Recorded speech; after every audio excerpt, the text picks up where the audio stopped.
Hello， 早，早上好，宝宝们早上好，大家早上好，终于见到我了，我常常没啦，你们去哪儿啦？不是我没在，是你们常常没找到我，好吗？好吗？大家早上好，大家早上好啊！吃早饭了吗？上班了吗？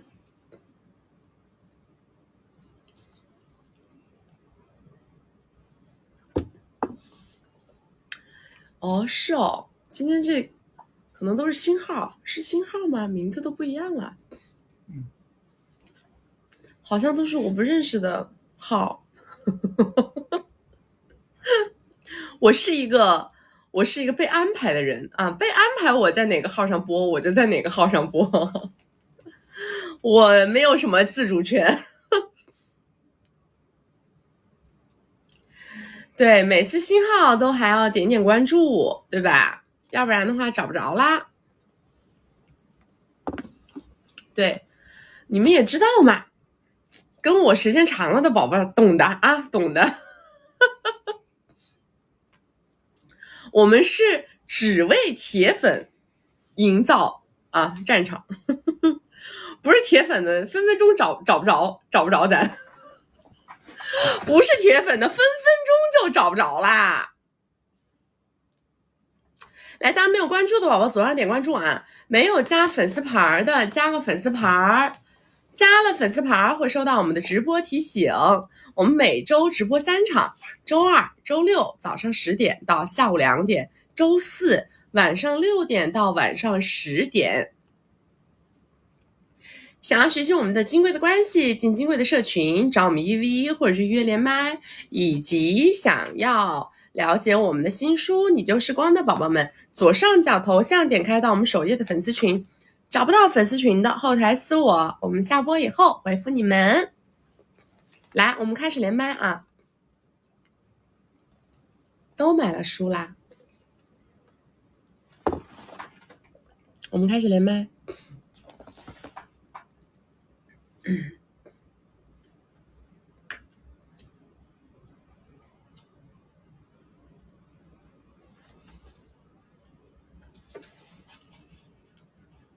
你还买了签名版，这么幸运吗？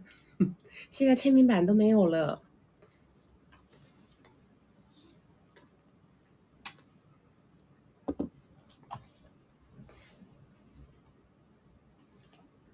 这是带货主播吗？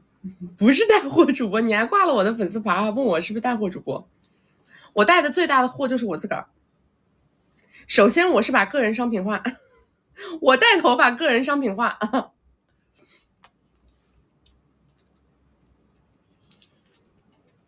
你们买的很早，是不是？嗯，啥叫我终于回来了？我压根没走过，没离开过，知道那歌吗？没离开过。哎，咋还没连呢？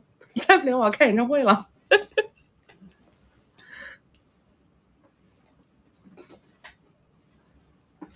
可以出电，这个怎么能出电子版呢？我就是要你们看我的美照，我冰冷的文字有什么用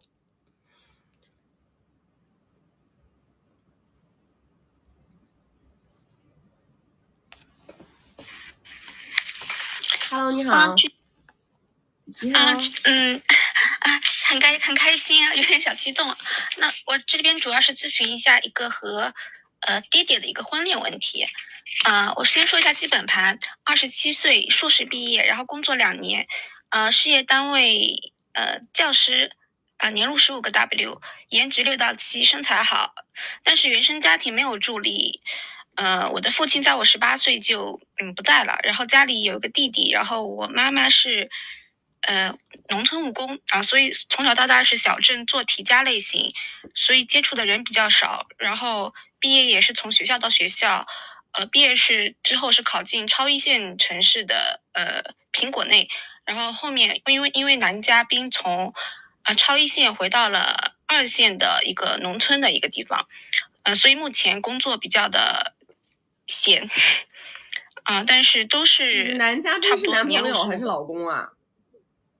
老公，这个老公是那个我毕业之后，在我读研究生的时候认识的，是45岁，然后是资产是一个小目标，是年入100个 W，不算分红的话，然后流动资金估计有个1100来个 W，但是具体我不知道。他19年扯快乐证，我们20年认识，然后21年带球入围城，那个时候他已经有一个10岁的粉丝宝宝，但是带球入围城的一个协议就是他说会之后入围城会每个月给我每个月给我五 W， 并且说如果说他主动离婚会给我200 W 的补偿，然后带球入围城的一个条件，还有就是给我一个二线城市首付100个 W 的房子，但是还有200个 W 的贷款，但是他就是说他的公司和股权未来收益与我无关，所以当时其实我认识人不是很多，所以当时我当时也没有认识太多人，然后我刚好家里也没有给我的关爱也很少，所以就是和他就是在一起了。说今天的主要问题来。就是今年主要问题，我发现他就是具体所说的就是大男子主义，但是他很抠那种最差那种类型，因为他入围城之前给我差不多每个月2到3个 W， 但是入围城之后他所说的一些承诺，比如说每个月给5个 W， 并且说离婚给我3个补偿，不要违规啊！不要说违规词。不好意思，就是说如果扯快乐证给我200 W 的补偿均未实现，就是而且脾气相当之差，控制欲相当强，然后他的粉丝宝宝和我的粉丝宝宝，我们共同生活在一起，然后他目前给了我一辆150 W 车的使用权上下班。但是他非常排斥我去他公司，并且说工作家庭要分开。我的诉求就是说，一个就是我想尽量的多拿到米，多赚到米。然后第二个就是说，我感觉我是被低成本持有了，但是他也承诺就是说离婚，不是他如果他是说就是扯快乐证他不会给我米的，所以我不知道就是说该怎么就是去应对这个情形。因为目前他就是情绪很差，就是我感觉给不了我什么，就是情绪又差，又给不了我米。然后第三个就是我想问一下，你们2个人都是有过围城史的是吗？然后各自的吧？不是，我是刚毕业，我就网上认识了他，然后他当时就是欺骗了我这个年龄，对，然后后来我才知道。我问你什么，你回答我什么？你们2个人有没有玩？有一个粉丝宝宝，所以你们2个人是有个粉球的，他自己原来还有一个篮球。他原来有个粉球，他的粉球是12，我们的粉球是1岁多。那你的生活费是怎么在搞呢？就是他原来是给我，就是入围城之后给我个差不多1个 W， 入围城之前给我2个 W 每个月，但是我目前有个存款有个100个 W， 然后还有个房子，但是我现在就不知道这个怎么搞。这个存款是哪来的呢？我自己本身我已经工作了2年，然后我自己平时。对，也是的，还有一些我已经用尽很多方式了，比如说会偷偷的去刷他信用卡，这种类似于这种，这反正就是尽我所能。你自己的工作是现在？我原来毕业之后是考到是超一线的一个苹果内，当教师，但是为了他就是回来了嘛，然后到了2线城市农村的也是当教师。所以说你们现在你是在2线城市当老师？对，是的。收入呢？15个。15个。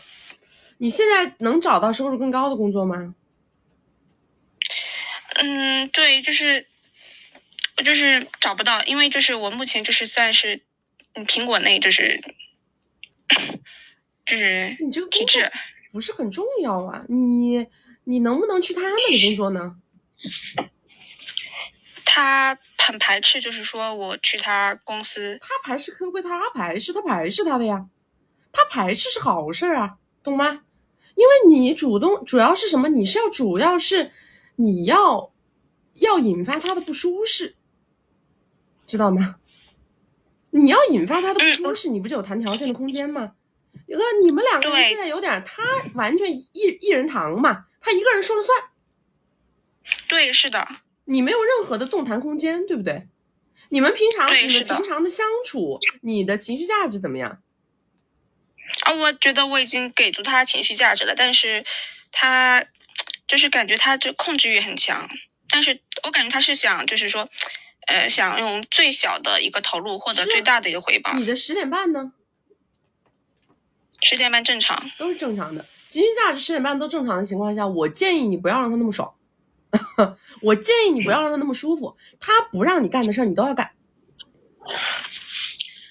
但是他会有一个惩罚的一个机制，就是比如说我让他不舒服了，他可能就是会，会做一些，比如呢？暴力行动。啥？会做一些暴力行动。那你要在家里安一点东西啊。你可以那个的呀。如果他出现伤痕了，你就直接去找叔叔呀，直接去让他有案底啊。然后我之前是按照曲曲你说的，其实我是有去过的，但是他后面就是，差不多有那个公司差不多有那个门卫嘛，然后就，不让我进去。不让你进去？其实我进去的。不是，对，你可以有你的朋友，有你的社交，所有的只要是他不喜欢你干的事儿，你都可以干。你都可以干，为什么？因为他没有花那么多的米来开通这个付费权益，这是我反复在说的。你不要一边花不到他的米，一边又过着你不想要的生活，这个是不合理的。两头总得就一头。我花不着你的米，那我就要过我自己的日子。你如果不让我过我自己想过的日子，你就得给我米。这两头你总得做到一头。你做不到，那我们两个人没有什么沟通的必要啊。那我给你情绪价值干什么呢？那我为什么要跟你给情绪价值呢？对不对？你还说什么他动手你就找叔叔，找叔叔你就留案底，就这么简单。好的。那这个如何再赚到米呢？就是那你得自己拿到大的事儿了。你是说从他这里啊？那我说了嘛，除非你找到他点东西在手上，找到他点他不能让别人知道的东西在手上。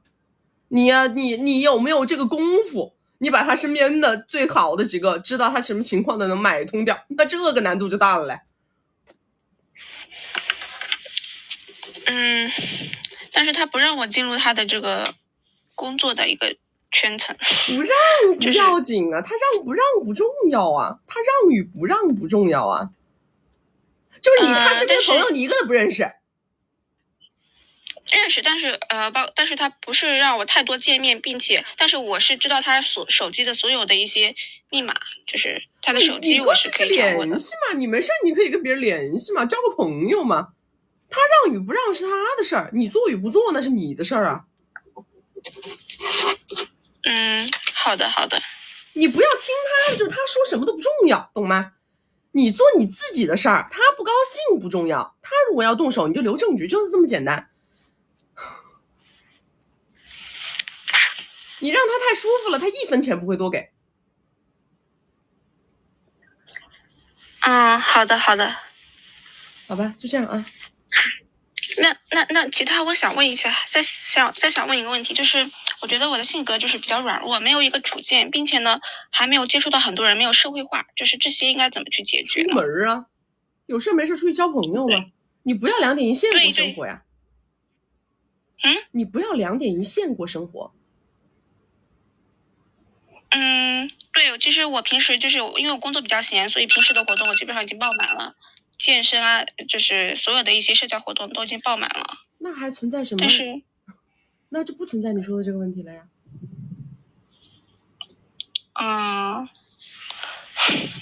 还有就是，这个我是否该扯快乐证呢？就是这个问题，因为你目前肯定是扯不了。你这个问了等于白问，好不好？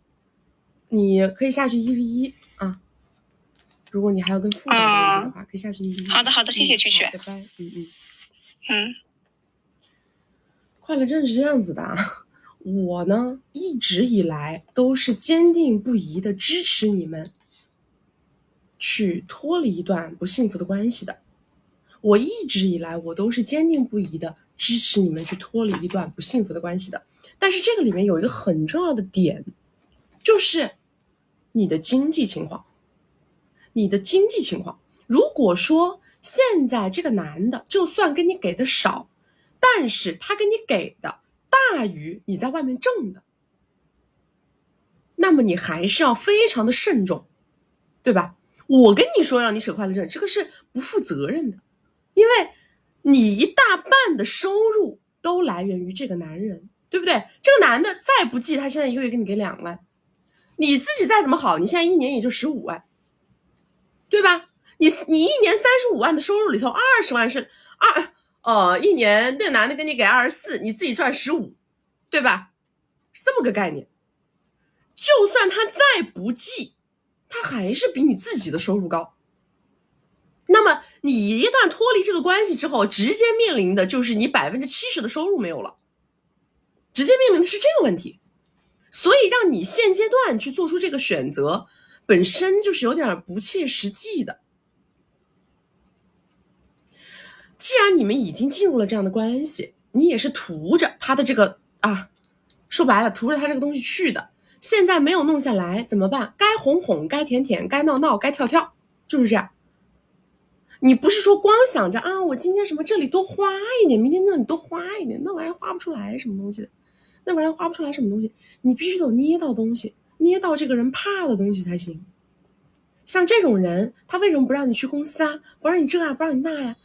他就是一个，他一定是他做的很多很多事情本身就不是很好，不是很合规，知道吧？所以他方方面面的他就把自己封锁掉了。那你得想办法，反正你也没别的事儿干。但是这个东西呢，确实难度很大。这个我跟你们讲，你们谁也别怪，这种只能怪自己。为什么呢？他为什么可以前面给你承诺1、2、3、4、5，最后又不做呀？因为承诺是个屁，是不是因为承诺是个屁？你们的承诺是基于什么？基于上嘴唇碰下嘴唇，信了，承诺，可以。我们讲承诺是什么？任何东西，你至少承诺的东西，我拿到手一半。你跟我承诺200万，我至少要100到手，我才能相信你那个200会兑现，对不对？凡事你一定会找到你自己身上的问题，不可能全部都是对方一个人的问题的，一定会有你的问题在。你为什么要相信他？对吗？他说婚后跟你给5个 W 一个月，婚前就给了1个 W 一个月，他婚前给1个 W 一个月，你是怎么可以相信他婚后可以给5个 W 一个月的？对不对？一开始从第一次婚后的第1个月没有给，我这个时候我就要跟着你了，你今天哪里都别去，对不对？我就要跟着你，你去上班我去上班，你去打牌我跟着你去打牌，你去那个晚上那个什么 MMC 我跟着你去 MMC， 对吧？我第1个月我就要跟你把这个事儿盘顺，你动手，我从第1个月开始跟你干架，就这样。那哪能等呢？耗呢？一耗个什么1、2年，你这个事儿它就定性了。你再往后想再盘，那就是3年起步，5年起步，对不对？你这个好的开头是成功的一半呐，好的开头没有开明白，你到后面再想去把这个事儿盘顺，你想想看，这是需要多么破釜沉舟的勇气才能把这个事儿盘顺的，对不对？那是很需要能力的。还是什么为了这个男人放弃了什么什么工作，这种话呀也别讲。我告诉你们，我们这一生今天大家就这一句话一定要记住了。我跟你们讲的这一句话就是打开你们幸福人生的一把钥匙，知道吗？大家一定记住一句话，我们这一生做的任何一个决定都是为了我自己。我们这一生做的任何一个决定都不是为了别人。把这句话永远的记在心里，这辈子不要再说我为了我老公怎么样，我为了我男朋友怎么样，我为了我妈怎么样，我为了我爸怎么样，永远都不要这样讲话。为什么呢？当你为了别人怎么样的时候，你产生的那个心理状态是什么？是我有执念。为什么呢？因为我为他这样，是不是代表我在牺牲？我在牺牲代表了什么？代表了我要置换回什么，对吧？我是为了获得他的什么？感恩。我让他看到我在牺牲。为什么？因为我要激发他的感恩之心，我要激发他的怜悯之心，我要激发他的同情之心，我要激发他的付出欲，所以我在为他牺牲，对吧？你们想想看，当你的心态立足在这个点上的时候，你们是在干嘛呢？你们其实是在赌这个人他会不会如你所愿的为你付出，给你回报，感恩你，对吧？你们的可悲来自于哪儿啊？你们的可悲啊，从来都不来自于我今天做了一个什么选择，我放弃了一线城市去二线城市，其实这个不可悲，我顶多就20万还到15万，有什么可悲的呢？可悲不到哪去。我的可悲是在于，当我放弃了一线城市选择二线城市的时候，是因为我在为你牺牲，然后我希望你看到我的牺牲，所以为我付出更多。结果没想到你不付出，你不认为我在牺牲，然后你背叛了我。不一定说是身体上的劈叉才叫背叛，是精神上的背叛，对吧？因为我认为你应该怎么样，但是你没有这样做，我觉得你怎么这么不是个东西啊？你怎么这么不是个人呢？然而大部分时候都是这样的呀，只有小部分的人会如你所愿，只有小部分特别有强烈的道德感跟责任感的人，他会看见你的牺牲，为你付出。但是绝大部分的人其实都并不会，因为在你做出你认为所谓牺牲的那一刻，在他的视角里，他看到的是这是你自己的决定，我又没逼你，我最多算引诱，我逼你了吗？你要不这么做又怎么样呢？这个男的会怎么想？你还不是因为看上我的条件，看上我的背景了？你不是看上我的条件，看上我的背景，你会从一线城市到二线城市吗？这是你在为我牺牲，不，这是你在为你的自己的人生搏命。他会这么看待问题的，对不对？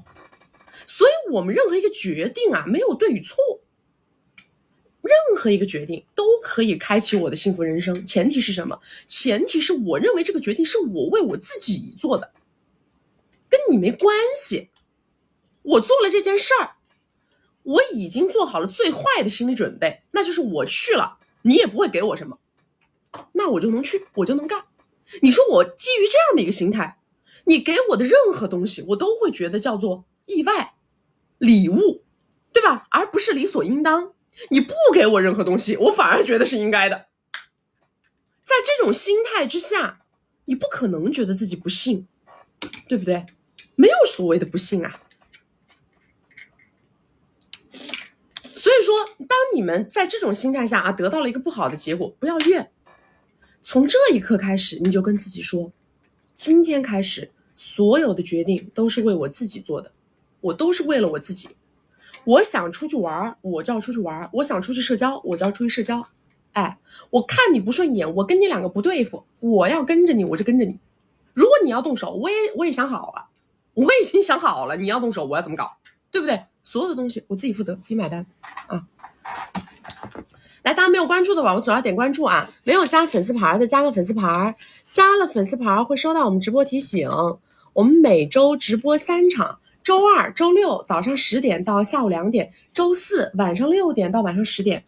要学习我们金贵的关系，进金贵的社群，找我们1v1或者是预约连麦啊，或者是想要了解我们的新书你就是光的宝宝们，左上角头像点开到我们首页粉丝群，找不到粉丝群的后台私我们下播以后回复你们。来下一个来。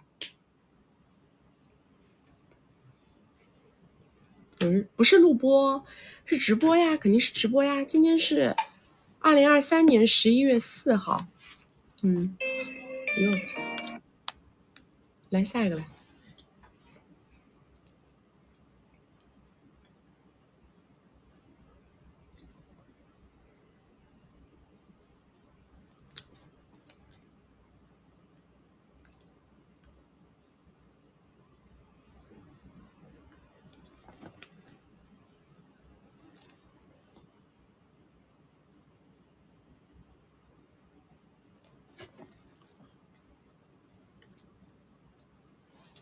Hello， 你好。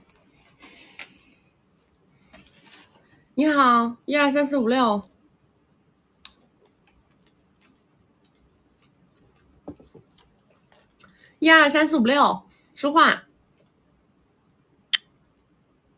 听得到吗？哎，听到了，你说。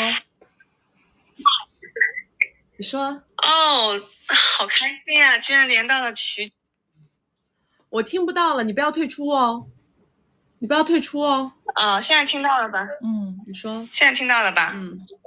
哦，好开心啊！今天居然能跟曲曲对话，就是其实我今天来连麦没有太多的想法，就是想给曲曲提供一下情绪价值，就是想来感谢一下曲曲，真的特别感谢，因为今年8月份的时候吧，就是我正准备认识我现在的男嘉宾嘛，然后因为当时我知道他收入高我几十倍了，然后见他之前特别忐忑。然后见他前2天正好就刷到曲曲的一条短视频，那个时候还不知道曲曲是谁，就是只是觉得曲曲说的特别有道理。那条短视频讲的就是见身价比自己高的男嘉宾不要有太多想法，主打提供一个情绪价值什么的，就放松、主动、自信，觉得他优秀就表达出自己的认可，然后不要纠结自己不能提升的价值点位，成不了就成不了，就展现自己是一个美好的人。我讲的是围标概念。对。然后我发现这一套真的特别奏效啊！然后就跟他约会第1个月，我每天都把这个视频看一遍，就是帮助特别大。然后每次心里一有负担，然后也把它来看一遍。然后后来1个多月之后就成了吧。然后现在就准备也见了家长，准备订婚结婚了。对，然后感情还特别好。然后就特别感谢曲曲帮我搞定这种学历高、颜值高、收入高的男嘉宾。还是依然放平心态啊，不要波动，不要波动，不要上头，不要上头。OK， 3个月再说啊，不要上头。OK， 现在正好3个月。对，然后感情还特别好，然后也看了很多曲曲别的视频，说那种引导付出的，我感觉也很奏效。对，我就建议姐妹多学习。然后我倒没有太多问题，然后今天就是想来刷个礼物，感谢曲曲。然后就是曲曲对我接下来订婚、结婚或者婚后有什么建议？就是只是想说一下这个，主要是财政大权问题。OK， 你也想太早了，现在就开始订婚结婚啦？对啊，我们准备订婚了，下个月，然后准备过2个月领证。有钻戒吗？因为对啊，他会买钻戒。对，现在看了钻戒。挺好的，祝福你。就掌握财政大权就可以了，是吗？这个是最重要的，趁热打铁。一旦习惯被养成就好了。习惯如果没有被养成，后面的矛盾就很多。OK， 反正就财政大权它是这样的，最好是给我，不能给我也要有个说法，懂吗？就是你管着，但是我能看得见。不是你管着我能了解，是你拿多少给我，这个很重要。这个份额越多越好，对吧 ？OK， 行，好，谢谢，就这样。好，拜拜。怎么着？你们不相信别人就纯粹花800上来表扬一下我？真是的，别人就看我几个视频搞定高富帅，不能上来表扬一下我，这个800不值得一花吗？太值得了，好不好？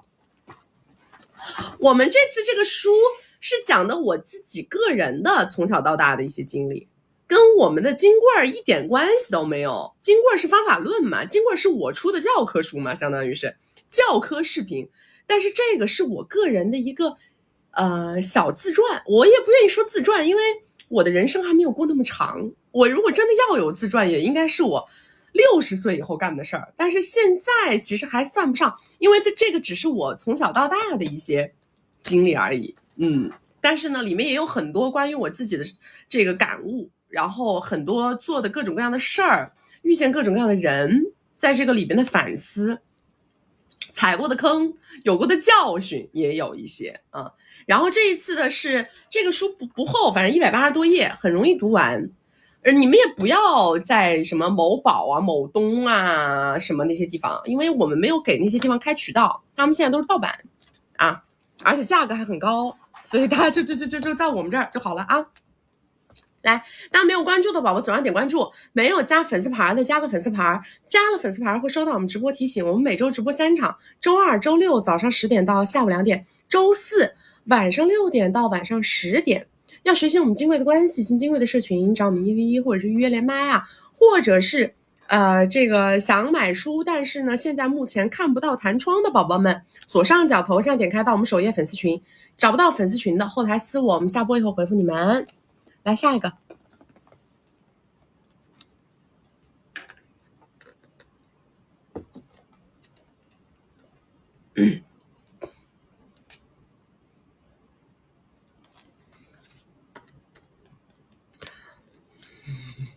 不要老是问电子版，你们就不想把它放在床头吗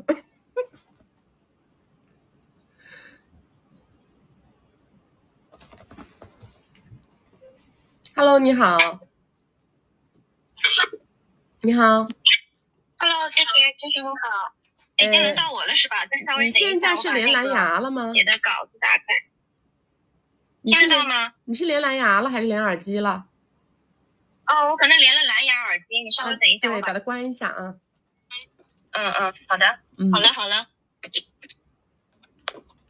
蛐蛐你好。我其实是大概1个多月前才开始刷到你的小视频，那些视频的，然后直播呢也听了大概7、8场吧。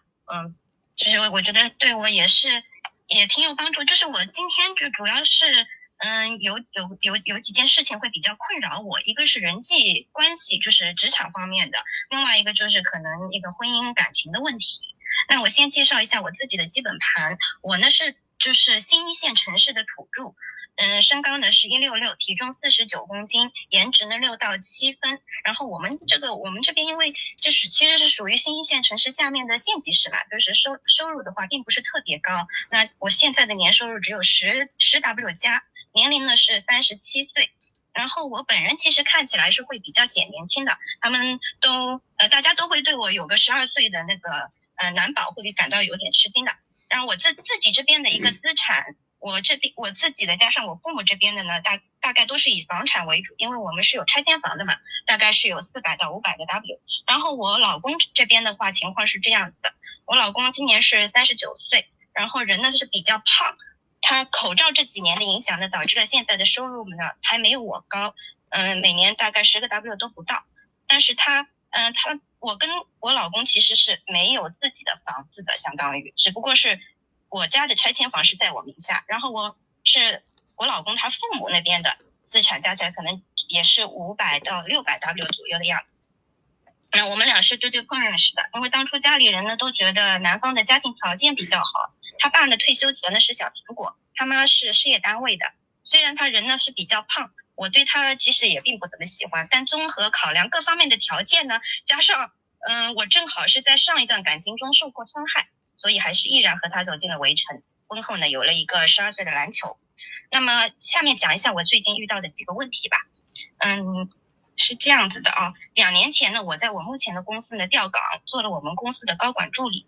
这个高管呢是我们这个区域的一把手，他今年43岁，是围城内的，年收入大概在100到200个 W。最近半年呢，他时不时的会在地球号上找我，就是闲聊吧，内容会偶尔有的时候会比较有点暧昧。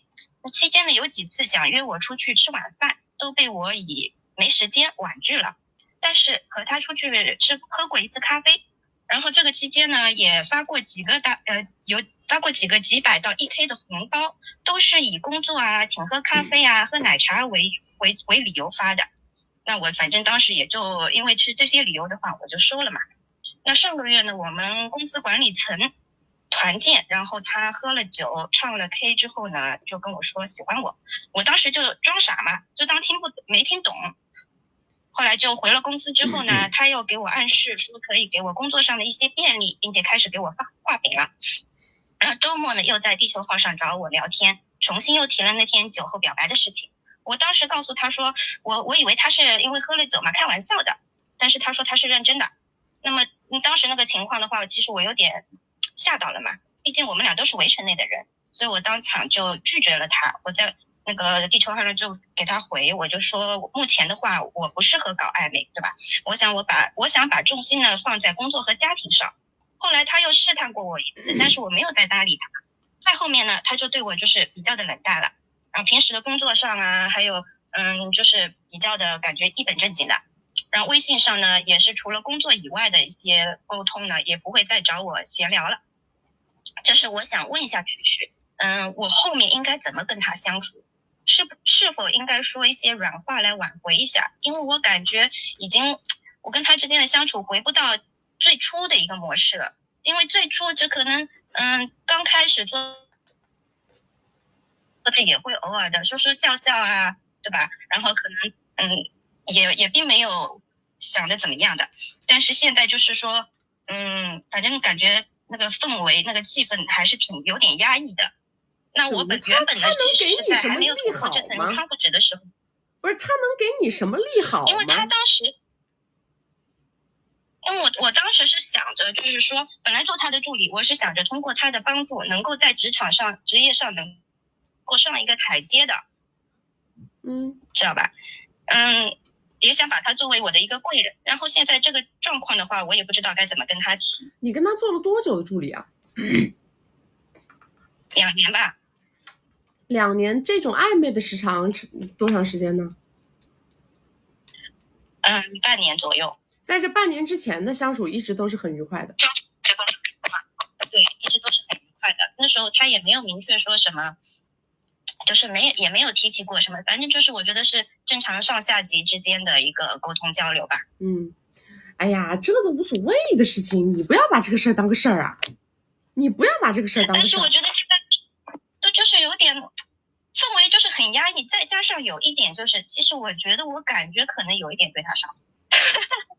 就是感觉可能，所以说你自己首先是你到底想干嘛？你如果说只是说像你跟他说的这个东西，你就是想大家保持一个朋友关系，那你就不要把这个事儿当个事儿。如果你现在有一点想跟别人好，那你也就没有必要。那我说实话如果说你想跟别人好，你可不要抱着一个你跟他好了以后他一定能给你什么的这种态度。因为这种是什么？是应该就是他跟你抛出橄榄枝的时候，你就直接跟他提了，你说我们是这么个情况，那我如果是跟你发展成这个关系的话，你会给我些什么？应该就是直接这么聊的。你要拒绝，那你不能说你拒绝了完了以后，然后呢你再扑上去以后，那你就啥也别指望，那就是白皮。是的，我也觉得就是说，如果这个时候再上赶着的话，就感觉不太，就是白皮。但是我现在就是觉得，现在就是有一点就是说内耗吧，反正可能有的时候也是因为自己心情不好。哎呦，小姐首先讲多了。如果说你觉得工作难受，你就换工作。你这个1年10个 W 的工作，我觉得挺好找，这不是个什么不可替代的工作，对吧？你也别把这个当借口，也别把这个当理由。如果说你觉得无所谓，那么你就接着干，以后时间长了，大家自然而然能还原。男人嘛，这种东西我跟你讲，你别说是没发生啥了，就是发生啥他也忘得快得很。也就是这段时间你单方面的会觉得，哎呀我们之间好像变尴尬了，变这个了，变那个。为什么？是因为其实你的潜意识里有一种想要搞定这个人的想法，所以说他在你现在你们2个人好像他后撤了，他也不追了之后，你又有点失落，这种失落是的，衬的你们好像之间有点尴尬了，其实没啥尴尬的。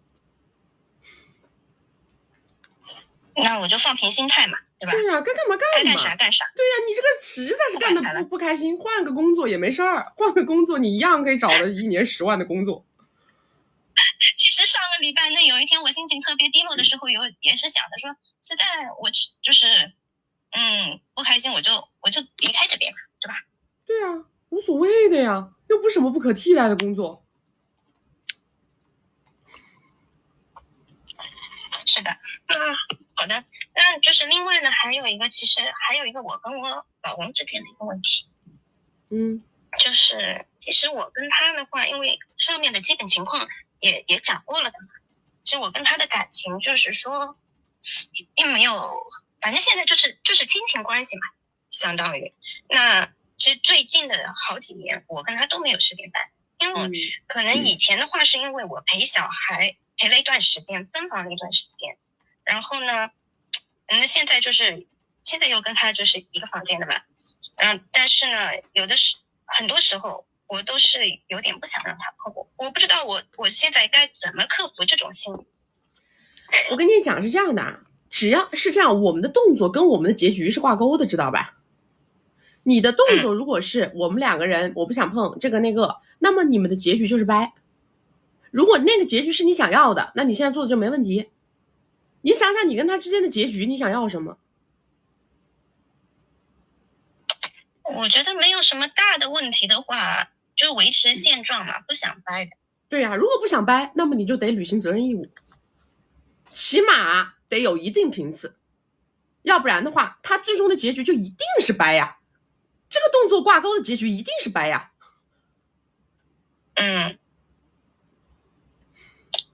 好的。好吧。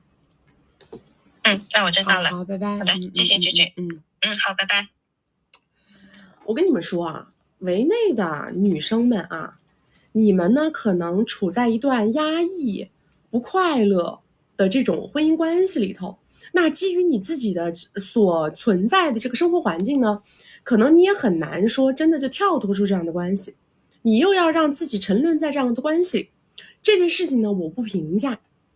但是在这种过程当中，如果你们起心动念说我想要解放我身体的某一部分的需求，那咱们就是说你也别装了，也别端着，知道吗？那你出去找什么，你老板也好，这个老板呢，他只不过是个名号，他是老板还是老哥还是老弟都不重要，重要的是你只不过是有一部分的需求需要被释放，仅此而已。那你就不要给别人上别的诉求，对不对？你们的问题嘛，就是在于你在这一段围城关系里，很多时候压抑了自己的情感没有得到释放，你呢其实自己抓心挠肝，想找出口，是吧？但是呢你在找出口的过程当中呢，你又老是不纯粹，你不能纯粹的找出口，你又老是在找出口的过程当中还想着，哎呀，我能不能让他跟我这给点便利，我能不能让他跟我那给点付出，是吧？你就把你自己搞得很纠结，对不对？除非你是本身你没什么需求，你也无所谓，你没想着要在外面怎么着，这个时候嘛，有人来找你，你觉得那我又没有什么迫切的需求，那你既然要来找我，那你给我创造点需求了，对不对？你给我点东西咯。也许我之前没想，不过有你了，我开始想了，对吧？你是能给我什么？能给我资源，能给我物质，能给我人脉，你能给我什么？那我这个时候琢磨琢磨，对吧？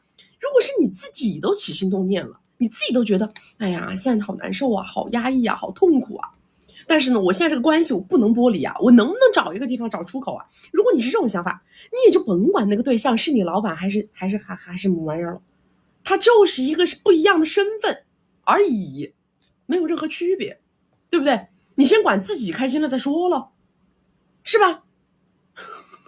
在我这儿呢，我什么东西都可以理解，我什么都可以理解，我也什么都可以接受，但但是我希望大家呀，面对自己的时候能够坦诚一点，对吧？不要一个男的吧来喜欢你，来追你，你心里吧，哎呀挠的不行，抓的不行，然后呢还要，哎呀算了，哎呀我不要，别人掉头一走吧，你又开始，哎呀他走了，我怎么办呢？这个就是对自己的极度不坦诚，对吧？你不如想着说，他来找我 ，OK， 我先爽了再说了，对吧？反正我个1年10万块的工作，不要也罢，反正我现在看上你了，吃了再说。我今天吃了，我明天怎么样？我明天不管了。你要能给我点好处吧，我很开心；你要给不了我好处吧，我觉得我也吃着了，我也占着了。我觉得我也便宜，我也占了，便宜有便宜不占王八蛋，对不对？你能有这个心态，这是不是就解放了很大一部分，对吧？你别敢跟我说啊，现实的压迫、道德的压迫，这个压迫那个压迫啊，在我的这个婚姻关系当中，现在就是这么压迫那么压迫。那你这个样子，你自己也算是给自己释放了一部分自由吧，对不对？你方方面面都要压迫，内里边压迫完了，外压迫，跟老公压迫完了，跟老板压迫，你说哪儿你都是个压迫者，到哪儿你都是个受害者，你累不累？对不对？来，大家没有关注的宝宝左上点关注啊，没有加粉丝牌的加个粉丝牌，加了粉丝牌会收到我们直播提醒。我们每周直播3场，周二、周六早上10点到下午2点，周四晚上6点到晚上10点。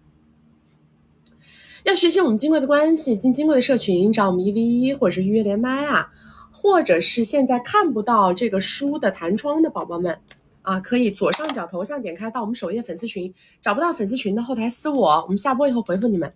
来下一个。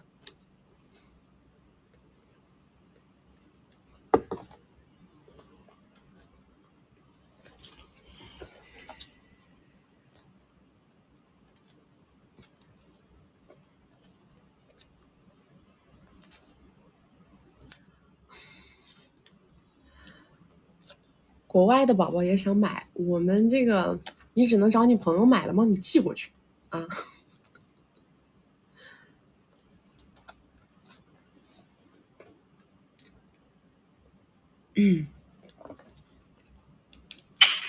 Hello， 你好。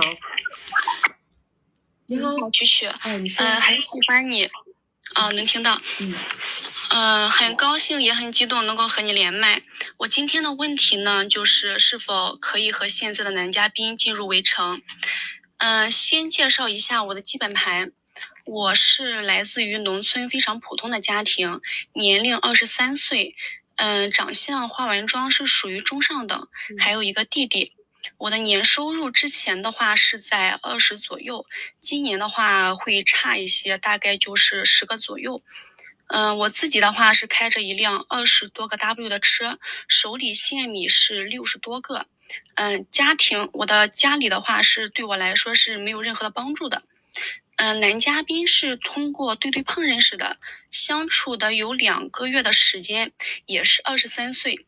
他的家庭条件的话是微微复杂的，他的父母属于离异，然后男嘉宾的话还有一个他的后妈妈生的一个弟弟，年龄是15、16岁。男嘉宾是跟他爸爸一起做事的。目前的话年收入没有，因为我们这边的话不结婚的话家里是不给分配米的。他的话只有够他的一个生活费，只有结了婚之后成立小家庭之后，他才可以和他的爸爸一起挣米。他们家的水平大概在1000个往上吧，不过可能大多不是现金，都是货物。然后男嘉宾的话，他有说过，就是进入围城之后，他的爸爸会给他分配一些米，然后让他跟着他的爸爸一起做生意。具体分配多少的话，这个还没有说，应该会100个左右。然后我们是在非常小的县城里边。我目前的话并不是特别的想进入围城，是有些恐惧围城的。但是呢，我又害怕我们这个小城市年龄大了以后不好匹配这个婚姻对象。又怕以后这个找不到比他更好一点的。他家的话挺着急的，就是说是1周左右之后就想让我们定下来，所以我就想请曲曲帮我分析一下这位男嘉宾是否属于我的良配。你多大？他多大？我们都是23岁。23岁还早吧？你们那多大就说嫁不出去了？我们的话是在小县城里边，可能结婚的话普遍都会早一些。早一些，早到23岁啊？23岁是不是过早了？过早了啊！我觉得你还可以再等等吧，咱再看看行不行？再等等，好的啊，再等个2年，好吧？25行吗？我也不让你一直拖，25，咱们就是对碰，再多看看，好不好？好的，谢谢蛐蛐。还有问题吗？好的，我没问题了。好，拜拜。好的，谢谢。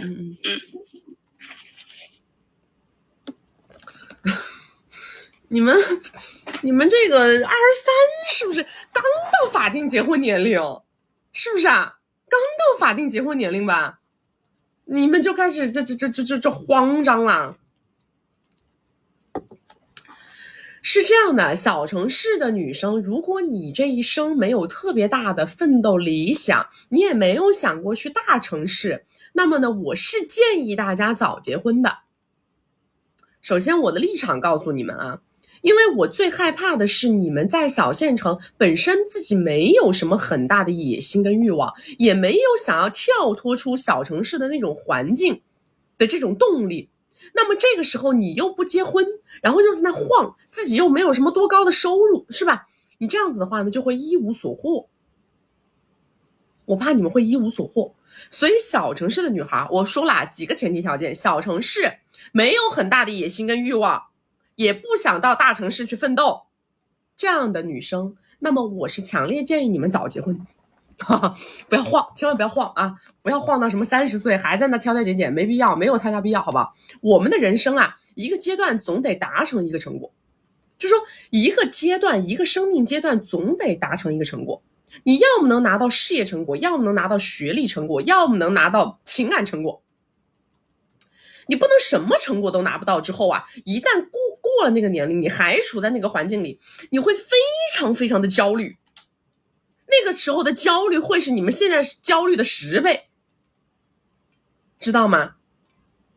因为你越往后，你越不可能到大城市去奋斗，对不对？你越是早，我们小的时候觉得很多东西我们都不怕，对吧？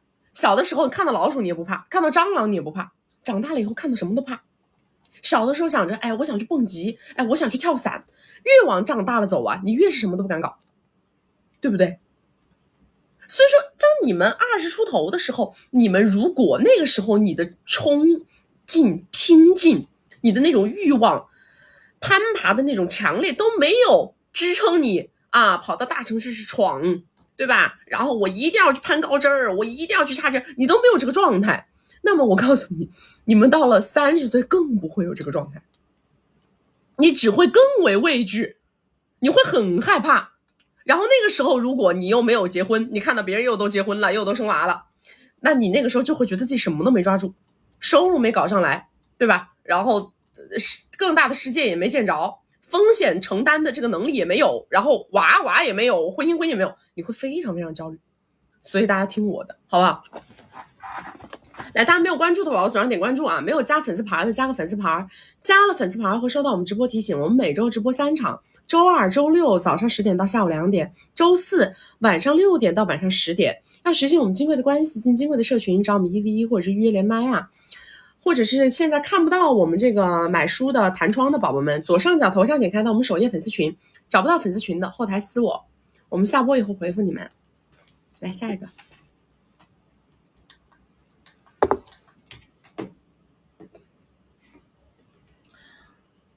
可能有一些偏远地区不包邮，我不知道，你们自己看看哈。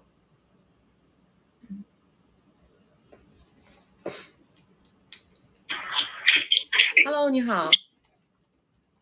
Hello， 你好，蛐蛐。你说。我第一次连麦，有点紧张。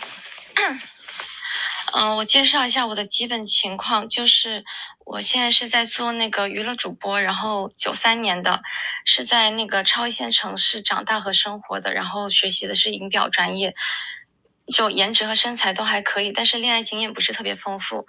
然后在7月份直播低谷期的时候，遇到了一个在平台上消费过几个几百个 W 的一个大哥，然后他之前都是在大主播直播间玩的，就是很多大哥和粉丝都认识他。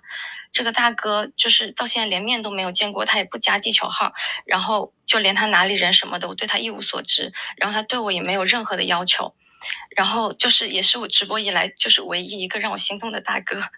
然后那会儿我播凌晨档嘛，然后他隐身看了我2-3次，就给我刷了几万票而已，然后就主动提出说要带我，让我换早上播，带我做人气，然后我第2天立马就换了，然后他就让各种直播间人气特别高的主播连我带我玩，然后但是那个月也才给我刷了4-5个这样子，然后而且白天除了他的票以外就没有其他的票了，我就找了个借口就换回凌晨档了，然后他就有点不开心了，但是也会每天来隐身看我，然后不消费也不出声，然后到8月底的时候他又给我出现给我刷了点之后，然后我就给他发私信说我9月份搬好家之后我就换白天播，然后我9月份换了白天播之后，他是1-2天2-3天来一次，不怎么说话，私信也不怎么理我，然后后来到9月中旬的时候他私信关了，然后我就听别的大主播说他要退网，然后我就在直播间哭了，然后他就主动来问我说，然后聊完之后他就主动在名字后面加了一个跟我一样的后缀嘛，然后之后聊天也聊得挺热络的，然后这2个月差不多给我消费了40多个这样子，然后但是中间有个小插曲，就是10月初的时候他突然有几天不来了，然后后来有个大姐来给我点的展馆，说是他朋友，然后我就去跟他说了，他说那是他女朋友，然后我就没忍住，我就跟他表白了，而且他有个小号是跟这个大姐是独关的，他还拿那个小号关注了我，然后我生日那天他拿那个小时榜来给我，我生日那天他来给我打了个小时榜，然后第2天我就发现他大号小号都跟那个大姐互相取关了，然后小号就只关注了我一个人，然后就一直假装不知道，而且他也多次强调不会跟主播谈恋爱，然后说等我哪天不是主播了他再考虑这样子，然后因为他大号支持我，然后很多粉丝和大哥都会带节奏说我是他女朋友什么的，然后他最近大号都不来了，就怕别人说他是爱情大哥，然后他就拿小号换了我的头像和名字来给我上票，但是没有之前刷的多了，他之前每周都会把就是展馆所有礼物都点齐，但这周他只点了基础的，上面大的一个都没有点，然后他上个月也说就是他认识我的时候他已经不怎么刷了，然后说上半年玩的太那个什么了，然后就公司亏损啊什么的，然后年底又很忙，然后前几天我主动提出说想见他嘛，然后他说平台上没有人见过他，说他长得丑，说他不是我的菜，怕我见了他之后会后悔这么说，然后后来他没有回应，我就说那算了，我说等我不做主播之后再说吧，然后他后面他又主动问我是不是想见他，然后告诉我他的行程，但是说他时间不确定，我就说那你等你确定了再说，然后前2天聊天他又突然说他在陪女朋友，我就装傻，我就说陪就陪，就不需要告诉我嘛，他就说我无脑啊什么的，意思就是说在陪我，然后我就搞不明白他到底是什么意思，然后这2天直播间也不怎么来，然后也不怎么消费，然后大号也把那个后缀去掉了，就留着小号的头像跟名字，然后我想问的问题就是他就到底是什么意思，然后我要怎么继续让他继续付出，然后有没有必要去见面，然后就是我很多时候都是我在主动联系他找他，然后我还要不要继续找他，还是等他联系我？你这不是一直都是正反馈吗？你的行为一直都在获得正反馈，你就按你的行为来就行了呀。你首先明白一件事啊，就是你别跟大哥谈感情啊。你可以这么演绎，但是你的演绎可以换来大哥给你上票，没毛病。你作为一个女主播，你的这重情感演绎，让大哥觉得很好，开心来给你上票，那么你这个动作没问题。但是请注意你的真实的心态跟发心。如果你真实的心态跟发心要动感情动到这个层面上，那么最后吃亏的肯定是你自己咯。因为你要明白一件事啊，他跟那个女的之间是非常坚固的关系，明白吗？而且他非常非常在意他的女朋友。他不是，但是他们都互相取关了，那不应该是分手了？你不要太弱智好吧，可以闹闹脾气干嘛的，不代表人家不会在一块儿，好吗？再说了，人家就算分了，你也别想。你也别想。能够让一个大哥啊，常年在网上玩这边玩那边玩那边，从来不见女主播，这种大哥他都是很在乎自己的那一位女嘉宾的，他才会这样的，都是非常非常在意那个女嘉宾，他完全是把这个直播平台当做一个他的娱乐场所，他完全就是跟他出去按摩是一个道理，懂吗？他出去按摩出去 K 歌是一个道理，他就是有一个场所叫直播间。但是这个是不能比的，不能跟他身边，因为他身边的这个女生一定是高价值，100%。他这种行为模型，他旁边的这个女孩子一定是一个高光环、高价值的女生。明白吗？所以他才会什么这今天隐身啊，明天什么不见面啊，他才会搞这种动作。他又想玩，懂吗？他又想玩，他又怕惹到别人不高兴，他是这个状态。对，就好像有的女朋友谈恋爱也是啊，这男的要去晚上去 YC 唱歌啊，或者要去跟朋友去哪个会所、哪个洗浴中心洗个澡干嘛的，他也想去，但他女朋友要是管他呢，他就要偷摸去，明白了吗？他要偷摸去，但是呢，他不能光明正大的搞，他也不能把他女朋友真的搞生气了。他偷摸去完了以后吧，回来啊，还得给他送个礼物啊，还得给他干点嘛呀，然后还让他消停一下，是这么个概念。那他为什么要说我是他女朋友呢？后面说你什么是他女朋友啊？那前2天说他在陪女朋友，然后他意思就是说我是他女朋友的意思。我不认为他是这个意思，我不认为。他后面说的他就是这个意思。我觉得文字游戏吧，不用那么去深究这个问题吧，文字游戏吧。如果说这个人他真的对你很感兴趣的话呢，他会还不停的会有动作的，你也不用想那么多。但是呢，你的做法一直都是没有问题的，因为你的做法确实引导到了他的付出，所以你的动作没有问题。我讲的是你的心态问题，你的动作没有问题。对，我就是感觉自己有点上头。对啊，我说了，你的动作没有问题，但是要基于一个稳健的心态。如果你没有一个稳健的心态，你不能够进退自如，那么你就会把自己盘进去，那就划不来了，好吧？好，那我知道了。好，就这样。好，谢谢曲曲。所有想跟大哥谈恋爱的女主播，或者是想跟女主播谈恋爱的大哥，都是属于需要冷静一下需要冷静一下。你们知道我之前有看一个男的特别搞笑，叫王兆文还是啥吧，原来呢他在平台上直播，后来被平台封了。他之前直播呢挣挺多的，然后昨天我就看到他一个哥们儿然后就在网上爆他的料，就说这个男主播说他之前就很喜欢一个女主播，然后就跟那个女主播谈恋爱了，然后跟那个女主播谈恋爱之后呢，那个女主播就给他提了要求，就说1个月要给25个 W 的生活费，然后这个男的就同意了，这个男的就答应他了。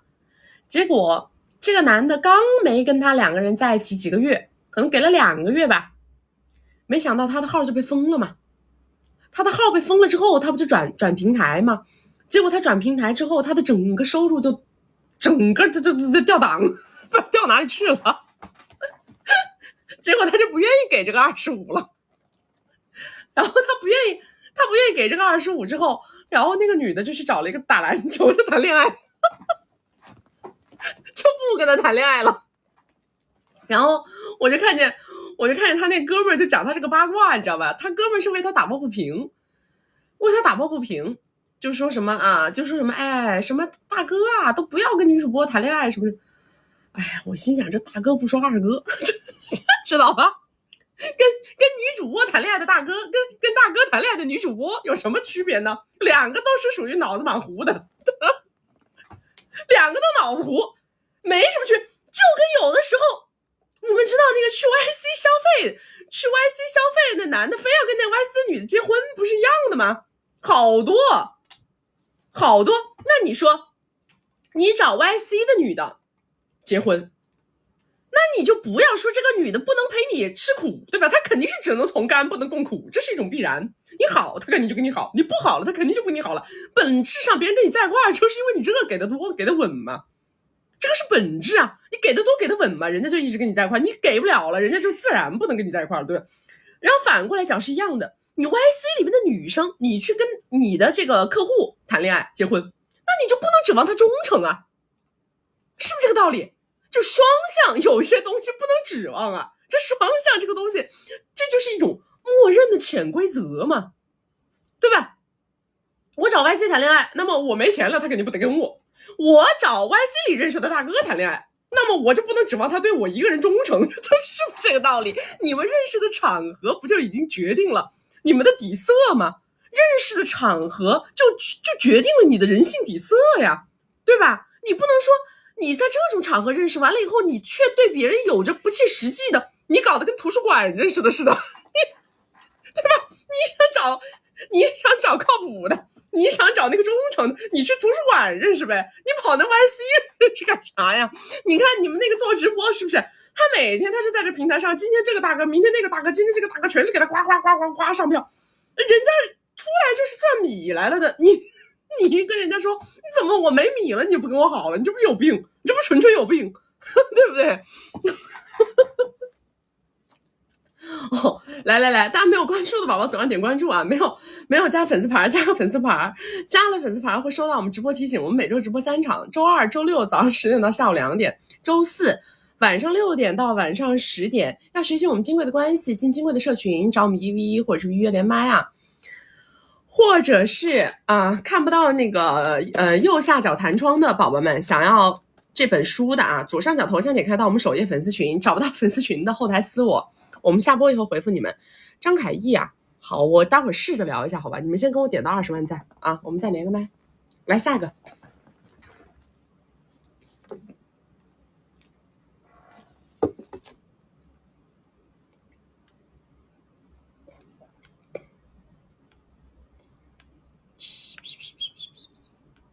MO 都是粉色头像的呀，这都是粉娃娃头像啊。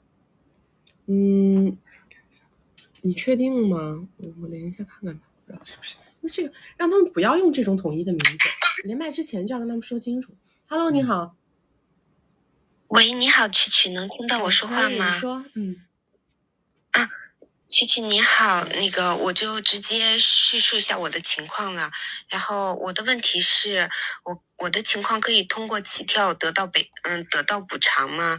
然后我的基本盘是老公大我20岁，我们双方因为带球扯证，他以前有过3段围城史，我是第3段，他和前一段 DIY 过2个粉色球，然后他十分重视我们这个自然得到的蓝色球，然后对于家庭会付出时间陪伴，并且家里的饭都是他做，然后他的问题是3-2天左右就 PC， 而且和朋友的围城内女嘉宾常年哎呀，他是你知不知道那个谁呀？你们知道那个算了，这不能说，人家新闻上不是这么报的，我们不能乱讲啊！你接着说。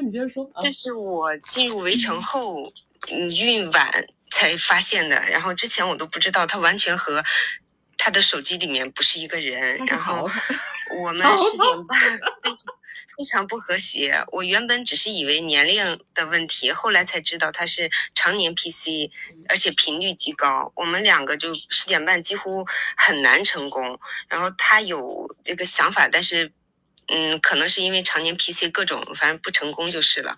然后我先生至今也维持着就是男女朋友时交往的那个时候的付出，然后每个月就3个左右，给的也十分不痛快，都是我主动要。我在进入围城之前就是比较大大咧咧的性格，有钱就开心，也没有想过什么，他也不管我。然后进入围城之后才发现，就是前期这些铺垫没有做好，后期我要再想要通过什么手段弄对方，就是完全就是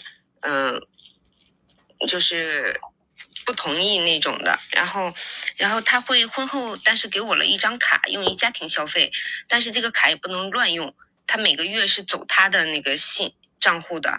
然后我现在的想法是想要引导他更多的投入，他是一个防备心极强的人。我们两个已经围内2年了，然后他才最近准备把我弄进自己家的公司帮忙，以前都是不允许的，十分防备。我账户什么的全都不告诉我，然后现在呢，因为每个月这个3个左右的就是零花米，他是想让我进入公司，以工资的形式给我这样的话，他每个月会有更多的米，就是出去自己 happy。然后我现在想要的就是不想让他那么爽，而且我也觉得他给我这些太少了，我想要引导付出，不是为他。就是为我和自己和篮球的未来着想嘛。然后我在想，我是通过起跳就是要这个米会比较好吗？还是说因为我能抓住他的只有他 PC 和朋友女嘉宾这个事情。就是我在想我这个起跳的时间点位时机，想要取给我。现在你是一点都没透露出你知道这些事儿是吗？对，我所有证据都在手里，他甚至每一次什么时间开始什么时间结束我都知道。OK， 我所有证据都有。然后他那个另外那个朋友的也不知道，朋友是不知道这件事的，对吗？对。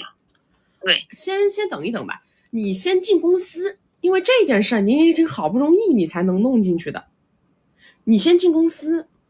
你进公司大概过个，我觉得这些事儿呢，反正它会一直存在。你可以先假装没发现，过个半年吧，过个半年再跳。因为你如果现在马上跳，有可能你进他公司这个事儿就黄了。是的，我也是有这个想法，因为他极其防备我。我们两个虽然说是围内，但是财政他完全不公开。然后我也不清楚他到底有多少资产。我已知是他有6到7个工厂，但是包括一些土地，我所在的国家土地私人制。然后但是所有的关于他个人的信息，包括财政什么的，他十分防备我。很正常呀，他都第3次了，这男的老江湖老油条，轻车熟路。他肯定是防没有防。但是我可以确认的一点就是，我以前是不太敢起跳的，因为之前有隐约的点过他一次 PC， 他就直接把我当个月的这个钱就扣掉了，米就扣掉了，就说啊，我手头资金周转不良，或者偶尔他会少，就说啊，我这1个月少给你一点米，就像试探一样。但是我因为通过，我一直就是关注曲嘛，然后就关注之后，我就会就是按照你说的，软着来。他一直不给我米，我就一直抹在屁股后面要，然后最后就是拿到了，然后我也不生气。以前就会时不时就会被那种负面情绪打倒，然后我现在就是以目标为导向嘛，我的目标是这个，他就要给我，他爱怎么样怎么样，我都装作不知道，然后给他提供情绪，就让他觉得家庭是比较温暖的。那您的意见就是，我建议你设置一个时间，因为你要先进公司，这个是第一步。你进公司是做什么岗位啊？他想让我干出纳，就是家里的就是所有。那你一定要先把这个工作稳定住，你先不能起跳。你现在要因为你要拿到更加大的东西，更加重要的东西在手上，这个东西需要一段时间的隐忍，然后等个半年左右，你现在相当于是什么呢？你手上捏的武器啊，要一个比一个大，多捏几个在手上，然后放的时候呢，从小了放，知道吧？你放的时候，你第一次起跳可以用 PC 起跳，第2次起跳再用他朋友那个事儿起跳，再有第3次，你就能拿他公司的东西起跳。就是你要一个一个的来，但是这个事儿你要规划，你不要一下子把他们核武器都放了，那就不好，知道吧？所以说你现在先进去半年左右，你先干着，然后呢，先摸的差不多，你感觉自己已经很多东西已经上手了，是8、9不离10了。到时候我再1为1，到时候我然后你再来，你 PC 这个事儿先小跳一轮，只用搞点，比如说搞点生活费啊，3到10，像这种，知道吧？小搞，到第2次再弄房子，到第3次再搞别的。对，因为他十分防我，就是他给我买的车都是挂在公司，这样就是就是他就是明确的就告诉你，就是给我下马威，就是你即使再怎么样，我也就是这个样子，你爱怎样不怎样，就这样。就是防备心很重，又抠又很自私，就是这样的。但是呢，你不用怕，因为这个男的呢，现在呢他还是很在意这个篮球的，这个还是很在意的，知道吧？你所有的起跳传统的家庭只抓住一个点，所有的起跳只抓住一个点，就是我是要跟你2个人走一生的，所以我才跳。我不想跟你2个走一生，我都不跳。就你全部用这个逻辑去跳。OK， 好吧。好的，好的，谢谢曲曲，谢谢曲曲，拜拜。结了3次婚的男的哪有不精的嘞？哪有不精的不抠的？那他好像还在国外，他妈早财产都被割完了都，是不是？他肯定必须一上来就是精的要死啊！哎，大家没有关注的宝宝总要点关注啊！没有加粉丝牌的加个粉丝牌。怎么还没到20万赞？大家点到20万赞还差1万多，还差1万多赞啊！点到20万赞好不好？我们浅聊一下凯毅同学。对不起啊，本来不想蹭。我说实话，那天他一发出来，我就很想，我拿着手机我就想录了，我后来忍了一手。最近我已经不想再蹭热点了，真的。你们有没有发现，最近我已经我完全已经佛掉了，知道吗？我一点热点都不带蹭的，不想惹毛病，真的。哎，大家没有关注的宝宝左上点关注，没有加粉丝牌的加个粉丝牌，加了粉丝牌会收到我们直播提醒。我们每周直播3场，周2、周6早上10点到下午2点，周4晚上6点到晚上10点。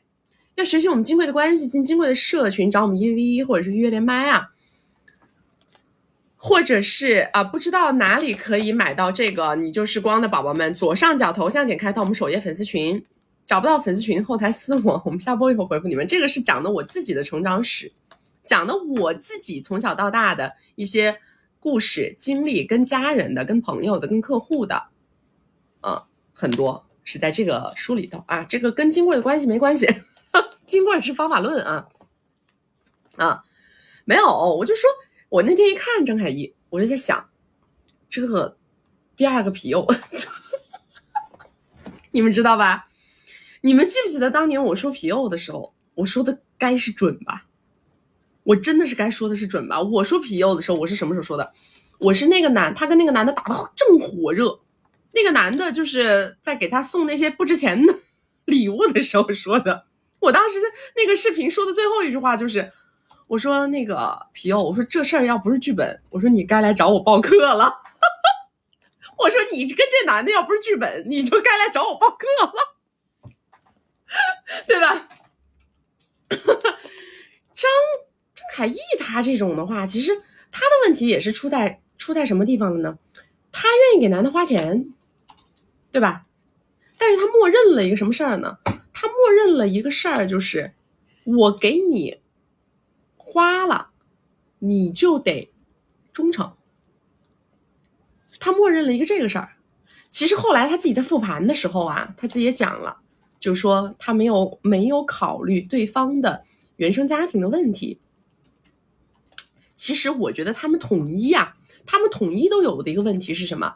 就是这种很有钱的女生啊，他们统一都有一个很大的问题。这种很有钱，而且呢，她是一步一个脚印自己赚到的这么多钱的这些女生，她们有一个很大的问题，就是她们对于感情是理想化的，她们总是喜欢强调我不在乎他的钱，是吧？她总是会喜欢强调我也不在乎他的钱，而且呢，她们这种在感情里边会无形当中给对方当妈。你们有没有觉得什么我司机每天接送他上下学，是吧？什么他在2楼吃饭，我要把东西跟他送到2楼去给他吃，对不对？他其实你真的是他女朋友吗？你在这个过程当中其实一直都是在做着一个给他当妈的一个行为。你们很多女生都有这个毛病，就是你们因为女生是有一种天然的母性在身体里面窜动的，是吧？尤其是当这个女生真的自己强大了以后吧，她更加会觉得你又比我是吧？我也有钱，我啥都有，我主打就是个开心，主打就是个快乐，是吧？然后呢，他就会开始不停的给你灌好处，灌利好，给你买东西啊，吃东西后他喂你嘴里，是吧？哎，接你上下学这个那个。其实这些动作我跟大家讲过了的，男人是不会因为一个女人对他付出金钱爱上这个女人的。因为男人，所有的男人他都有一重保护欲跟英雄主义情怀，所有的男人骨子里他想要的都是强，更强，知道吗？所有的男人无论他现在表现形式看起来是一个大男人还是小男人，但他骨子里他都是想要变得很强，变得更强，他一定是这样子的。所以说什么样的女人他会爱呢？让他感觉自己很强的女人他就很爱。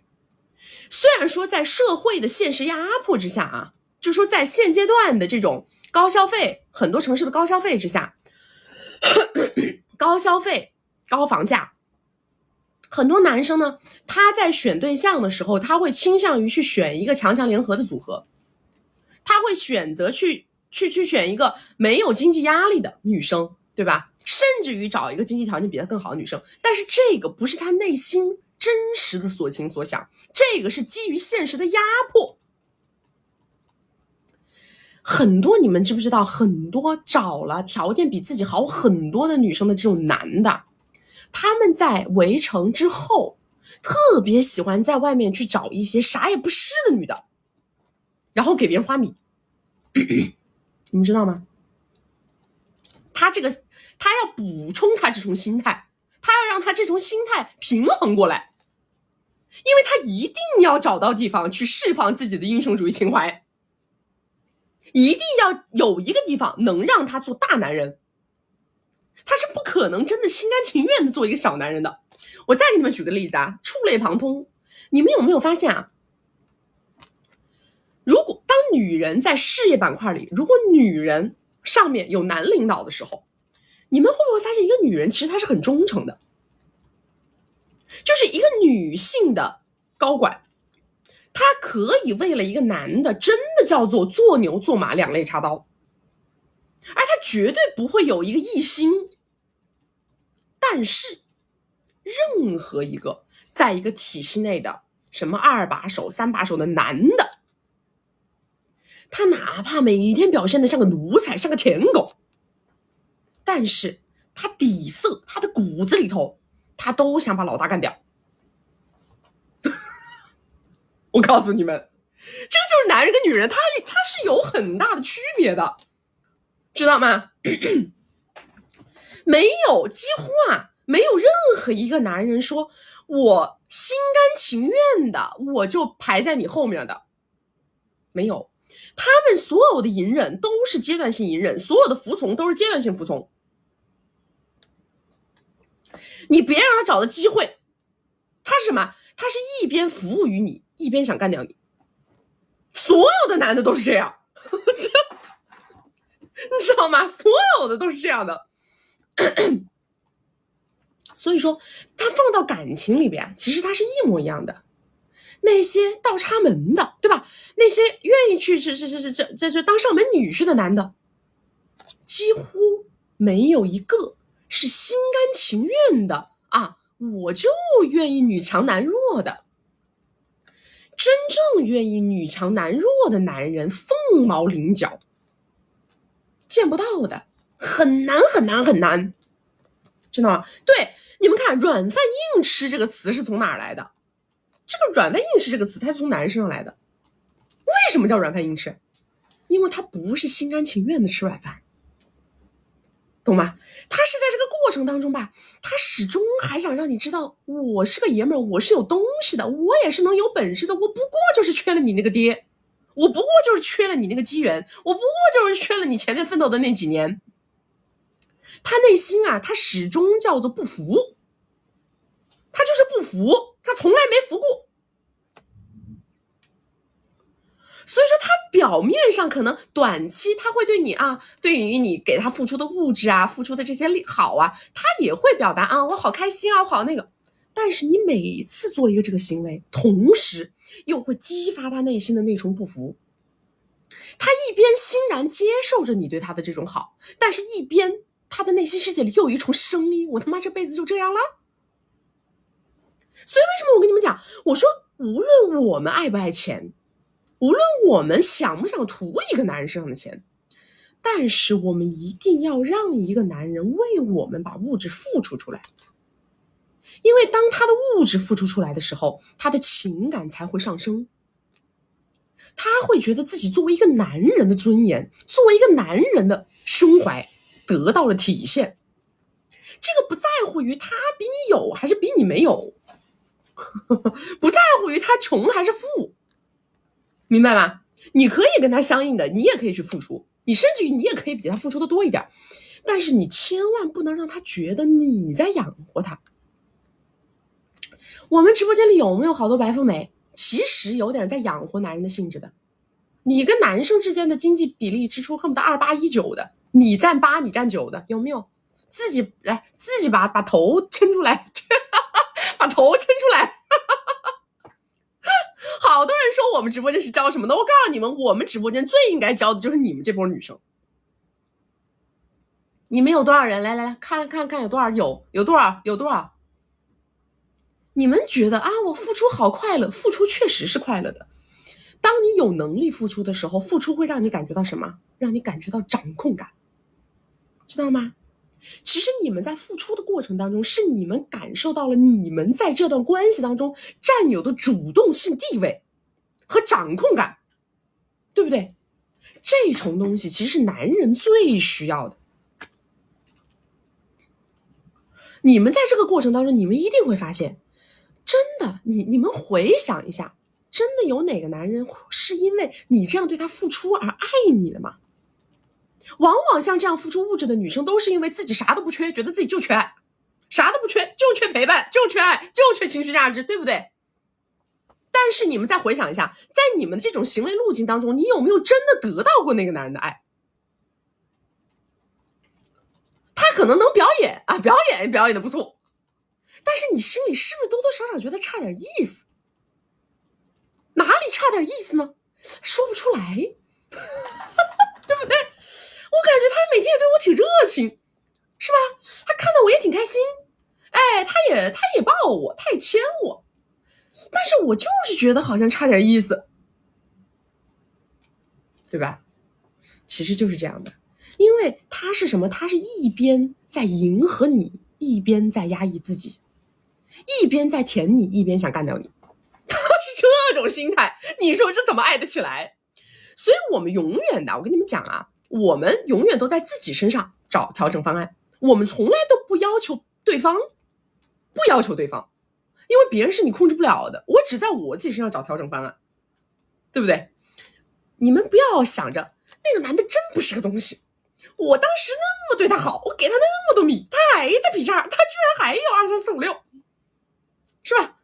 怎么能这样呢？好，你看他这种啊，原生家庭就是这么烂，就是怎么的，把他养成这个白眼狼，不能这么想问题，一定只从自己身上找调整方案，对吧？我可以付出，除非我想的是什么？我想的是养小白脸逻辑。我是养小白脸逻辑，我可以随便搞，反正对于我来说，你是一个一次性杯子嘛，对不对？随时换轮替，我根本不在乎忠不忠诚，你不忠诚再见嘛，对不对？我也不在乎，是吧？你不哄着我了，不哄着我了，再见呗。我不要你对我是真心的，我只要你表演，你只要表演的好，我就让你留着，你表演不好你就走，对吧？这个是我找小白脸逻辑，跟这个逻辑可以的。但是当你们想认真，你们想把一个男生作为你的1对1的伴侣，甚至于往婚姻方向去引导的时候，请记住今天曲曲跟你们说的这个话，没有一个男人会因为你不停的给他花钱而爱上你，不可能。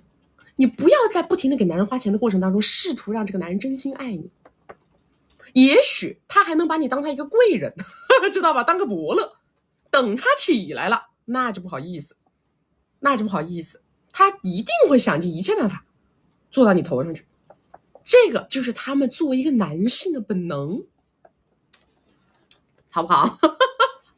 来，大家没有关注的宝宝左上点关注啊，没有加粉丝牌的加个粉丝牌，加了粉丝牌会收到我们直播提醒。我们每周直播3场，周二、周六早上10点到下午2点，周四晚上6点到晚上10点。要学习我们金贵的关系，进金贵的社群，找我们1v1或者是约连麦啊，或者是想买这个你就是光又找不到找不到底下弹窗的宝宝们，左上角头像点开到我们首页粉丝群，找不到粉丝群的后台私我们下播以后回复你们。我告诉你们，男人跟女人呐，他不可能达到完全的一致性的思维方式跟思想。为什么？因为娃不是从男人肚子里出来的，母性的基因它是只有女人有，男人是没有的，明白了吗？母性的这个东西啊，只有女人有，男人没有。它从生理的层面上不一样的时候，必然意味着它从思想层面上是不一样的。我们只能说尽我们所能，随着我们自己在社会上工作能力越来越强，对吧？现在随着脑力劳动越来越多，体力劳动越来越少，我们能够在这个社会上享有更高的地位、话语权、权利都可以。但是你如果想在底层的这种认知上完全跟男人达成一致，这个几乎是不可能的。生理结构决定了你们不可能达成一致，我们只能尽力就做到雌雄同体，完全达成一致不太现实。你让女人完全不在乎啊，我娃是不是这个爹，这不太现实，知道吧？来下一个来，他们说书没了，我们书都没了，等会儿我们加一下。我这不给我上个10万库存啊，就给我搞个1000多，啥意思啊？看不起谁呢？真是。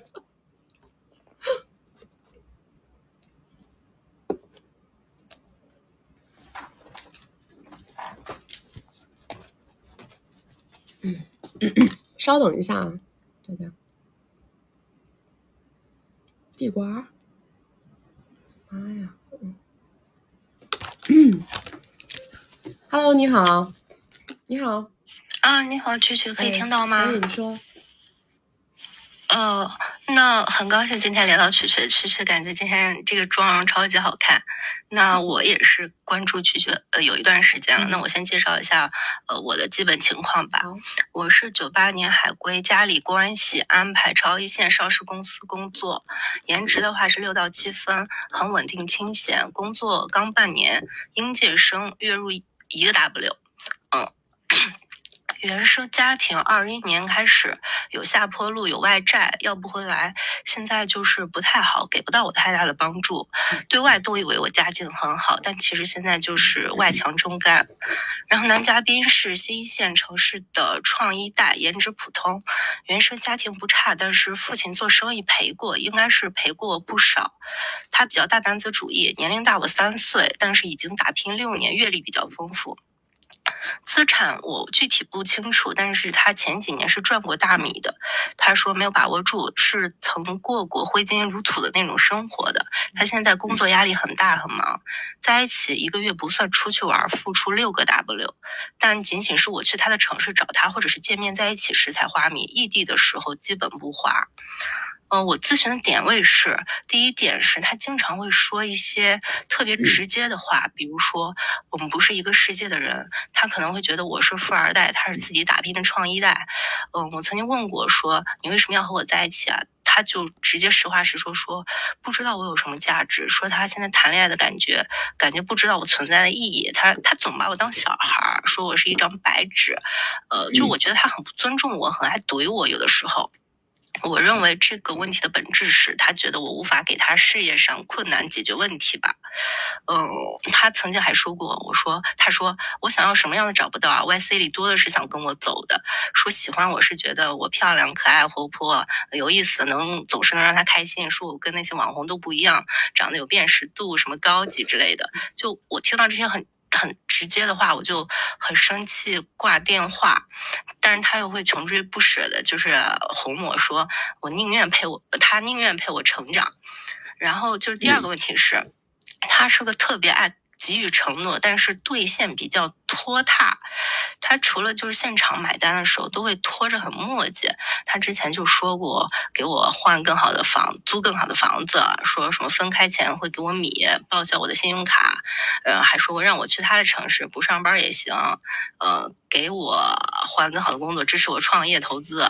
但是最近一次他给米说忘记了，说怪我早2天就能给你，说什么资金周转等回款再给我，但是他之前说过让我跟他公司签个雇佣关系才能让会计打给我，不然就转不了。然后当天他又问我说我要给合作方买礼物了，预算5到10个，你有没有推荐？然后我就说我心里想，我就说他就觉得他总是把我排在最后，就是工作之后。那就是我想问2个问题，第一个是就我也知道他可能是在就 KTV 我吧，然后那我之后的态度是应该是更示弱一些呢，还是要强硬一些叛逆一些，还是继续做自己啊？然后第2个问题是如何推动他就是付出的进度，我可能就不太会开口要，因为之前的 EX 们都是主动给。那还有就是我不知道我在他身上我更好的诉求是拿米呢还是拿资源呢，就是链接我之后的事业。你们俩总共就在一起1个月？是的。1个月你咋来这么多感悟啊？啊？你说什么？我说1个月你怎么会有这么多的感悟啊？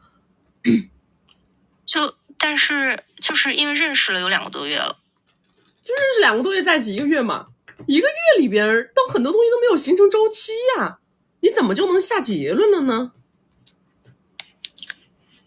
那曲曲觉得就是现在我应该什么承诺不兑现1个月里边承诺的东西，它不就算要兑现，它不也得要时间兑现吗？但那就最近的一个问题的话，就是我应该在之后怎么样？就是我也不想跟他后面就是磨磨唧唧的催他怎么样的。你跟这男人怎么认识的？是社交平台，就网上认识的呗。对。然后他认为你是富二代吗？我认为是的。就还有一个问题，他这2天老是要我父亲手机号，他说你把你父亲手机号给我呗。我说你干啥？他为什么会认为你是富二代？就因为我有留学背景吧，然后平时就花钱可能也有大手大脚。你自己平时1个月花多少？2到3个。然后你跟他有讲过你们自己家是干嘛的，什么情况吗？是有讲过的。所以他认为你是富二代是吧？我跟你讲，这个男生主要他给我一个什么感觉吧？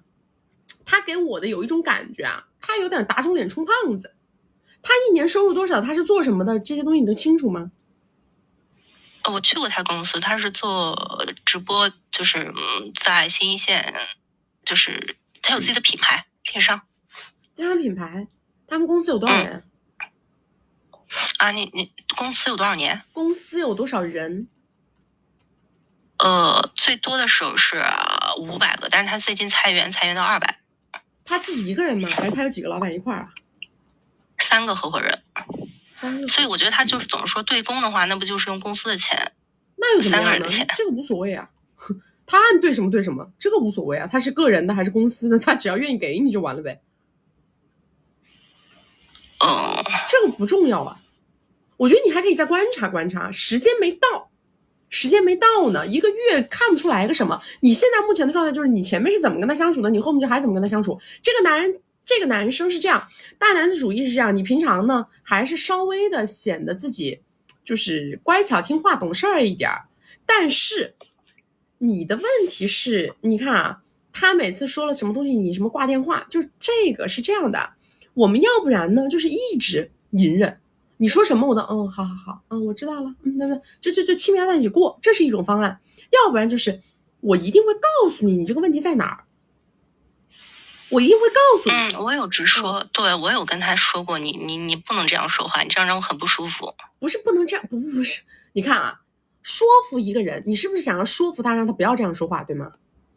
对，说服一个人是要站在对他有什么好处的立场上讲话，否则的话他是不会听的。你的这句话是你不要这么说，因为我会不舒服，他的逻辑是你会不舒服关我什么事儿，懂吗？不能这么聊，这么聊不明白，你得指出来他的问题，就是他是什么性格上的弱点，就是为什么你会这么说话，是因为你是个什么样的人，你作为一个这样的人，如果你要这样说话，未来你会遇见什么样的问题，就所有的这件事儿引发到你不爽，但是你要把这件事儿会引发到的恶劣影响丢到他头上，这个才叫做有效的沟通。哦，这样就站在他的角度，对，你说你现在的这个你看啊，你说你有没有发现，你平常说话非常的不尊重女性？你说我倒是无所谓，但是你不尊重女性会引发一个什么结果呢？比如说你现在做品牌，你做电商，你做品牌，对不对？我打个比方，我不知道他做啥的。如果说，比如说你说你做的品牌，你是面向女性受众的，当你的内心始终控制不住自己去说一些不尊重女性的话的时候，这种东西它就会融入到你在做产品的过程当中，那么你就没有办法吸引到你的受众。就是这样，就是你必须要把这件事落脚落在他的问题上，落脚落在他的损失上。明白了。那就是还有就是，那关于那些那些承诺的，因为有一些嘛，确实是我就好像我不会那些开口的话术，我也不想做那种在身后总是磨磨唧唧催他要米的那种。你先去看一下金贵的关系吧，你有学习过吗？我有课程。你有看吗？我没有看完。你没有好好看，知道？你先看这个男的呢，在现在相处时长不够，他没有办法形成规律性。还要再多遇一些事儿，再看是怎么回事。现在看不出来，你现在能看出来的就是他是一个非常非常明确的皇帝男，能看出来这个，别的人看不出来。他是皇帝男吗？算是非常明确啊，皇帝男是最喜欢打压女性人格的。而且他付出也您刚说什么？不好意思，他付出也还行，也不算很抠搜。皇帝男是最喜欢打压女性人格的，他边打压边付出，是这样的。对，就是他说那句话就感觉在 KTV 舞，就是这样的呀。所以我说你好好看课呀，他是吻合皇帝男这个特征的，但是别的我目前还看不出来。那就是 Hello， 我听不到了，你说 Hello 啊？你说喂，就是他当时说要我手机号，他是要我父亲手机号，他说要给我爸打电话，他是想干嘛呀？这个举动我是有点奇怪的。就想知道你到底是个什么家底，因为您说我们在一起时间还特别短，他就是想知道你是个什么家底嘛，他还是想找一个条件好的。他是想背地里查，还是想直接就是想查，想直接查，想查。是这个意思。好吧，下去再好好学习吧。好的，谢谢曲曲。短期之内迅速起盘的这种男生，他还是很希望借由着他现在的一些光环，能够吸引到一些更为殷实的背景的对象的，知道吗？他一定会有这个想法，能吸引到一个背景殷实的对象，那他肯定就不会去找一个纯粹的这种小美女，没有任何家庭背景的穷美女，他是不会的，他肯定倾向于去找有钱的美女。他愿意为你去付出。我一听这个男生他的付出模型，就是他的付出模型有点打肿脸充胖子的付出模型，知道吧？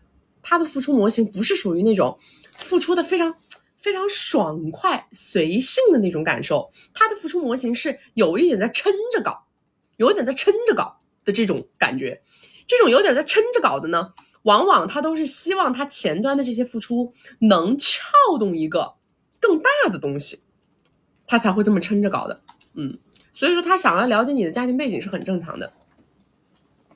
是直播，来，大家没有关注的宝宝左上点关注啊！没有加粉丝牌的加个粉丝牌，加了粉丝牌会收到我们直播提醒。我们每周直播3场，周二、周六早上10点到下午2点，周四晚上6点到晚上10点。要学习我们金贵的关系，进金贵的社群，找我们1v1或者是预约连麦啊，或者是上了吗？上了，现在有了吗？有。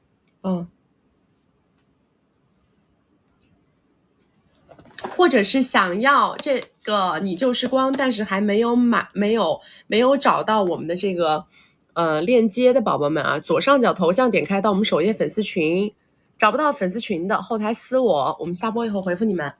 来下一个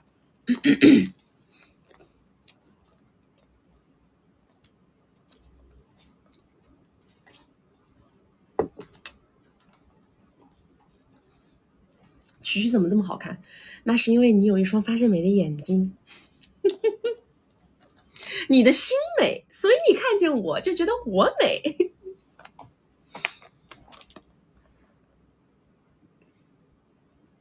哪边啊？是这边吗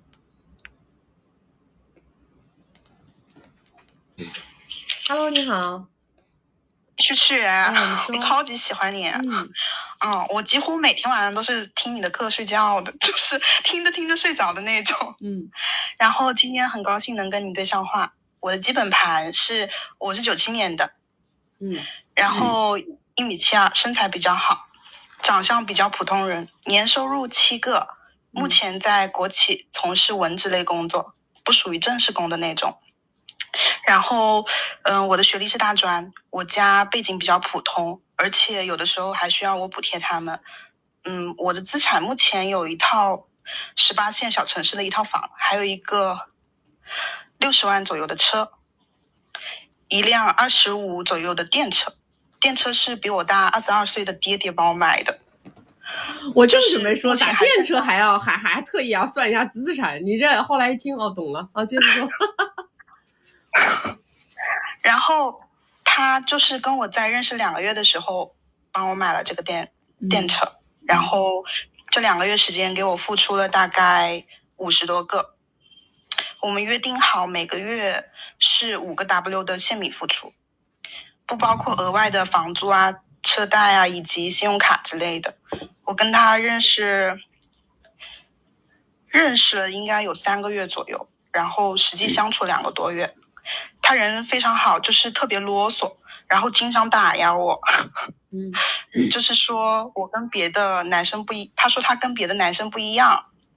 我个人理解是他觉得他付出的比较多，跟我之前的那些男朋友不太一样。然后我就总是对他摆脸色，每次他说这些让我不开心的话，我就总是摆脸色。他说啥呀？没觉得这话有啥呀？他就觉得他付出了很多，意思我之前的男朋友没有付出这么多。也是不少啊，那你之前男朋友是也没付出这么多，人家讲的不是个事实吗？你有啥好白脸的呀？讲事实你们不高兴。好像有道理。然后我就在想，我怎样才可以从他身上拿到我想要的房子？学会不摆脸色，学会顺坡下，顺毛捋。你金棍学了吗？金棍我看呀，我每天晚上都看呀。你看了，你怎么会还有这种对抗情绪呢？我怎么跟你们说的？我是怎么跟你们说的？这男的聊这种天，我们所有的这种点位全部要给他抓住，然后给他顺毛往下捋，知道吗？你什么我什么我给你付出的这么多，我什么你以前的那肯定了，我遇见你我就觉得我飞黄腾达了。我以前啊很多不敢想的事儿，我现在都敢想了。我今年的目标就是买房。我现在给我树立的第一理想就是要买房，就是要跟你2个人一直在一起，因为我觉得我如果没有了你，我就再也找不到像你这样的男人了。我感觉他说的好像也是事实，因为我现在我感觉我自己年纪大了。不重要，我都说了，事实是事实，不重要吗？我的目的是什么？目的是我怎么引导他给我买房。对呀，我只想我的目的，他说什么，他什么态度，我永远都只想着我的目的怎么结合进来，我的目的怎么插入进来，懂吗？他说什么都不重要，对不对？就是他说什么，我都说啊，我觉得我遇到你好幸运。他说你看我给你付出的多吧，你看你以前呢，是啊，我自从遇到了你，我才知道什么叫做爱。男人给我花米，这个就是爱。我以前都没有感受到过这么强烈的爱。你说这样聊，知道吧？你干嘛？人家一说这你白脸，人家说这白脸，你这个东西永远下不来。还有一个就是我比较想走婚恋，因为我现在的月收入是7个。我年纪大了。你年纪大了，你还跟爹爹搞什么了？你一天都不该搞啊！我又想搞米，然后我又想走婚恋。你这个自己自行再走，没时间了啊，没时间了。你想好一头走，你别，你不要耽误时间，好吧？你多大了？我97的，我26，明年27了。26还好呀，也没有很大呀。我感觉我到30我就没人要了，因为我家庭很普通。我朋友说我走到婚恋市场基本上就没人要了，对碰都没人要的那种。那你还想个屁，反正也是没人要，不如就不要。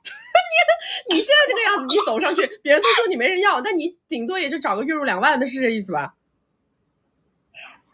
我单位上也没有月入2W 的，除了我老板呢。对呀，那你只能找月入1个 W 往下的，是这意思。那你结这个婚干啥呀？你现在找了个爹爹，你还能看中那个1个月1个 W 的？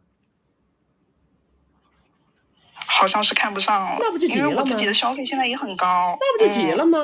你闭着眼睛，你先树立个目标，比如说300、500，对不对？你1年2年，你先把这个东西拿到手，你再来考虑后面的。你现在啊，你一点壳子都没有，你所谓的找结婚对象也不是不能找，那你找的结婚对象就很平庸嘛。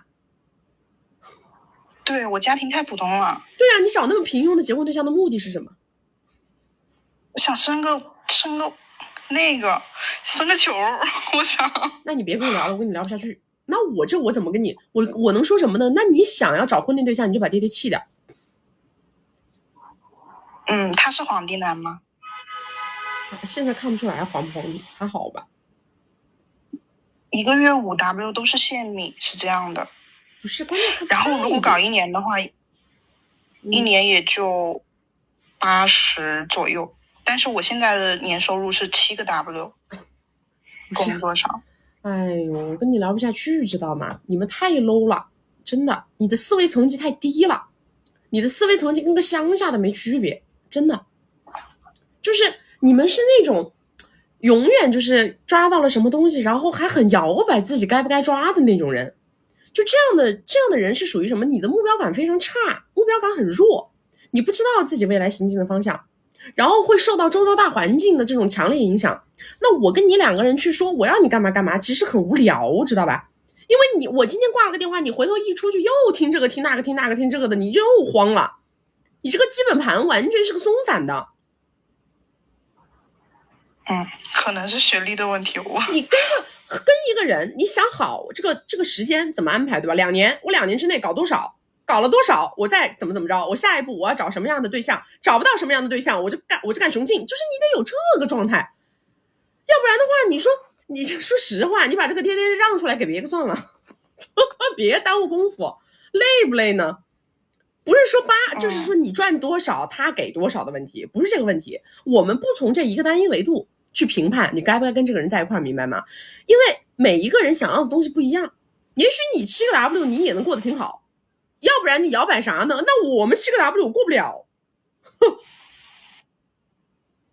是不是这个道理？你能摇摆，人家给你80个，1年80个，你还能摇摆于我是放弃这个80和继续我拿我这个7个过生活，还是说我要拿这个80？你还能为这摇摆，就说明你对这个钱的欲望也不是很强烈，知道吧？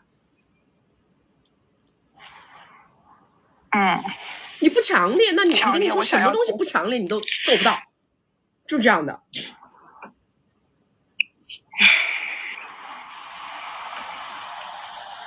还有一个问题就是友情方面的问题，我一直感觉我就可能没有什么女性方面的朋友。我是在想，我是不能给我的女性朋友带来价值，是这个原因，还是我性格上的一些缺陷？交朋友是为了什么？就为了开心啊！是为了开心。我想交一些能带给我一些情绪价值、正向的女性朋友。那蛮简单嘛，爹爹给你给80个 W， 你每个月拿5个 W， 其中拿1个 W 出来请客吃饭不就完了吗？好的，朋友不就来了吗？财散人聚，懂不懂？好，没问题了。好，就这样。好，谢谢徐徐。拜拜。你们就是说什么呢？就是普通的那种，一路走得很普通，没有野心、没有欲望的女孩，一不小心撞上了一个爹爹，你们是这个状态，是吧？撞上了之后在想，哎呀，这泼天的富贵，我是接得住还是接不住啊？是吧？就没想过，压根也没想过说我要怎么向上走，我要怎么向上爬，我要怎么上升阶层，没有。我就干个7万的工作吧，本来也觉得没什么问题，就找个年收入20万的男人，我也觉得挺好。结果一不小心闯入一个爹爹，一不小心闯入这个爹爹，一下子跟我给了个什么几十，然后我在想，这个钱呢，我要这干什么呢？我该不该要呢？啊，我承不承载得了这泼天的富贵呢？你天天在想这，你说你天天想这，我跟你出啥主意啊？我都跟你们讲了，求爱也是对的，求财也是对的，求啥都是对的，你爱求啥求啥。但是呢，你得自己先搞明白你想求啥，不能我告诉你该求啥。我又不是你妈，你妈都告诉不了你，对吧？你们要学着为自己的选择买单呐，是不是？鱼和熊掌不是不能兼得，是要有先后顺序。我先得什么，后得什么，我不能一把了全抓到手上，那肯定是抓不住，对不对？鱼和熊掌啊，我纯粹的爱情跟物质，我想先要哪一个，再要哪一个，就是你必须得有一个先后顺序，对不对？因为我们都是普通家庭出来的小孩，他这边给我关了。我们都是普通家庭出来的小孩，我们没有办法抓全部，做不到抓全部，懂不懂？你本来抓一头你都很难抓，你不要说你又抓这又抓这又抓那，既要又要还要，那你就什么都抓不住，对吧？怎么关了？那不关了不是蛮正常的？来，大家没有关注的宝宝左上点关注啊，没有加粉丝牌的加个粉丝牌，加了粉丝牌会收到我们直播提醒。我们每周直播3场，周二、周六早上10点到下午2点，周四晚上6点到晚上10点。要学习我们金贵的关系，进金贵的社群，找我们1v1或者是约连麦啊，或者是想要你就是光我的这本讲我自己经历的书的宝宝们，还没有看到弹窗的宝宝们，左上角头像点开到我们首页粉丝群，找不到粉丝群的后台私我们下播以后回复你们。而且我跟你们说，他们这种人都普遍有个什么毛病？你们现在直播间里肯定很多人也有这个毛病。为什么别人说了一点东西就觉得他在 PUA 你，是吧？这个爹爹说的话，你看我对你好吧，是吧？哎，你没有遇到过对你这么好的男的吧？为什么你会觉得他这个话在 PUA 你？是因为你自卑，懂吗？就是本质上别人只是在说一个事实，而且别人只是在邀功。哎，你们在公司里头也是这样的，在岗位上也是这样的，或者说你去给别人同学同事之间帮忙也是这样的。你做了事儿，你是不是希望别人知道啊？对吧？你是不是希望别人念你的好啊？你们呢，收别人东西收完了吧，没有表现出兴高采烈，对不对？没有，因为你内心还在内耗，想着哎呀，我收这个东西该收不该收啊？我刚刚讲的前面那一趴，对不对？该收不该收啊？这泼天的富贵我能不能行啊？内耗多了，你没有办法非常直率的表达出我的开心、我的快乐、我的喜悦。我觉得这一份东西的来之不易，首先在第一个点位上，别人就没有得到非常充分的情绪价值，对吧？他这个情绪价值没得到，然后呢，人家就来要情绪价值来了。他来跟你讲说啊，你看我对你好吧，啊，我没有你没有遇到过比我对你这么好的男的吧？你看我多大方，我跟别人不一样。他在干嘛？他在邀功。为什么会邀功？是因为你情绪价值没给够，所以他就在提醒你，哎，你就心里有点数啊，你多表扬表扬我啊，你要对我好一点啊。你就不要出去瞎搞啊！你要知道我这种男人来之不易啊，明白了吗？他是这个概念，所以你们这环环的不对，因为你的整个心态都是混乱的、拧巴的。想要就大大方方要，收了就大大方方感谢。别人想邀功，你就大大方方的，哎，再跟他两个人锣鼓喧天、鞭炮齐鸣，发个朋友圈，我终于遇到了这个世界上对我最好的男人。对吧？给你买任何东西发个朋友圈，我终于遇到了一个爱我的男人，我终于感受到了这份沉甸甸的爱。把5个 W 的圣米放手上，拍个照。我感受到了一份沉甸甸的爱，对吧？我跟你们讲，所有的这些大佬啊什么的，他们都有个毛病，就是他不喜欢成天到晚炫富的女生。他不喜欢成天到晚的秀啊，今天这里明天那里啊，搞得好像自己很 social 的那种女生。但是如果这份东西是他带给你的，他就喜欢看你炫了。为什么呢？因为他认为你在炫的过程当中，第一是在给他情绪价值，给他脸；第二是你在无形当中阻断你的桃花。他自己心里会盘算呢。你看他把这个一发，人家所有人都知道，现在有个男的这么给他砸，那些男的肯定都要衡量成本，不敢近身，懂了没有？然后他在这个过程当中，他就会越砸越快乐，因为他觉得我越砸，在你那边竖起的防线就越高，对不对？你等于说你被我惯出来了呀，你被我惯出来了，人家就不接手了，他会有这种心态，明白了吗？所以你们都搞不懂别人是什么心态，天天在这个裸聊，跟我那裸着在那聊什么引导付出，我还怎么再让他付出？就你这个心态付出个屁！别人下个月就分批不想给了，就觉得这个钱花的一点都不值。来，大家没有关注的宝宝早上点关注啊！没有加粉丝牌加个粉丝牌，加了粉丝牌会收到我们直播提醒。我们每周直播3场，周二、周六早上10点到下午2点，周四晚上6点到晚上10点。要学习我们金贵的关系，进金贵的社群，找我们1v1或者是约连麦啊，或者是想要这本你就是光的宝宝们，左上角头像点开到我们首页粉丝群，找不到粉丝群的后台私我们下播以后回复你们。来下一个，开呀，他在等，还没呢，就开这个。下一个是谁？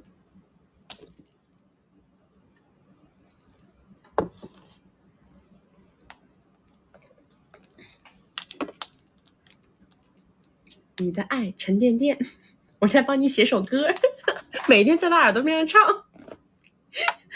你的爱沉甸甸，你的爱沉甸甸，每天往床上一躺就开始唱。你的爱沉甸甸，那爹爹最后心脏病被你搞发了，你信不？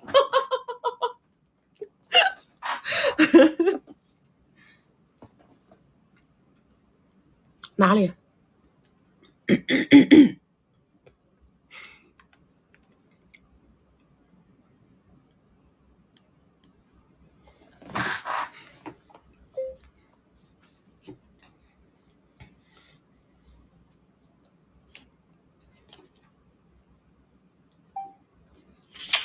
？Hello， 你好，你好。哎 ，Hello， 曲曲。哎，你说。能听到吗？听得到，你说。哦，曲曲。你好，首先想先表白你一下，我看了你的直播有9个月的时间了，然后金贵的关系也学习了2遍，还有3天前收到了你的书，然后我一个晚上加一个早上就是给读完了，然后我看到了你投资就是失败那一段，还有你从每段经历中都会有自己的个人感悟和总结。永远看到你让成长的一面，然后真正的践行了凡事发生皆有利于我这一个观点。曲曲，你为了女性力量的崛起，将最底层的价值观传递给我们。我现在特别喜欢你，就是几乎我一有空闲时间就天天的戴着耳机听你的直播。然后我现在是想让曲曲帮我规划一下我的那个未来的发展。如何让我以后稳定在超一线城市，也能实现自己的阶级跨越？我今年是211的硕士毕业，26岁，身高是1.65米，体重是98斤，颜值应该是有6分的样子。目前是在那个超一线的体制内工作，工作上有一些小光环，年入30万左右。家里是北方农村的，没办法提供任何帮助。然后曲曲说要从自己过去的经历中去总结自己的人生，然后我就回想了自己的一下经历。首先在感情方面没有谈过恋爱，然后我给大众的印象应该是很温柔、性格很好的一个女孩子。但我自己评价我是一个特别有野心，然后挺努力的，然后内心也比较坚强，后劲儿比较足的一个女孩。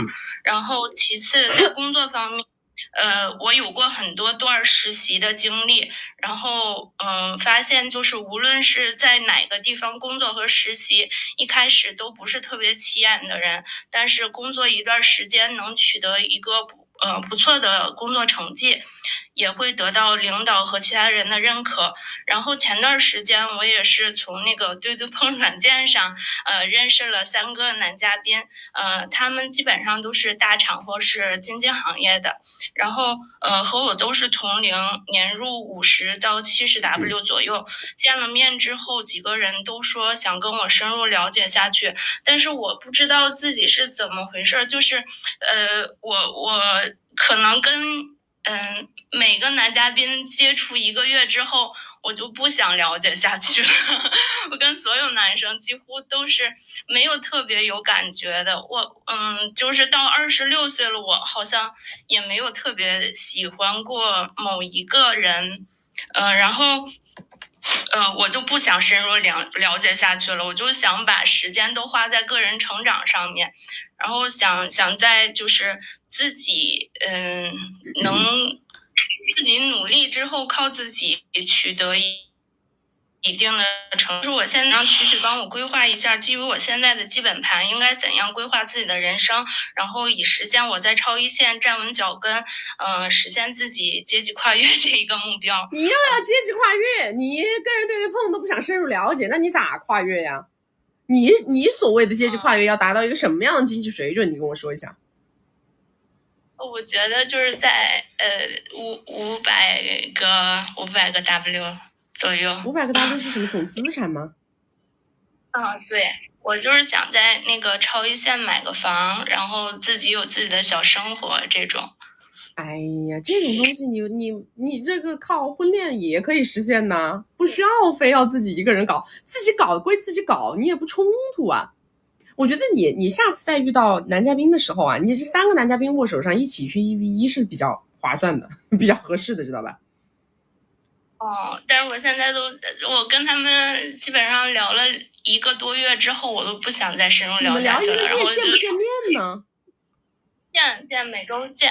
因为我周一到周五还挺忙的，然后周六周日周六周日每周都会约着见面。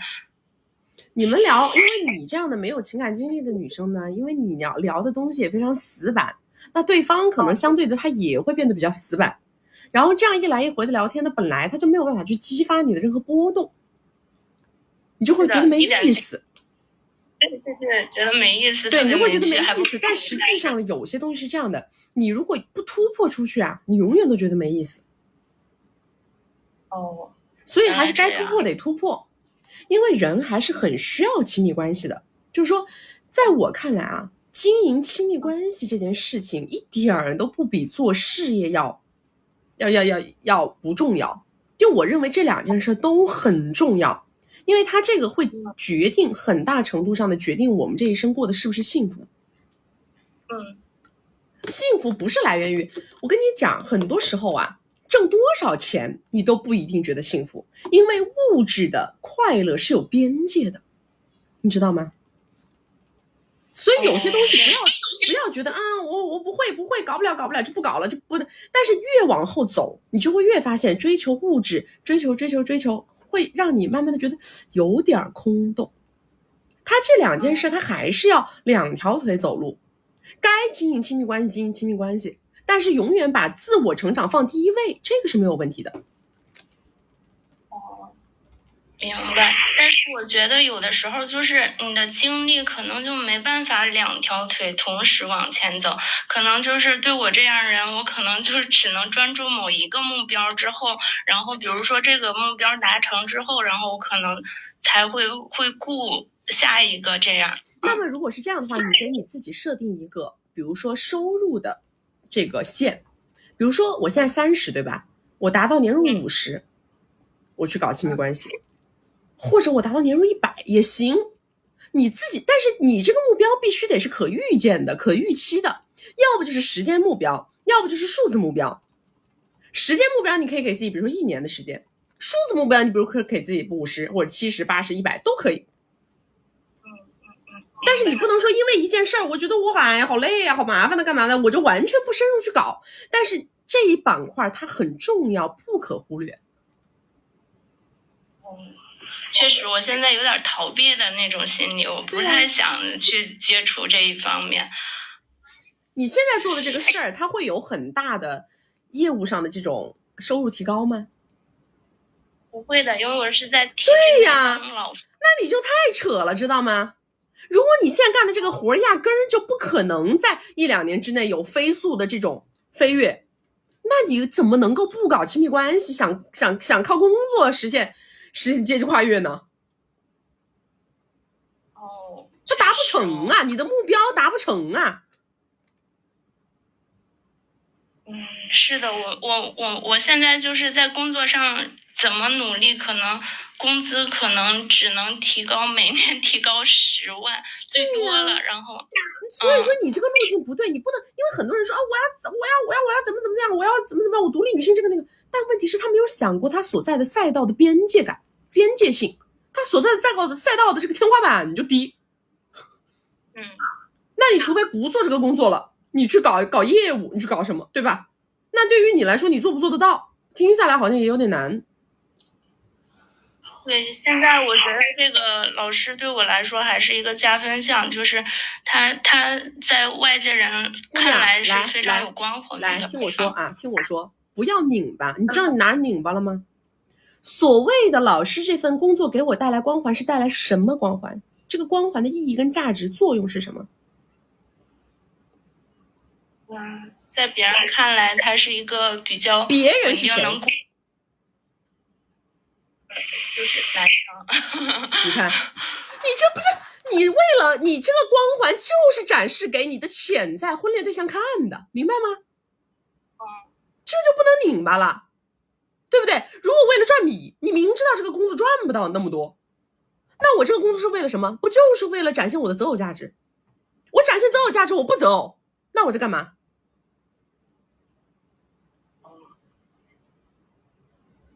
明白，曲明白，一下子打通了。就是我以前觉得自己特别努力，但是就是好像生活中也没有得到大的结果。那当然了，你在当老师能得什么大的结果？你除非你是清华北大的教授出去跟人创业，对不对？确实是这个样子。明白了，曲。好吧，你再有遇到男嘉宾。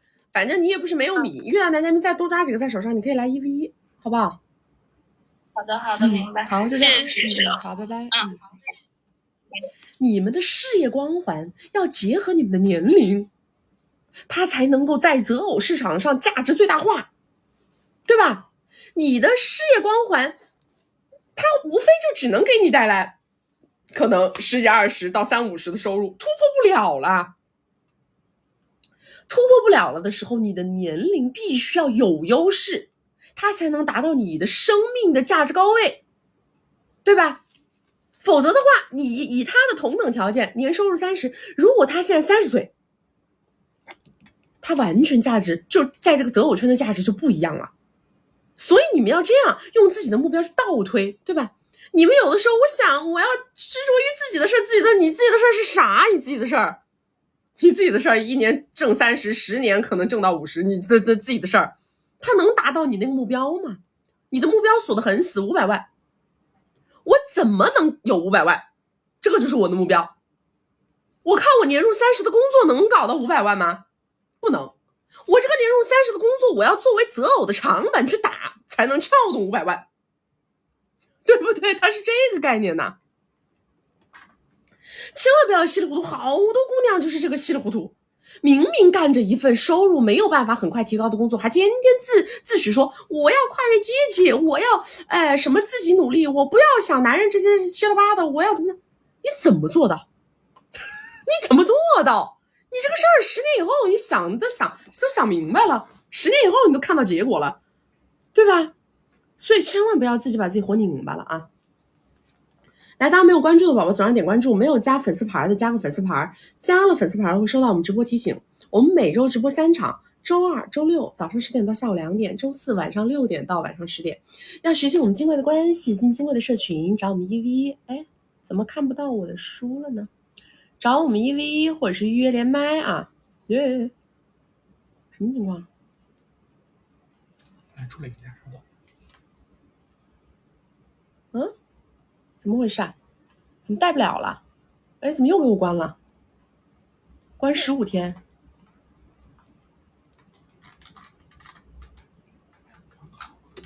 啊？不换了，下场再播。佛系啊，我们这边主打个佛系，播个2小时可以了。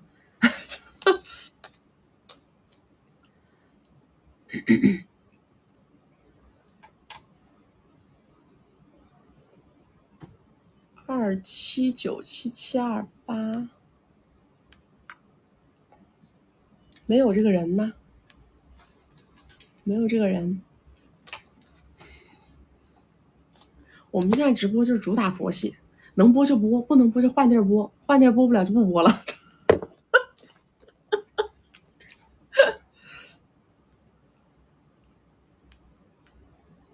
没有这个人呢，他没连我呀。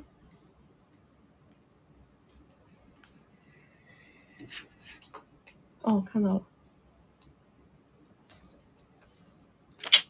Hello， 你好。哦，喂，蛐蛐你好。哎，你好，你说。我超喜欢你，我也每天都看你的视频睡觉的。我今天想问的主要是向上发展、社交，还有规划我的人生和跨越阶级。那我先阐述一下我的基本盘。我是95年，今年28岁，然后完全是靠自己从国内18线小城市拿了奖学金，然后到了全球 Top 2的学校毕业，然后在华尔街工作过。现在在亚洲基金行业特别发达的海外城市，就是你之前视频当中提到的，富人聚集的那个城市。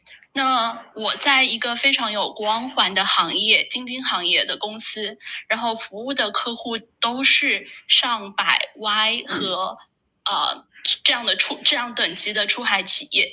那我自己目前个人60个 W， 然后有那个海外身份、房产、没车。虽然目前挣的不多，但是我对自己赚钱的能力是非常有信心的。因为在事业上，我的成长速度比同龄人快很多，并且在一个天花板很高的行业。那我的感情状态呢是26岁的时候，我在海外的城市跟 ABC 有一段不到2年的围城，对方非常的上进，也算是打工人当中很优秀、很爱我的，也是大家眼里的模范和榜样。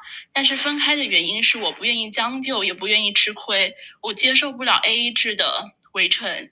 然后我也没那么爱，并且我想创业，以后想从亚洲回到漂亮国。我觉得安逸稳定的生活不是我想要的，所以就扯了快乐症。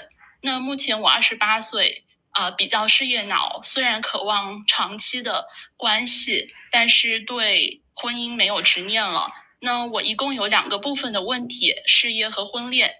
我关于事业的第一个问题是，我现在的工作平台有很多认识的优质客户。那在基金这行业，我有自己的创业的想法，但是工作当中我都是非常专业和非常理性的。我应该在什么样合适的时机提出自己的诉求和想法，然后利用平台的资源，把它变成对自己创业以后有帮助的自己的人脉呢？我没太懂什么叫合适的时机提出呀？你要给谁提啊？因为我所做的行业是在基金行业服务那些已经上市或者是预备上市的出海企业，我觉得他们也是我以后想要创业方向的主要的客户群体。我的疑问是说，既然有这么好的客户资源，我自己又有创业和婚恋的想法，我应该怎么去利用现在的平台和资源？你的客户里边有对你感兴趣的吗？有的。这是我的第2个问题，就是婚恋的那个，我们待会儿我再去问。就是首先事业发展方面，你自己的事业发展，那你自己要慢慢的，你首先要给别人提供一些非常不可替代的价值啊，要你的客户认可你的价值啊。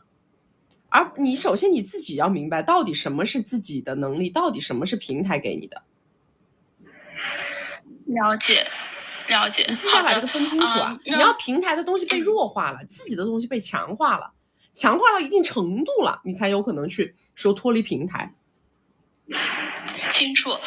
下一个关于事业的问题是在创业和在职之间怎么去平衡呢？因为我现在28岁，我有很具体的创业的想法和项目，但是完全没有行动。并且我不想从目前的工作岗位离职，因为它能给我带来光环、人脉和无限的上升空间。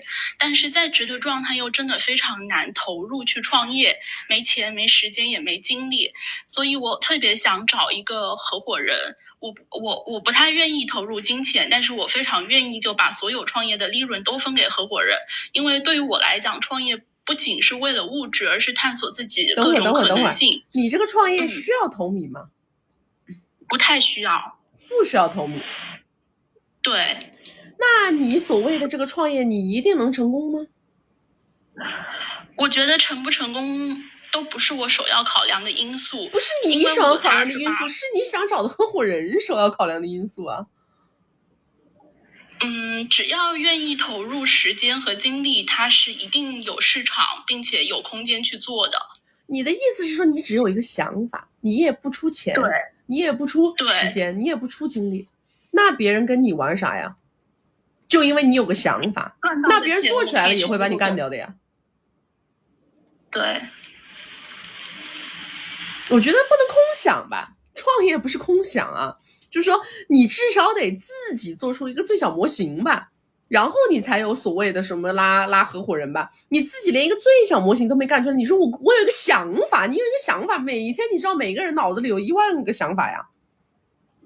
好的，我清楚了。我会先把商业模式跑通，然后让别人看到一点结果，再去找跟我方向很相符的合伙人，再去跟他谈我们怎么出时间、精力和资源，然后再去怎么分红。对的，对的，好的，清楚。那我的下一个部分是关于婚恋了，就是首先我从来没有别人为我大额付出的经验，我有上过金贵的关系，并且我很会给情绪价值，就虽然内心我是非常高傲的，但是我能低得下姿态，并且嘴甜，给别人去提供情绪价值。但是目前的问题就在于我找不到目标用户，因为我觉得同龄人都没有我强，我又不想倒贴或者不想吃亏，但是比我年龄大很多比我强的呢，我又不太愿意接受比我年龄大很多很多很多很多的。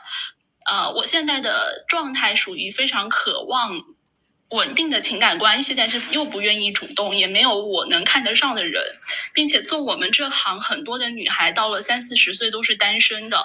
我对婚恋没有执念，并且科技也可以让我自己生了，所以长期来讲，您觉得我的婚恋应该是什么样的，或者能给我一些意见吗？你都不对婚恋没执念了，你干脆就别婚恋了，那你还婚恋个啥呢？你们特别拧巴，知道吧？又说要择偶，又说我这不愿意那不愿意那不愿意这不愿意，那你不愿意呢？你择啥呢？那就别择了呗。你明知道，我不愿意这，我不愿意那，我不愿意那，我不愿意这，你有这么多的不愿意，那还有什么解决方案？那就没有解决方案了呀。我清楚，只是我还是很渴望就是稳定的情感关系的。你哪里渴望了呢？你要不就是嫌人家赚的没你多，要不就是嫌人家年纪大，那你要找一个又年轻又赚的跟你差不多或者比你更多的人，你能接受他多偶吗？我们这个城市的情况属于大家都单身，就很少可能都多偶，就是所有人都不是什么情况？你有没有遇到？你不要讲，你们不要讲你的感知，你的感知有没有被验证？就是你有谈什么，你谈的是什么？什么样的男生在追求你？在追求你的男生里面有没有你能看得上眼的？清楚，没有就是没有，没有案例，懂吗？都是空想，就是这个事儿它只要没落地，我没有找到一个啊，又跟我年龄差不多，又比我赚得多，我能看得上他财富量级，同时跟我2个人，还能性格合得来的，又是单偶的，就是我没找着，不代表他就是没找着就没有办法验证它存在。就根本就没有人追我，并且是很久很久都没人追我。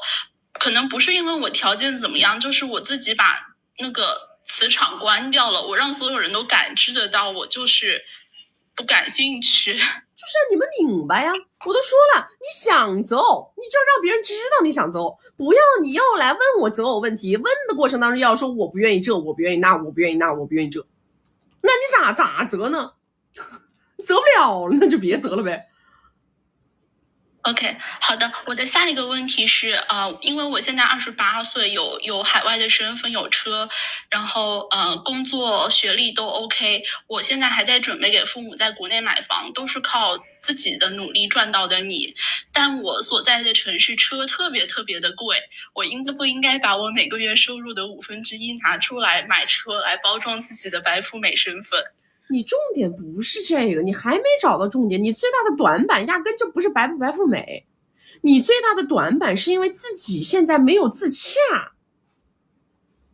没有办法承认我没那么强，去承认我也想找一个男人靠一靠，我也想找个男人能扶我一把，我想走婚恋，我想择偶。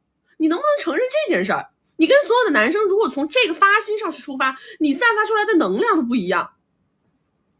你刚搞个什么白富美的车，然后呢，你还要端着你那个架子，你还是下不来，你还是解决不了你的核心问题啊。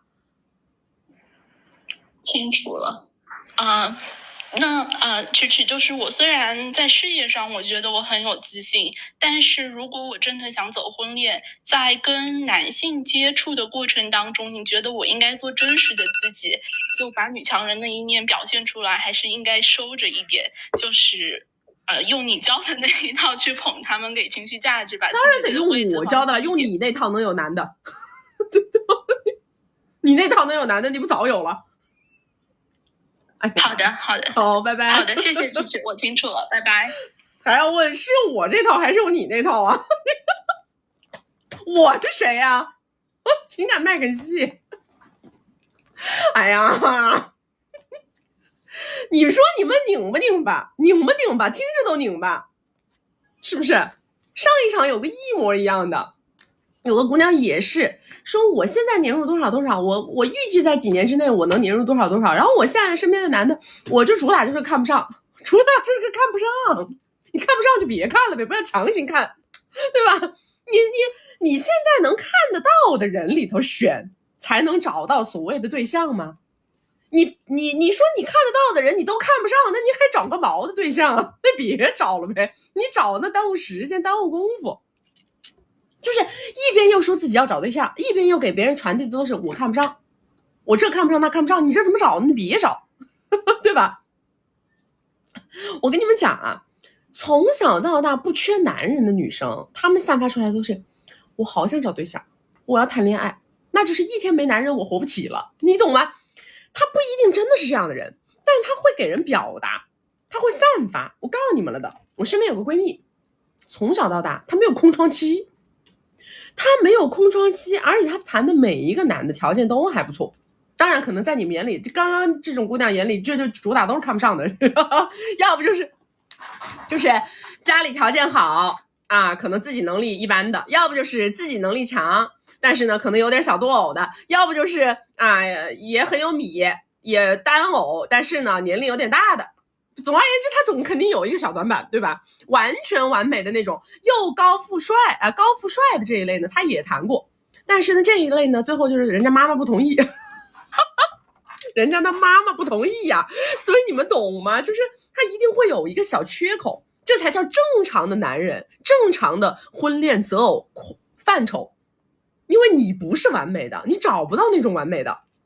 然后我那个闺蜜呢，这个不是重点，重点是我要跟你讲，我这个闺蜜啊，她不属于美女，她呢也不是那种很温柔的，她也不是那种说是就是说啊我很会说话呀，然后特别会给情绪，她不是这一挂，她非常的那种野蛮的粗鲁，就是刁啊，没事就这样的，知道吧？然后呢讲话就是都是特别泼辣的那一类。所以我跟你们讲，就是说有没有空窗期，有没有男人，能不能谈恋爱，他有的时候不在乎于你表现出来的这种气质或者说性格，其实这个还不是最重点的，这个只关乎于你能不能引导付出，明白吗？就是我教你们的那套东西最终是为了引导付出，不是为了开始一段关系。开始一段关系其实重点不在那儿，重点在哪儿？重点在于他无时无刻的不在释放求偶信号，重点在这儿。就我们俩，我从小到大我见他，我特别服的一点，他走到哪儿，无论这个是个什么环境什么地方，她都能想尽一切办法的让别人知道她在找男朋友。我们俩不管是去洗浴中心按个摩，还是去游泳馆游个泳，随便干什么，去酒吧里面蹦个迪，我告诉你们，我就这3个场景，我3个场景给到你们，你们就想一想你们自己，你再想想他。我们在那个洗浴中心里头水会，知道吧？睡觉我们俩，然后呢早上醒了以后，我们不是睡那个大厅吗？我们俩就睡在靠那个就是大厅最外面的地方睡，然后那个大厅里面不是有很多很多张床吗？醒了以后呢，我们就听到里头有个男生的声音，一听可能就声音也不年纪不大啊，然后就听见那个男生就在那说什么啊，什么公司什么什么货呀，几百万呐，什么什么，就讲好像自己有点经济实力啊，几百万什么这个那个床，你们知道学中心那个床是彼此之间其实是看不到脸的，因为它有很多排嘛，就是其实我们是看不到人家那个地方。然后你知道我那个闺蜜她可以怎么样？她先她爬起来看，她先看，她一看那边俩男的，因为她是听到别人在打电话，她够起来看，看完了以后她也没说啥。然后呢这个时候啊，结果就有一个那个洗地的就到我们旁边咯不是很吵吗？好，她找着机会了，她就跟我说，哎，这太吵了，我们上里边找个地方睡。她就让我跟她一起换个地方睡。我说行啊。我们起来以后，她径直就躺到了那个男生旁边一张床，径直躺下，然后我就跟他一块儿呗，我就在他旁边躺着呗。然后那个男生跟那个他的哥们儿2个人在那聊天，我这个闺蜜呢，她就跟我聊天，然后她从头到尾，她其实那个时候是有男朋友的，她是有男朋友的，知道吧？但是呢，她从头到尾跟我聊天，就是我跟你说，我爸说了，我今年过年要是再不带个对象回去，他就不让我进家门了。开口第一句，我整个就是一个被动，我非常之被动。我听着他，我也不知道我该给他回什么。他说，我爸天天骂我啊，说我不谈恋爱，说我丢家里的人，什么什么什么，别他一个人独角戏。然后我就，我说他找呗，那你找呗。我心想，你的男朋友是死了吗？然后直到他呱啦呱啦呱半个小时，旁边那个男的终于坐不住了，说：“美女，你们是本地人吗？”他马上跟人搭话：“对呀，马上，你们呢？”然后那个结果就是我们2个人，然后就当东道主，带着人家在外面玩了一天，知道吧？这是第一个场景。然后第2个场景知道吧？我们俩在游泳馆游泳，也是的，他就看到有个帅哥啊，就站在那个就是有池子里头，站那头。然后他呀，我在那游，他不游啊，他就游到那个男生旁边一站，他游到旁边那个男生旁边站着。哎，帅哥，现在几点？我看那个表好像有点不准。然后又约着跟别人出去玩。我们在酒吧里头坐在卡座上，背后也有个卡座，对吧？他很搞笑的，我们都跟人家背对着背坐着嘛，他就这么扫，一看后面那个男生长得挺帅，拿的，然后哎，帅哥，这个火啊，他这个火，然后那个男生呢就拿火机过来给他点嘛，一点他紧着说，哎，你跟我以前的男朋友长得好像啊，就这么土，你知道吧？就非常之土。他就，哎，你跟我以前那个男朋友长，然后他是什么？他每一次把我当工具人，他把我一拍，然后他就把我一拍，哎，你看他是不是跟我以前那个男朋友长得很像？我心想，你哪个男朋友长这样？就是他永远，我就是在旁边，永远都是工具人。你们知道吗？就这个女生，她虽然说啊，她不是属于那种就是说一定很会引导付出啊，或者说是怎么样，她不是那挂，但是她能够迅速的开启一段关系。我们只要是参加任何有男生的场合，她绝对第2天其中有一个男生就变成了男朋友了，绝对第2天都要不了3天。当然他不会跟别人怎么着啊，他这嘴巴他先把别人，就是他能开玩笑的过程当中，知道吧？比如说我们第1天刚刚一起认识是吧，大家一起在 KTV 哎都玩游戏认识都很好，我们大家都很正常，他就可以怎么样呢？第2天把我叫出来玩，他就跟那个男生在一块儿了，然后他就跟我说，哎，给你介绍一下，这我老公。他是这样的，你们再对比一下你们自个儿，你们再对比一下你们天天啊这个标准那个标准，这个不达标那个不达标，其实呢完全就是这叫什么只是练兵不上战场这一类。你们再对标一下，你就明白我说的这个意思了。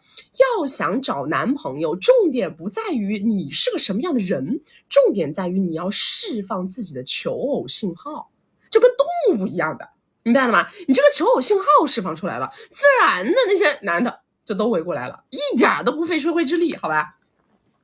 来，大家没有关注的，早点关注；没有加粉丝牌的，加个粉丝牌啊！加了粉丝牌会收到我们直播提醒。我们每周直播3场，周2、周6早上10点到下午2点，周4晚上6点到晚上10点。要学习我们金贵的关系，进金贵的社群，找我们1v1或者是预约连麦啊，或者是想要这个你就是光的宝宝们，左上角头像点开到我们首页粉丝群，找不到粉丝群的后台私我们下播以后回复你们。来下一个。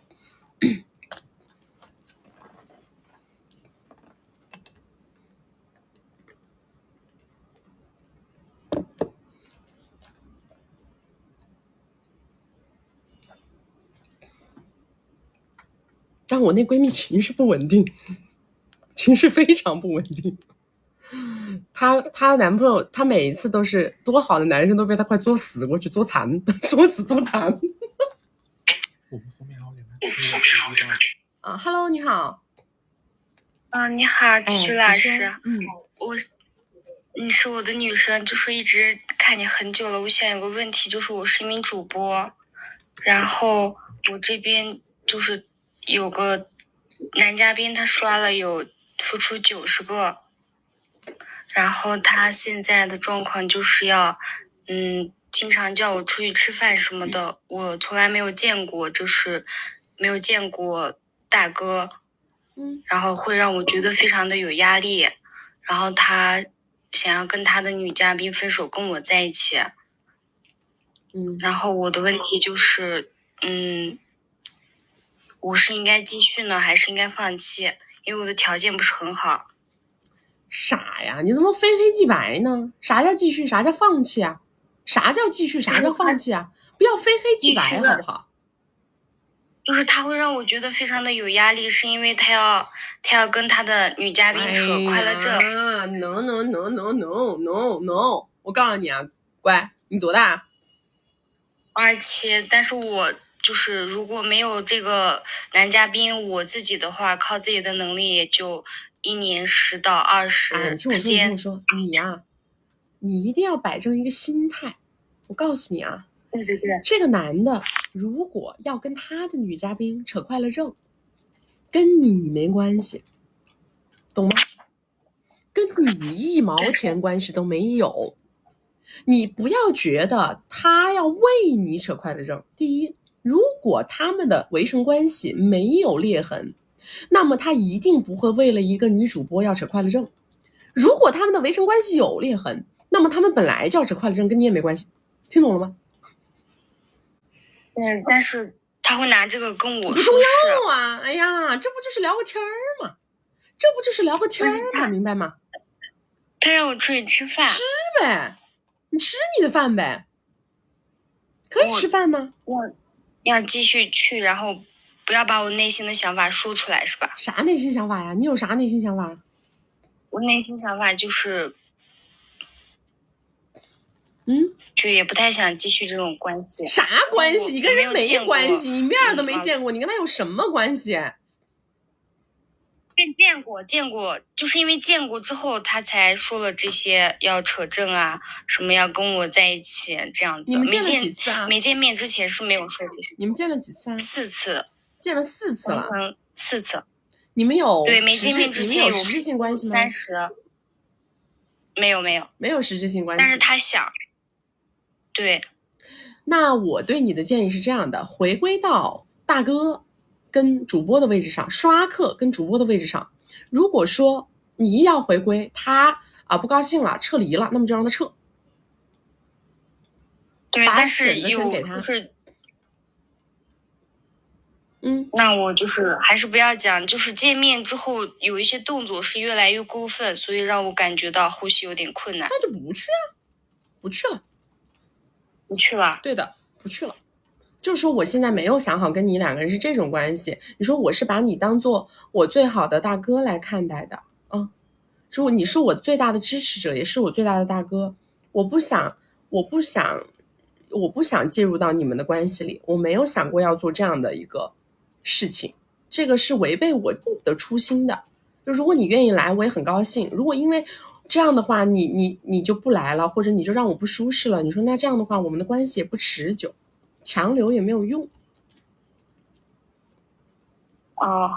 不要以我想的那种，就是他说的那些话有可能就是像你说的那种只是为了哄我，对吧？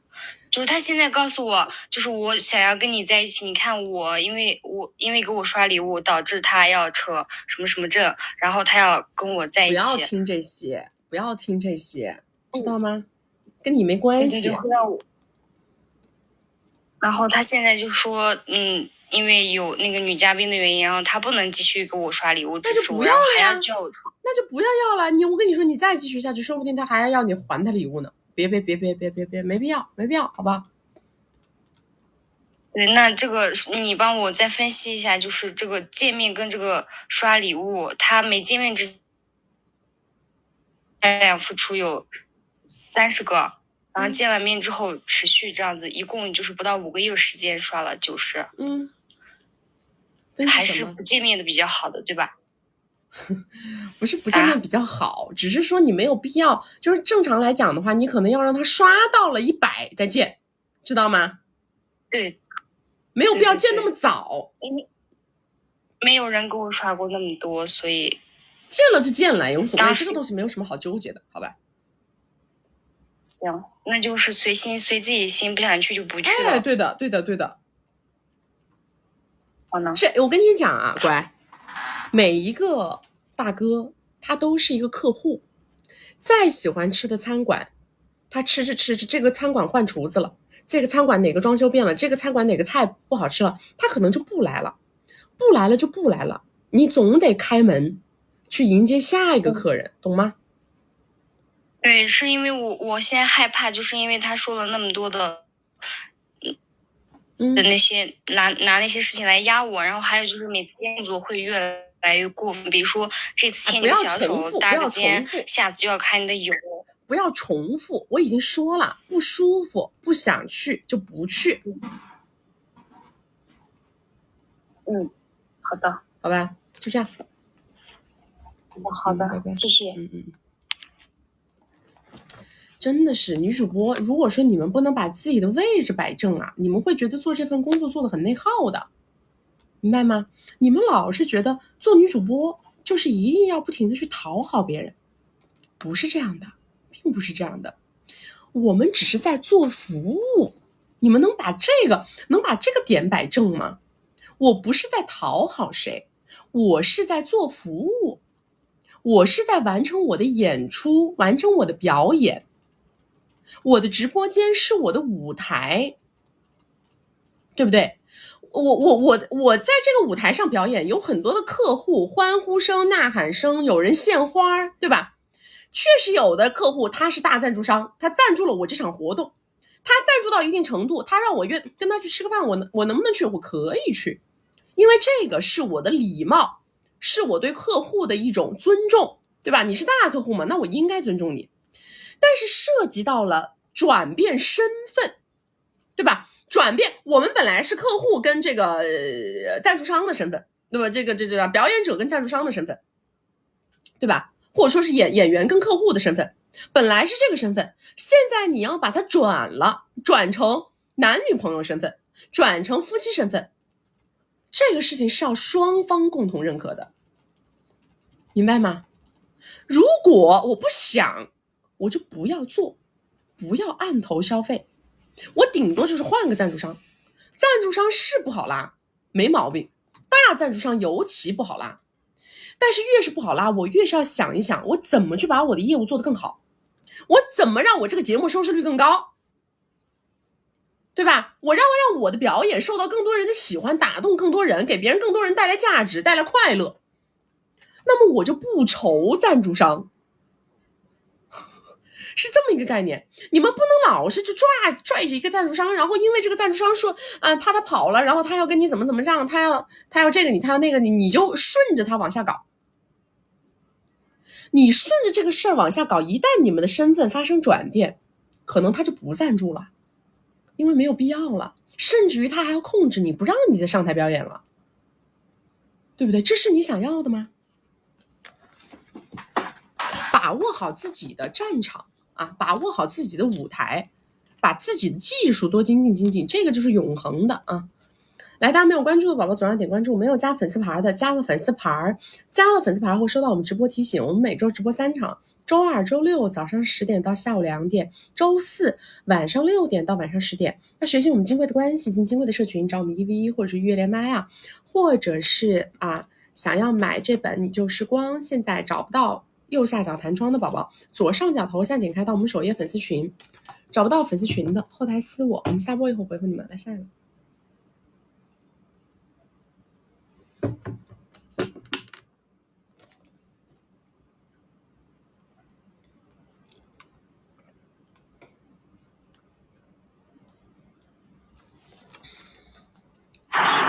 Hello， 你好。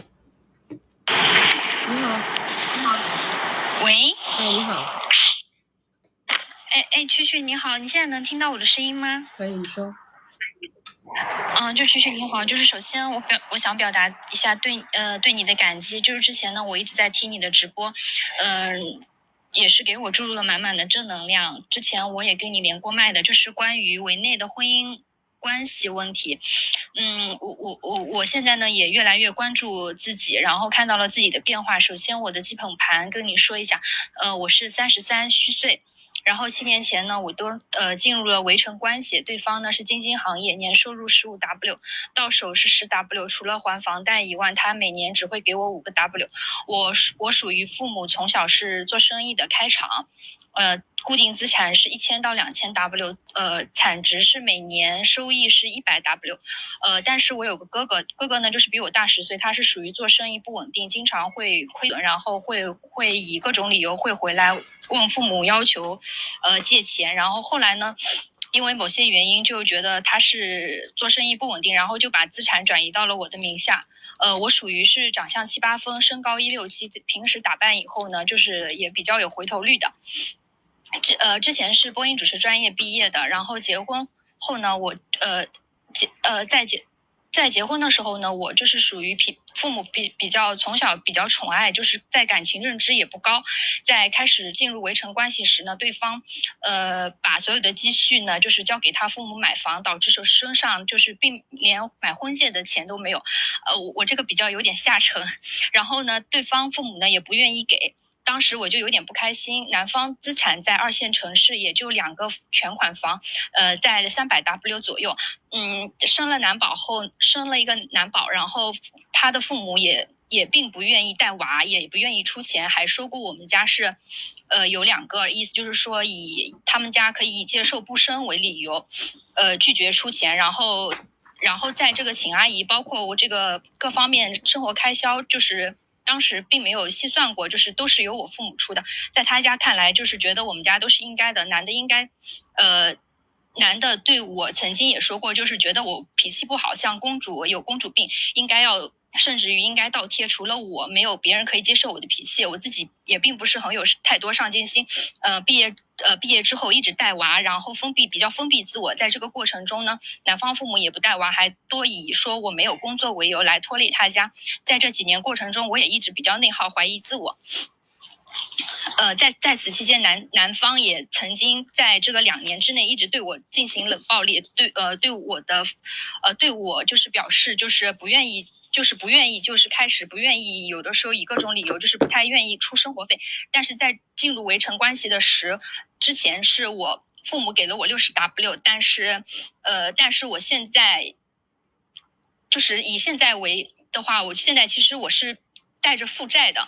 我多次跟男方提过，但是他说觉得我是因为我嫌他赚的少，然后他觉得如果你觉得条件不够，那可以去找更优秀的男士。包括他觉得我自己花钱比较多，说我自己花了，然后其实我是个人就是比较喜欢。能不能停止这个祥林嫂式的输出？你能不能先告诉我你今天的问题是什么？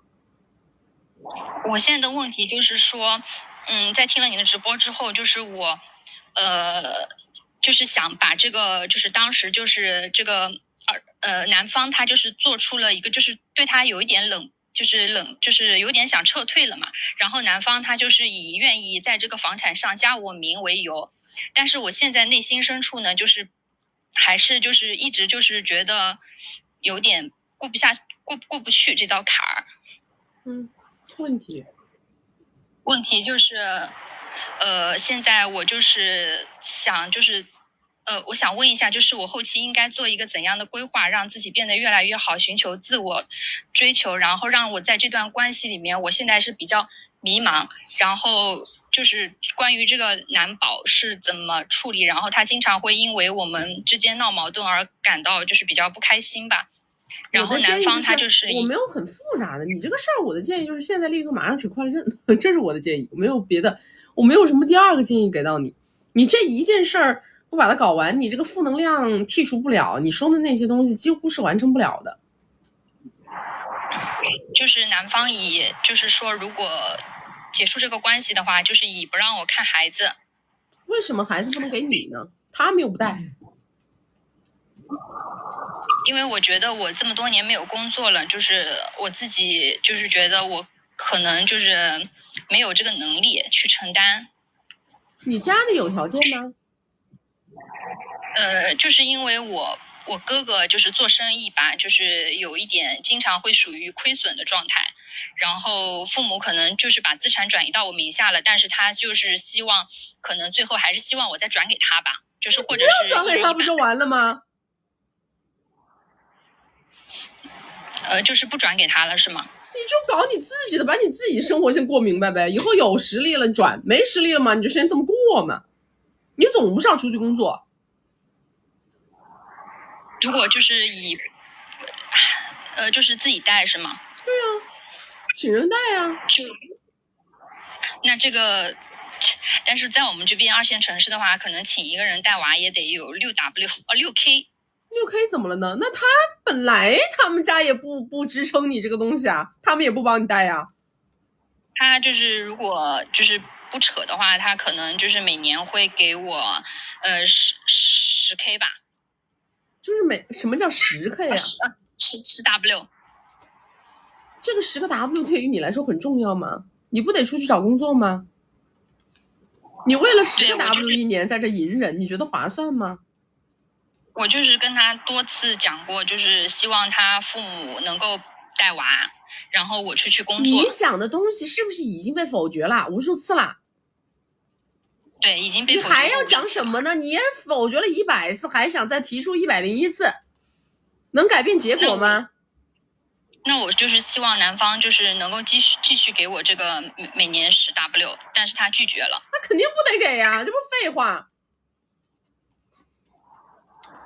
他就是以那个最低标准来给。对啊，肯定是这样。你这个男的肯定是这样的，但你越拖越没有意义啊！你越拖只会把你自己年纪拖大，把你心力拖没。你到最后，你任何时候要跟他扯快乐证，最后得到的结局是一样的呀。我就是现在对自己的生活比较迷茫，然后就是其实我内心就是也听了这么久，我就是还是想得到你给我的那个。我给你建议了呀，现在立刻马上扯，不惜一切代价，这个就是我的建议。就是我可以选择离婚不离家吗？为什么呢？因为当时就是转在我名下的一些房产的话，它就是现在都归哥哥就是居住使用，所以说就是可能会连自己连住的地方都没有。我跟你讲啊，姑娘，你呀什么东西都怕，那你就什么东西都动不了。该向你父母求助向你父母求助，你自己有钱你就去租房子，你父母都已经把资产转到你名下了，你一点存款都没有。对，就是之前就是有存款，然后就是感觉存款越来越少。那少吗？你再去挣嘛，你越来越少，你没收入当然越来越少了。你该租房子租房子，该找工作找工作，这不就是第一步吗？你总得走出去呀！你在这个死结里头，你不套牢怎么搞呢？那就是我希望，就是我去上班的话，这个带娃的钱由男方出。他不会出的呀，大姐。你这希望，你那希望。你希望他把每一分钱都给你，你希望他把房子都加你名字，你希望他爸妈把给你带孩子，你希望有屁用啊！你希望，别人是我不希望，我不想搞，我不搞。那会不会就是说，今后带了这个男宝的话，找对象也有点困难？你找的对象困难也比这个男的强吧？这个男的能干什么呢？这个男的又能干什么呢？他现在就是觉得他已经做出这个惩戒的措施了，意思就是说已经给你加名了，就是为什么我还是不好好过日子？他就是觉得，就是你想跟他过呢，你就过，那就不要问了，你就好好过，对不对？那你就把娃甩在家里，他管不管？你自己出去找工作，你把娃甩在家里，他管不管？他说他也要孩子，他说。但是那你的意思是不是扯快了证把娃给他，你就先不看了，可不可以？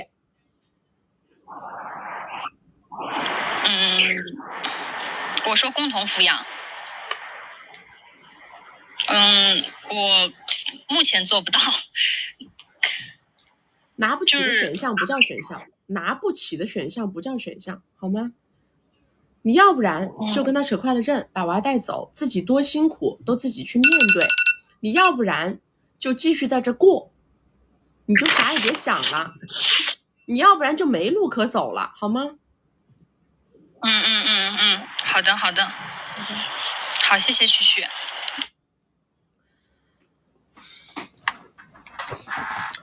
我跟你们讲，也真的，我这蛮痛苦，知道吧？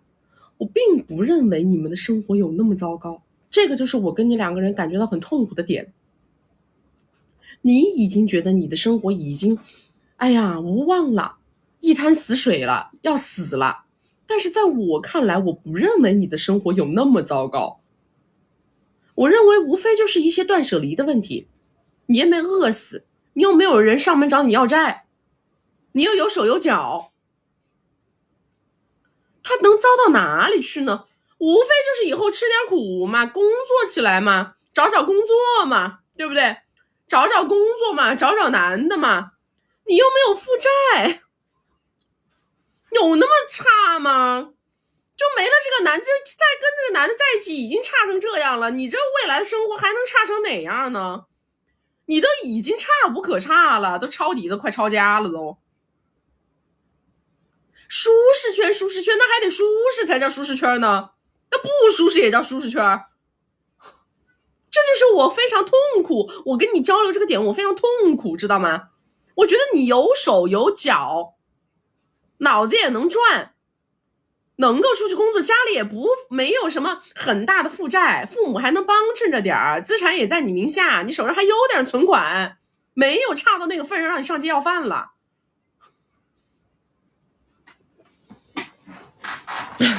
总是就是这种情况下了，你还要跟我聊这个男？我跟他说我想要，你想要个毛？你想要？你在别人眼里没有价值，没有分量，没有话语权，不受重视，不受尊重。他想怎么样就怎么样，你想怎么样他不在乎。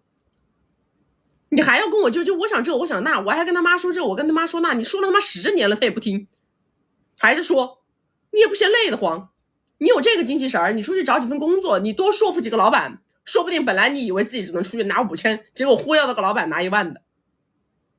同样的时间投入在什么点上才会有性价比呀？我又没有说让你出去搞个月入3万月入5万的工作，你去找一个年入10万的工作找不着。他说这男的他还能一年给我10万，你出去找个年入10万的工作，你去当个保姆，你去当个清洁工，当个阿姨，你到1线城市当个阿姨吧，好不好？就是一个性价比的问题，没有那么难，懂吗？我同样的时间精力，我耗在哪个点上，我出的结果更大，我就耗哪个点上。我耗这个点上，我不出结果，我就别他妈耗了。总有人在问我，蛐蛐，你为啥不找大佬？我说你告诉我，我说那个大佬给我顶破天，现在一年给我花多少？你给我算个账，我让人家给我算账，知道吧？我说我们找大佬，你告诉我，大佬一年最多能给我花多少？你给我往顶了说，我顶了说。人家撑死往上说1-2千吧，1-2千，对吧？大佬，现在的大佬一年给你发出1-2千，算很顶了吧？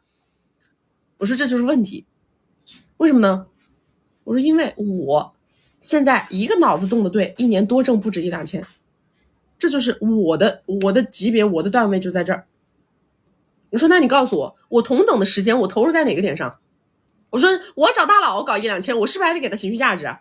我还得围着他转呢，我得把时间扑他身上啊，我得把脑子动他身上啊。我不动他的脑子，不陪伴时间，不提供情绪价值，不做小扶梯，他能一年给我2000万不？给不了吧？对不对？是不是给不了？同等的时间，我在哪个点上我出结果更大，我就往哪个点上搞。没有所谓的，我从来都不认为哪个一定能干，哪个一定不能干，哪个选择一定对，哪个选择一定错。一切的选择基于我目前的时间的投产比，时间精力的投产比，就这样，对不对？时间精力的投产比决定了我现在要把我的时间精力花在哪儿。你们的时间精力投产比太低了。你时间精力投产比投这个男的身上，一年给你给10万，你还得花小孩身上，轮到你身上没多少，你这个账算不算得过来？所以为什么我很痛苦，知道吗？我怕你们又说我跟你们不能共情，这不是能不能共情，我说的东西不切实际吗？你在一线城市当阿姨，是不是年入10万你入不着？你告诉我入不入得着？这个就是最低版本，最低线。你连个最低线还要跟我掰扯，我怕这，我怕那，你不是个残废，你怕这怕那。来，当没有关注的宝宝左上点关注啊，没有加粉丝牌的加个粉丝牌，加了粉丝牌会收到我们直播提醒。我们每周直播3场，周2、周6早上10点到下午2点，周4晚上6点到晚上10点。要学习我们金贵的关系，进金贵的社群，找我们1v1或者是约连麦，或者是想要我这本我的首部作品你就是光的宝宝们，左上角头像点开到我们首页粉丝群，找不到粉丝群的后台私我们下播以后回复你们。这个是讲的我个人的经历，跟金贵的关系没关系啊，金贵的关系是方法论，这个是我自己的一些从小到大的一些故事和我的感想啊。来下一个。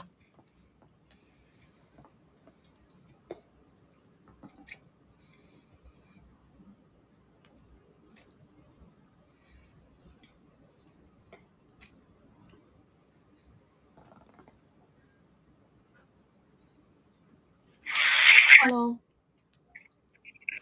蛐蛐，你好。是这样子的，就是我可能是最近关注你的，但是我是在那个就是怎么说呢，就是今年办了酒，然后后面发生了一些事情之后，可能就婚姻关系无法继续下去。然后你的情绪先稳定一下，不能哭啊，再哭直播间就没了。然后现在是这样子的，就是我先提问吧。我有3个问题，第一就是他是否还值得我去挽回，第二就是说在这段关系里面，我的问题有多大，第三就是如果我放弃这段关系的话，之后我是不是还有可以找到好的就是对象的可能性？这是我3个问题，然后我说一下。Hello， 怎么听不到啦 ？Hello。喂，听得见吗？接着说。我个人的情况是这样，我是在1线城市的，然后就是我这边的话是34岁，89年的，之前的话是通过自己努力考了那个司法考试，然后现在在国企的金融公司做那个公司律师，然后年收入是20这样子。他是我的同事，我再说一下，我家产的话大概差不多2套房，大概千万左右吧。然后，就是个人这边的话，个人生活是没有问题的。然后之前因为和他是同事，为了结婚的话，我有降薪调岗，大概会损失差不多，每年损失4到5万。然后这是我这边的一个情况，然后他那边的情况呢是跟我一样是1线城市本地人，然后呢他是海归留学，然后比我小3岁，92年，今年是31岁，然后之前和我恋爱，认识是5年，然后恋爱4年，然后期间的话工资收入是每年15左右，然后今年是升职了，也是为了他升职，然后我降薪调岗的，然后呢就是那个今年办完酒之后，大概共同生活，就是因为是没有调岗完成，所以不能领证嘛。然后共同生活2个月之后，发现他有债务，然后大概差不多80多万的一个缺口。然后我告诉他父母之后，他父母帮他还掉了。然后查了他的征信，大概从19年开始。就是在我恋爱前吧，我恋爱前，19年开始大概借了网贷差不多200多万，然后当中我有问他就是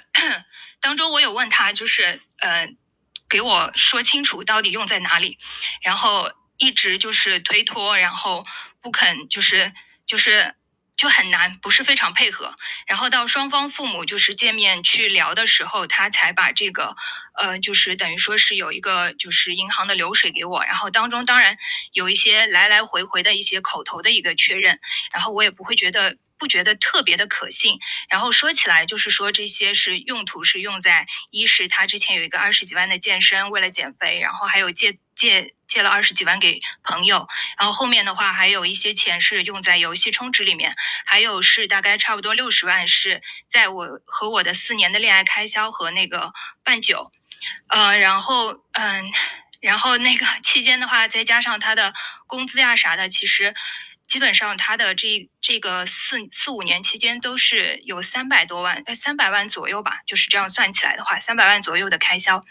然后呢，我这边的话也一开始是没有想要跟他分手的，然后当然我的态度可能就是嘴硬心软的那种，就是会说狠话嘛，然后会要求他对他提一些要求，不能继续玩游戏啊，然后要断掉一些不好的朋友啊什么的，然后他的态度就一直不是很好，然后大概闹了2个月，就今年11前吧，然后当时他来找我，想要我回去，然后但是谈着又吵起来，态度非常凶，然后当时我有提说要不分手吧，然后后面他也没有去进行一些挽回，因为都是在微信上面。然后到了11，我家里就是我出去旅游散心，然后我家里出了事儿，然后我把他重新又从就是拉黑的一个状态又放回来，但是这个时候他对我的态度就已经非常的冷淡了。然后后面我有试过就是问他到底是怎么想的，然后因为11是就是出事了嘛，是我家里人骨折了，然后他就是一开始不想说，然后后面被我逼着说了，是他觉得他自己可能也没做好准备，他觉得就是可能到此为止了，然后我还试图挽回他，然后现在的话他对我的态度就很冷淡。你们俩不是没领证吗？说了半天没领证，因为没领证你还等什么呀？那你还琢磨什么呀？你一点成本都没有，你还琢磨个屁呀？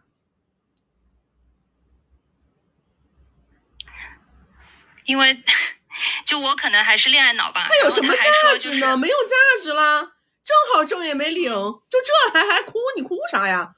你不应该放鞭吗？这不应该诈骗吗？这你不觉得是老天爷给你扛了一刀啊？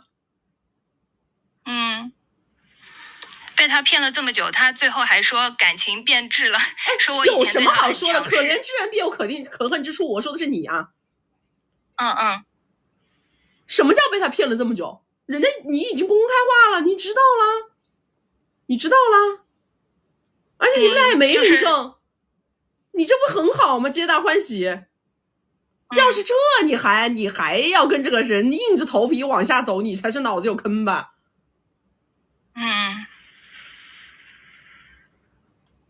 你可以幼稚，你也可以没有感情经验，你也可以恋爱脑，哎，但是你好歹你自己也是做律师这一行的吧？你难道一点这个风险意识不讲的？这么大的窟窿，这么大的坑，你还没跟人结婚呢，正好给你挡一道，你还想往里头跳啊？有风险意识啊，但是就是觉得自己情绪牵扯很厉害，就是换一个人不就完了吗？身体先行啊，很简单的一个事情。这个人又没有价值，还是个窟窿，没有东西，也不咋喜欢你。说实话，真的，这个人不咋喜欢你，他自己条件这么差了，他还不咋喜欢你，那你还在这搞什么？你只要出去找不就完了吗？你随便找个软件就约几个，马上把他忘得干干净净。他条件其实还行，家里面大概2套房3000万左右吧，哪里还行了？就是可能啊，但是就是哪里还行了，小姐，他自己挣这么点，他能在短短时间之内掏300万，这叫条件还行啊？这叫条件还行啊？他们家我就打他3000万的资产，能够他搞几轮呢？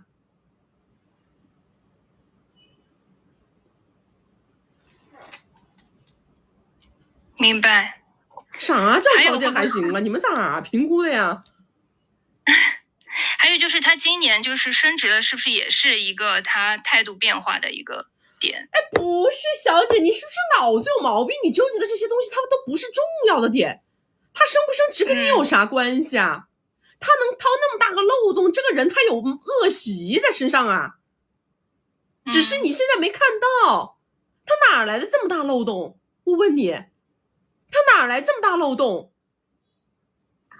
现在说是游戏充值，你闭嘴吧你！只有3个口子。哎，你给我把这个电充上。这么大的漏洞只会有3个口子，要不就是赌，要不就是给女主播刷票，要不就是 PC。你有什么啊？给游戏充值，给游戏充值充300万，有毛病吧？明白。真搞笑！你们好不容易逃过一劫，还在这跟我哼哼唧唧，你哭啥呢？我不喜欢你们这个样子。你经历的这个事儿，对于你来说真的是可以放鞭的事儿啊！你这差一点，你就跟他跳坑了。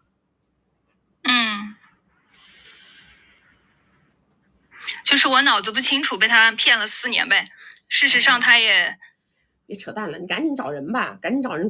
这人主要他还不咋喜欢你，你说你这是闹的，你这贴倒贴还费劲，你说你这是闹的。对呀，就是更觉得自己就是别脑子不清白，好吧？啊，别脑子不清白，当个律师，你好歹对得起你这份职业，好吗？你要不然的话，你以后怎么干呢？你不要让别人看不起你啊，到时候你客户都看不起你，好不好？明白。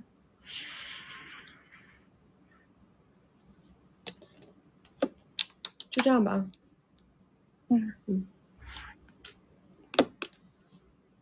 明知火坑偏要往火坑里头跳的，那真是天王老子救不了你了。你们知道吗？我跟你们讲啊，虽然我这个人啊，你们看，虽然我是个无神论者，但是呢，我特别信一些冥冥之中的东西，就是我会自己去感应很多东西。当你特别想要去违抗一些自然法则里边的东西的时候啊，你就会踩很大的坑，真的是这样。你们会不会有这种感受啊？就是有的时候你明明觉得这件事不该这么干，今天这个事儿不该搞，比如说今天有个人约我，我很想去，这个人对于我来说很重要，但是我今天就是又想去逛街。平时呢，其实我内心当中我是觉得见这个人比较重要，但是我硬是要跟自己逆着来，我说我今天决定好了我要去逛街，我就非要去逛街，结果那个街一逛钱丢了。我很相信这些东西，就是我很相信上天给到我的信号，我很相信这个。虽然我是一个无神论者，但是我特别相信能量、磁场，知道吧？只要是能量、磁场让我觉得这件事儿好像有问题，不该这么搞，我是不会逆天而为的，我不会的。你们看刚刚这个姑娘，他在领证之前，他没领证发现这个事儿，这是在干嘛呀？这就是在老天给你给强烈信号啊，这个婚不能结呀，对不对？我跟你们讲啊，我以前啊买房子，知道吗？我跟你讲，我很多这种点位我都是自己给自己真正的救了。我以前买房子，然后呢我很喜欢那个房子，但是呢就发生个什么事儿呢？我那天去看那个房子的时候啊，结果我要刷卡的时候，他那个 POS 机没电了，你知道吧？他刷卡 POS 机没电了，然后那天又正好他们那个财务下班了，我一下感受就不好了。就本来前面我看那个房子吧，我觉得哪儿都挺好，哎，地段我也挺喜欢啊，楼盘我方方面面我都挺喜欢，但是我就是刷卡的时候突然没电了。你想房子啊，那是大金额呀，突然一下子没电了，卡就刷不动了。我回去想了一晚上，那个房子我就没买。结果后来那个房子就烂尾了，那个房子真的烂尾了。你说是我幸运吗？但是我觉得这个里面还有更多的一个东西，是我是真的会很用心的去想，就这件事儿啊，我干的顺不顺畅，我很在意这个，我会很清晰的去捕捉。当我在做一个非常大的一个决策，是吧？一个重大的资金决策、重大投资决策，或者是婚姻决策，对不对？这些都属于是重大决策。我在做这些事情，它就在那个临门一脚的时候，有一个非常莫名其妙的意外发生。这个时候我就会停下来，我就会想一想，是不是冥冥之中这件事我不该干？我确实是会这么想问题的，因为我过去啊好几次在这种点上踩过坑。我小的时候好几次掉钱，都是因为当天我做了一件逆着干的事儿，就是跟我当时感受到的那个能量，我在逆着干。我都好几次都是因为这个，钱被偷了，钱包丢了，好几次都是因为这个。所以后来我就特别，我虽然我从来也不算，我从来也不看那些东西，我也不拜，我也不干嘛，但是我自己会自己跟自己对话，我会自己去感受，自己去感知。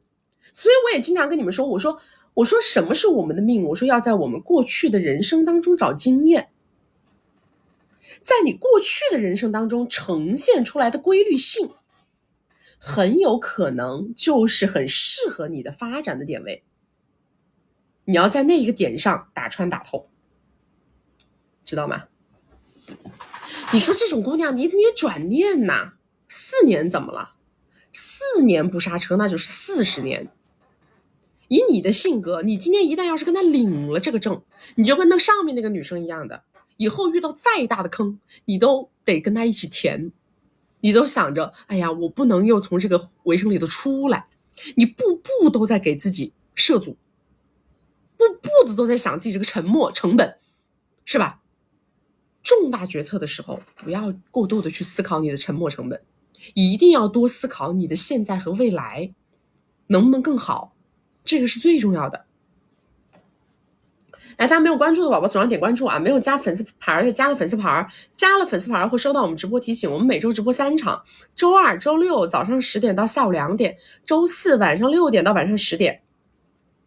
要学习我们金贵的关系，进金贵的社群，找我们EV 或者是预约连麦啊，或者是还没有这本你就时光的宝宝们，左上角头像点开到我们首页粉丝群，找不到粉丝群的后台私我们下播以后回复你们。这个是讲的我自己个人的从小到大的一些成长经历啊，不是方法论，不是方法论，跟金贵的关系是完全不重合的啊。来下一个。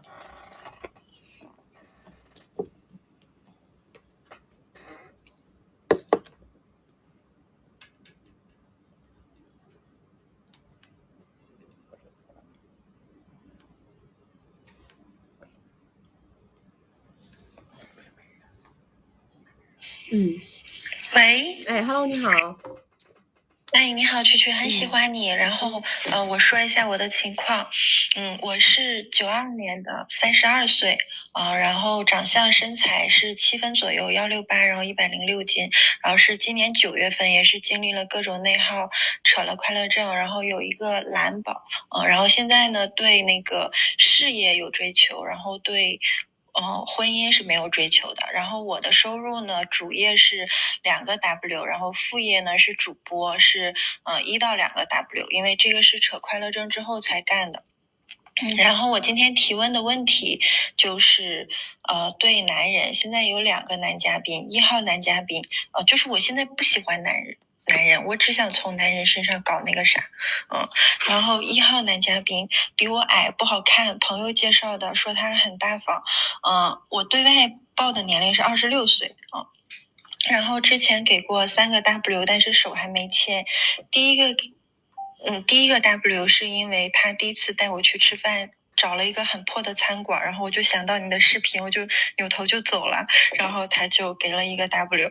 然后第2次是因为他来找我，我说那给个见面礼，然后他就给我转了2个，但是他后来有事儿了，他自己有事儿了，他没来的。然后再后来呢，他就问我什么时候能出去，然后我就说得有个仪式感，然后他就没吱声，我就把他给删了。删了之后他又让朋友加回来，我说想买什么可以买，然后我提了10个 W， 然后他就又不理我了，这把是他不理我了。然后我和他说话什么的他也很冷淡，后来我问他什么意思，他就说只想每个月花2-3个 W 过那种比较平凡的小日子。他说他我的那个胃口太大，他怕满足不了我。就是这样的。然后后来我俩约好找个时间谈一下这个事儿，但是拖了半个月了，就一直没谈。这个是1号。然后2号呢，就是等一下，他有很这个1号是围内围外？围内，都是围内。先说2号。然后2号呢，他就是有很高的光环，然后把自己包装的很好，就是带什么大苹果头衔的那种的。然后给人的感觉是非常油腻，但是相处过程中就感觉他说的话水分很大。就是他的身份光环有可能是真的，但是或者是他接触的那个事儿，他有可能是往高了说的。然后他认识我之后问我什么条件能在一起，我这次我就有了1号的教训，我就没提了。我就是推着说，因为你之前视频不是说推着走嘛，然后服务到位，然后遇到抛出诉求，他要是不满足我就不理嘛，我就是按照这个路径操作的。然后但是呢，我就感觉这个人不大方，有2个信号。第一个是他第一次请我吃饭的时候，他说是找一个他下面的一个下属请我们吃，他说自己买单没有意思。然后这个点我就很疑惑。然后第2个点呢，是因为我做主播嘛，然后月末冲业绩很累，然后他就一直安慰我什么的，我说来点实际的。结果第1次转账他转了一个红包，我就没有点，因为红包最高不是200块钱，我就觉得很搞笑，就没有点。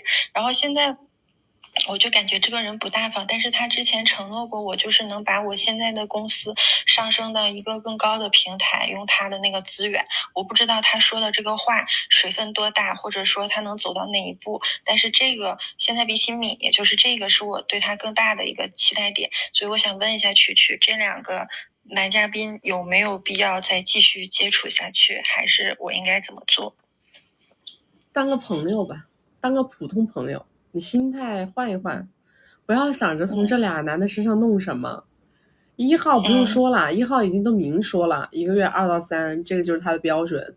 2号他只能跟你，他是一个苹果，是不是？他挂的苹果头衔，但是他自己有很多那个生意是和苹果相挂钩的。不是出来请个女孩子吃饭还要找个人买单，这种的话大概率他就是这种苹果做派。苹果做派他就是这样的，自己是不买单的，都是让别人买。他就算要支持你什么东西，他也得让别人去支持，他自己不会把自己口袋里的真金白银掏出来的。没意义，没意思。你什么把你们公司的这个那个，那跟你有毛关系啊？因为我有那个公司的股份。别扯淡吧！我跟你们讲啊，一个商业社会呀，里边的细节多得很，知道吧？没有人说什么他能够一步到位一步登天的，他也没到那个级别上。他没到那个级别上呢。他说这个事儿得运作半年这样的，反正运作半年就是朋友，生米都煮成熟饭了，媳妇都要熬成婆了，运作半年。对，说个毛，那就都是朋友，都是朋友。然后我想问一下曲曲，第一个我的那种操作有问题吗？还是说这个人不行？没问题。没问题是吧？他说他喜欢合作共赢，他说怕那个合作共赢，合个毛做，你合个毛线做呀？大家都出来的都谈得清清楚楚的，还合作呢？合个屁的做！明白？那就这2个人都是朋友，是不是？对的。第一个男的连朋友都没有太大必要，我感觉。行，明白。有点耽误功夫啊！我跟你说，就第一次吃饭。带什么就是这种围内的第一次吃饭带你去苍蝇馆子的这一类啊，几乎就不用往后走。因为他不尊重人。对，当时我就这么说，因为第一次我俩选的那个餐厅没有停车的地儿了，然后他就说，哎，旁边有一个，随便吃一口，就是这样的。他就不尊重，他不够，就他不重视不尊重，那么就意味着他不可能有什么高的溢价，这个他这个顺溜的事儿，懂吗？那个围内的男的如果是年纪大一些的，他想找小女孩当女朋友干嘛的，如果他真的很愿意给这个女生付出，当然前提也是这个女生她的各个价值框架搭得住啊。他如果很愿意的话，他会很慎重的，他会想着他不能在你面前跌份儿，这个是必须的。这个是第一条，他妈第一条都达不了标，你还扯什么呢？好，那行，我没有其他问题了，我只要我自己操作没问题，那就可以了。好，好，拜拜。那好，拜拜。我们今天后面没有连麦的了是吗？还有，等会儿，我跟你们讲啊，是这样的啊，确确实实呢，有一类付出是怎么付出来的呢？是熬出来的。有一类，确实有一类是熬出来的。我也知道有很多的案例就是女孩子做小伏低当牛做马，然后呢熬穿了，熬个2年3年4年5年，然后最后熬到那个男的觉得我换个人吧，我用着不顺手，熬透，然后这个男的只能开始付出，因为他也不想失去嘛。他熬到那个点上，年龄差距比较大，然后这个女生服务意识特别强，特别能做小伏低，特别嘘寒问暖，就是对他无比之照顾，无比之温柔，无比之顺从。他在这个过程当中呢，他感觉像找了一个非常年轻漂亮的保姆，知道吗？又年轻又漂亮，还有点机灵劲的保姆，他找了个这种时候他前端肯定是不愿意付出的。但是这种他熬个什么3年5年，可能这男的就觉得哎呀，他都跟了我这么久了，他会。但是这种啊，我是觉得除非这个女孩啊，真的你们就是说条件特别差，就是农村出来的，或者是自己的基本盘特别差，也接触不到任何的这种层级的人，然后你的想法就是怎么着都比你自己在外面强，就是你恨不得自己就快饿死，知道吧？哎，家里一屋子人等着你养活，你自己要是不搞这个米，你得饿死，对吧？就这一类的，哎，其实干比流吧，干比这一流派的啊，干比这个流派的这一类呢，确确实实你熬呢也没有什么大毛病，因为说实话，你在这个人身边熬呢，你总还能吸取他点认知，对吧？但是这一类的女孩子啊，我还是建议，第一，你的基本盘特别差，这是第一。第二是什么呢？第二是你还是有非常强的雄竞意识。如果你是搞雌竞意识的，我跟你讲，这个就不好。为什么呢？因为你熬这个结果它是未知的，但是什么东西是已知的呢？年龄衰老是已知的。如果你的个人价值不在熬的过程当中得到显著提升，那么你熬上去以后，一旦那个大的物质结果没熬到，你是把什么熬上去了？你是把年龄熬上去了。你把年龄熬上去了，如果他不给，你撒不了手，你再出来，你跟以前的行情都不一样了，知道吗？所以这种啊，你如果真的认知自己的基本盘非常差的女生，我觉得你们遇到了一个这样的人，你说你啥也没有，你只能熬，我也不是不支持你熬，但是我希望啊，一个是你们要给自己一个时间期限，3年也好，5年也好，你给自己一个时间期限去熬。再一个就是什么呢？再一个就是在这个过程当中啊，你一定要好好的为自己去谋划每一步，你的经济诉求在这个过程当中一定要达成，这是第二。第三，一定不能放弃自我成长，一定要想着法儿的去学习。就算这个人控制你，他这种大概率的会控制，他控制你不让你在外界过多接触，你要想办法通过网络学习，开认知，长自己的知识层面的东西，明白吗？我知道可能对于你们这一类的女生来说啊，你们没有名校光环，没有什么才艺，是吧？没有家庭背景，甚至于可能刚开始出来认识人的时候穿的衣服都是地摊货，这个可能就是你们的基本盘，对吧？所以你们才会出现为什么遇到一个老爹爹啥也不给，屁也不给就往上贴，你们才会出现这个动作嘛，对不对？可能你们会觉得自己一无所有，你会觉得我跟着他起码我能吃香的喝辣的，我就算没有什么多东西，但是起码我能体面，是吧？我能有体面的生活。但是你们一定要明白，这种时候一定是给你们韬光养晦的，千万不能想着最可怕的是什么？最可怕的是恋爱脑，在这个过程当中一心想着嫁给这个人，一心想着跟他结婚生子，这个是很可怕的。因为你保不齐你眼前的这个男人，他会不会想找一个跟他更匹配的对象，你保不齐的。有可能你被用完了，你把你的青春耗尽了，他就给你扔了，这个可能性是极大的。你说你在这个3-5年的过程当中，你也就吃了几顿好饭，买了几身好衣服，可能还不一定很好，因为这种抠爹爹他不会给你买什么奢侈品，对吧？但是你们在这个过程当中一定记住了，你对于这个人是阶段性的陪伴，因为你一定要想着他是把你送上一个台阶的，你这个台阶拼死要给我上去，这个台阶不上去，一旦你的年龄到头了，手上的东西没拿着，知识层面认知层面没拓宽，那你到时候就没有任何动弹空间了。这个人想把你甩了就把你甩了，想把你踹了把你踹了，他在外面7个8个9个10个，你一点办法都没有，你无比之被动，那种境地会让你非常的痛苦，明白吗？因为当你被养的有点好了之后，你的欲望一定会上去的，你不会再拘泥于吃2顿好饭了。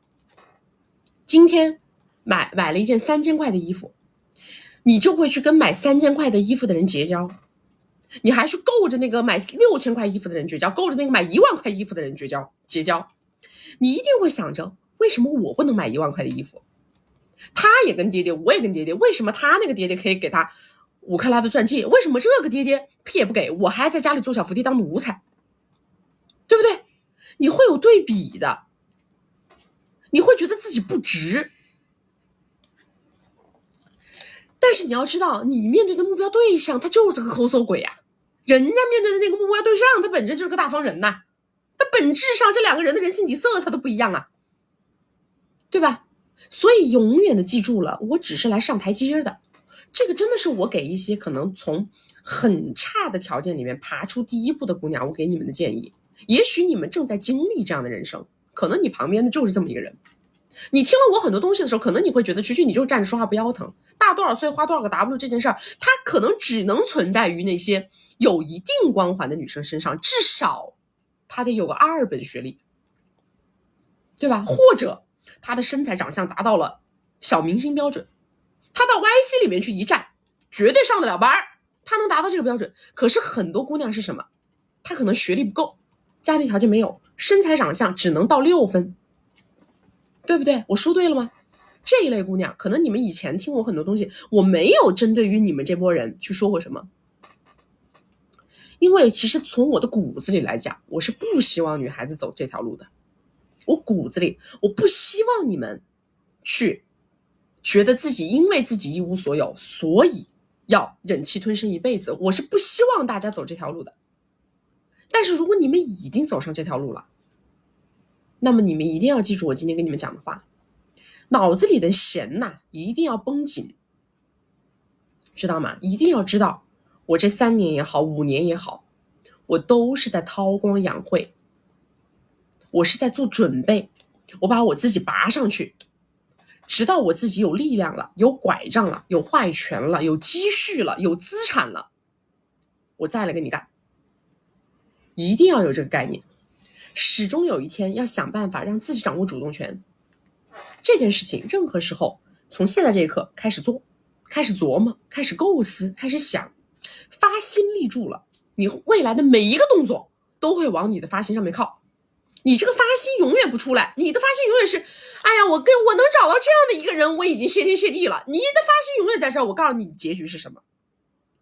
你的结局就是在跟这个人在一起的过程当中，你每一分每一刻感知到的都是什么？哎呀，离不开，不敢走。你每一刻都是谨小慎微，畏畏缩缩，如履薄冰。他说什么不敢反抗，他不让你出去，你不敢出去，是吧？然后也不想着去学习，只想着怎么服务于他。你所有的动作全部都会让你自己永远的丧失阵地。那你就永远的扳不回这一局。我还是希望大家尽力，好不好？不管你们现在身处什么样的环境啊。来，大家没有关注的宝宝左上点关注，没有加粉丝牌的加个粉丝牌，加了粉丝牌会收到我们直播提醒。我们每周直播3场，周2、周6早上10点到下午2点，周4晚上6点到晚上10点。要学习我们金贵的关系，进金贵的社群，找我们1v1或者是月连麦，或者是要这本你就是光啊，讲我的经历的书的宝宝们，左上角头像点开到我们首页粉丝群，找不到粉丝群的后台私我们下播以后回复你们啊。来下一个。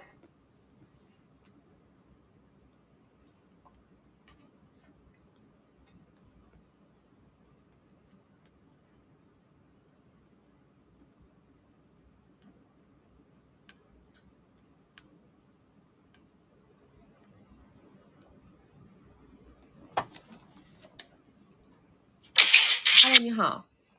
曲曲你好。你说。我听不到你的声音啊。喂，曲曲你好。好，现在好了，你说。很高兴今天能和你连麦，就是您真是人间清醒。我就是想要来沟通一下那个是正常的文类的婚内关系。我先说一下，我自己是43岁，年收入是在15个 W 到20个 W， 是本科。男嘉宾他是55岁，年收入在200万。之后呢，因为男嘉宾他是2婚。我是初婚，他前面有一个粉宝，现在是在美国念书。那我有一个蓝宝，是读9年级。那我结婚之后就是和男嘉宾一起创业，大概现在家庭的整个资产是有一个小目标这样的。那家里是有2套房，一套房是在我们名下，还有一套房是在我妈妈的名下。当时是为了就是超一线城市限购嘛，所以把这套房过户到我妈妈的名下。那就是期间呢，因为我们事业就越做越好，他的前妻就开始一直会纠缠在我们的生活当中，就是去我的婆婆家哭诉说自己很苦啊，之后还有什么让女儿就是和爸爸这种，反正这个时候我也觉得是人之常情，我也没有很多的去插手，就是你们怎么样去交往就这样。但是转折点是在5年之前，就是他的前妻要求送那个粉球出国读书，之后问男嘉宾要200个 W。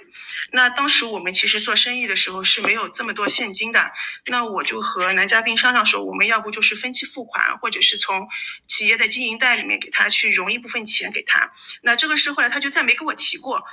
就是有一次，我出去办事，那天晚上回来很晚，当时我的那个粉球就在家里，当时只有9岁。后来当我回到家的时候，男嘉宾就出去了，就是你刚才说的那个第六感，我觉得特别的准。我冥冥中就觉得他是和前妻出去了，后来果不其然是被我找到了。那之后我就为了这个事和他吵了一架之后，也就是吵了这架之后，我才知道他的前妻把自己的房子给卖了。就当时他们离婚时候，他分的那套房卖了，说是给那个粉球去读书。那我的婆婆也知道这个事情了，就是让我把我妈妈名下的那套房子卖掉，把他前妻卖掉的那套房子给买回来，就是给他前妻再买一套房子。是这样的。那当时我没有同意，我就没有同意。之后他就把我从我们当时创业的公司给赶出去了。原来我是财务大权全都在我手上的，之后把我从那个公司赶出去了，把营业执照、网银啊全部都拿走了。之后我就自己出去上班找工作了。那这5年里面，我就自己在那个外面公司里面工作。就是在最近的当中那段时间，这5年里面，他也一直还房贷啊、家用啊，反正就是像一个养娃模式一样的。最近的3个月里面，我是发觉男嘉宾他有跟我提出要分房睡，而且把家里的家用给断了。那我的第六感又出来了，我就有跟踪他，就发觉他和他的前妻去10点半了，频率是1个星期1次左右。1个星期1次。而且我就开始让我以前的财务有帮我去找，我看到他每年几乎有转200个 W 这样转到前妻的个人卡上。那就我还有了解到他的前妻有跟男嘉宾说要给那个粉球在美国买房子啊，给他创业啊，还有说什么粉球可能是想和当地的人结个婚，之后再离婚拿到什么那个不要违规啊这种事。对那之后就是现在就是这样的一个情况。我的问题就是这几个。第一个，我现在是不是应该提离婚？因为我想及时不要违规，第3次了啊！我是不是要扯快乐证？我想要及时止损，因为我觉得他的那个前妻就是胃口越来越大。那还有就是我在想，如果要扯快乐证的话，我是不是要去起诉他的那个前妻？这样会不会让男嘉宾觉得会有点反感？他反感他的，你可真搞笑！我还在乎他反不反感？我支持你刚刚所有的想要做的事儿。是，我支持，先起诉，然后再扯快乐证。我听不见了。那如果我听不见，还是说我他睁一只眼闭一只眼这样就是过，有病还是怎么样？为什么呢？为什么呢？为什么？目的目标？要方向目标我是很完整的家庭嘛，其实我也觉得挺可笑的。可以啊，先扯快乐证嘛，扯了快乐证再让他反扑嘛。如果你还想要这个人，可以要啊。先扯快乐证让他反扑，或者说在扯快乐证的过程当中让他反扑，然后把财产协议全部归过来，可以啊。是这么保持完整的，没有这个路径，没有所谓的完整。或者我要不要去找他的前妻去谈一谈，或者是他前妻的母亲，因为他的前妻是老师，是体制内的。谈什么？谈什么？谈就是如果你再继续和我的男嘉宾纠缠的话，可能你就会人财两空嘛。因为怎么会人财两空呢？你告诉我怎么会人财两空？因为我准备要去起诉他。不会啊，你把他的诉回来了，你们2个人扯快乐证，这个男的可以拿着他那一半再去跟那个女的好嘛，不存在人财两空，懂吗？不存在人财两空，只存在于我现在觉得有没有价值，有没有意义。这个男的这么爱你，对不对？那就让他跟你走，把你的米先给我，然后我们分完了，再让他跟你2个人走，他拿着那一半跟你私奔，不就完了吗？所以您的建议就是说，我就是应该去扯快乐证这个动作，就是正确的。这个动作是正确的。第一个动作一定是诉，第一个动作一定是诉，先往回诉，先诉回来。第二个就是说，第二个动作扯快，就这2件事，你去找律师，好不好？并行也可以。一分钱都不能往外落，就这么简单啊。因为我是想要给我的蓝宝去争取一定的利益嘛，因为他有让我的蓝宝去读国际学校，也是说希望以后他也能去美国。你们2个人是夫妻共同财产，你要送蓝宝去读什么学校都不需要经过他的同意，好吗？好的，我理解。那现在就是按照您这个路线来走，我知道了。好，行，谢谢支持。好的，拜拜。你们最大的问题就是这样的，你们两个极端，第一个极端是什么？没筹码的人误认为自己有筹码。第二个极端是什么？有筹码的人误认为自己没筹码。两个极端啊，对吧？什么叫没筹码的人误认为自己有筹码？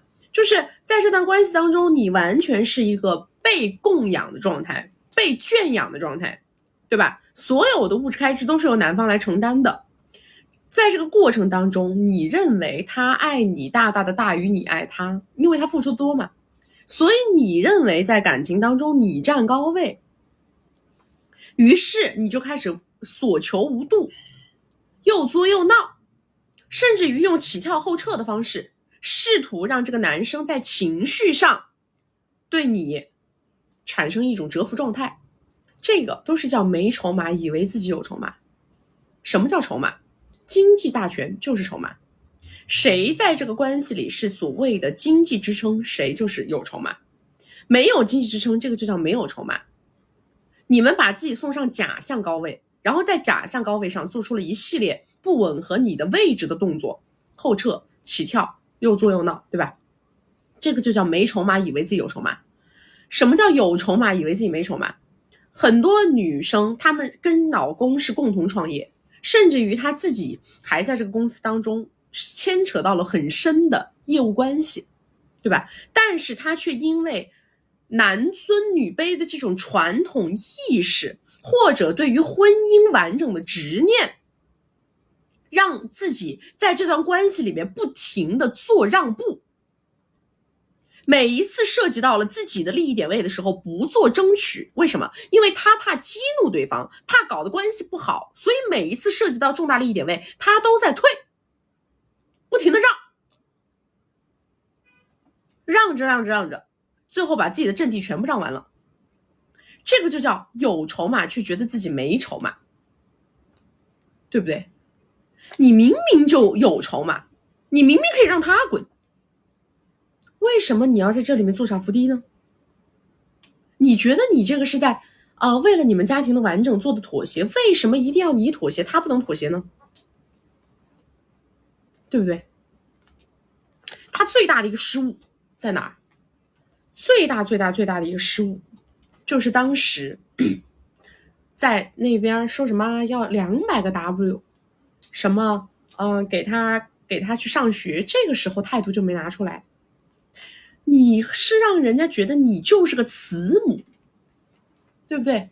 你总是想表现你是个慈母，你是一个非常好的那个贤内助，你老是想给自己这重社会身份认同感。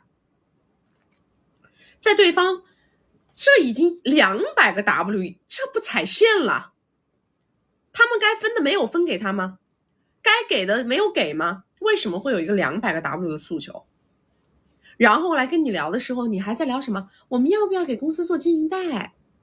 我们要不要这样挪给他？要不要那样挪给他？你为啥？你活菩萨？你是不是活菩萨？对吧？这个点位上，首先你就不能当活菩萨。这个点位上，首先就要起跳了，直接就要起跳了。你不用跟我在那装贤良淑德，你跟我装什么贤良淑德呀？你让别人完全看不到你的边界，看不到你的框架，对吧？你说绝无可能，200个 W 想都别想，想都别想啊！你让他死了这条心，他要是再这么干，你说我就去他学校找他，让他在学校里没有办法混饭吃，我也让你女儿没有办法好好上学。我告诉你，别想上学了，都别上了，上什么？我们2个人共同打拼下来的江山给他上学，他要来找我呀，不用经过我的同意，你要来求我呀，对不对？我在家里管财务啊，你不来求我，钱不从我这走，跟你商量什么？对吧？首先是这一个点。第二个点，就因为这件事，什么叫把你从公司赶出来了？什么叫把你从公司赶出来了？腿长在你身上，是不是你自己走出来的？什么这钥匙那 U 盾这个那个都给他了，为啥？为什么？怎么给的？怎么给的？在那个点位上，我告诉你，在那个点位上，你就可以跟他扯快乐证了。今天只要这个事儿你要这么搞，那么我们两个人就别过。为什么要过呢？不用过啊，我以后你挣的钱我也不要了，对吧？既然你能为了这样，你能为了你过去的情感关系，本身就是你有错在先，屁股擦不干净，完了以后还是因为这个事儿要把我挤出公司，那就从现在开始公司业务停摆，对吧？封锁账户，咱们俩分钱，分道扬镳，各过各的，对不对？从那一刻开始分，还等什么呢？不用等了，对吧？好，到现在了，什么啊？我发现他现在每个星期跟他见一次面，你还能搞到这儿来？你他妈怎么还能搞到这儿来？你说你这男的在外面找个年轻漂亮女的我就算了啊，还能跟他前面那个裹到一块去？你说是人家是有多不把你放在眼里？他有多不把你放在眼里？因为他每一次在打你，每一次都在退。那个女的是怎么赢的？纠缠赢的呀，对不对？天天扒你啊，这里那里那里，这里的无孔不入啊，他是这么搞赢的。你呢？我慈悲为怀，我心怀大爱，哎，我洒向人间都是爱，是吧？你前面的后面的别管哪个的，反正都是我们家的。你跟那个谁呀，那个什么徐帆吧说这个话一样的，是吧？反正都是我们家占便宜，别人吃亏，你是不是这种心态？有筹码的时候，拿出你的筹码上桌啊！这种时候不要跟我讲妇人之仁，不要跟我讲什么男的女的妈妈，没有那些身份。这种时候就是捍卫自己的利益，我就上战场。大家没有关注的宝宝左上点关注，没有加粉丝牌的加个粉丝牌，加了粉丝牌会收到我们直播提醒。我们每周直播3场，周二、周六早上10点到下午2点，周四晚上6点到晚上10点。要学习我们金贵的关系，进金贵的社群，找我们1v1或者是预约连麦，或者是不知道怎么买这本你就是光的宝宝们，左上角头像点开到我们首页粉丝群，找不到粉丝群的后台私我们下播以后回复你们。我不行，我这不解气，哎，怎么还有人在留言说，那本来人家就是有女儿的，怎么能不管吗？他没管吗？管是不是得有个度啊？哦，按你们这么说，我家里有兄弟姐妹、亲戚朋友，他们要找我借钱，我借不借？借也得有个度吧，我帮你也得有个度吧，无度的帮，无度的管，你是菩萨，什么东西你不给自己画线，别人就会不停的践踏你，对不对？我的线在哪儿？你都已经蹬鼻子上脸了，这是我管与不管的问题吗？你什么东西你自己心里得有个数吧，你开口之前你心里得有数吧。你不行，你这男的你就别跟我好，你跟他就好去不就完了吗？对不对？你就是跟他好呗，你为什么要在这裹着呢？我为什么要接受你的这种多偶？为什么？从第一天开始你比我大10几岁，我们2个人共同创业，我还要接受你多偶，你也就1个小目标嘛，对不对？人家10个小目标、100个小目标的人还得看家里人的脸色呢。你的身家是跟他打下来的，我是吃你现成的吃的。来下个来。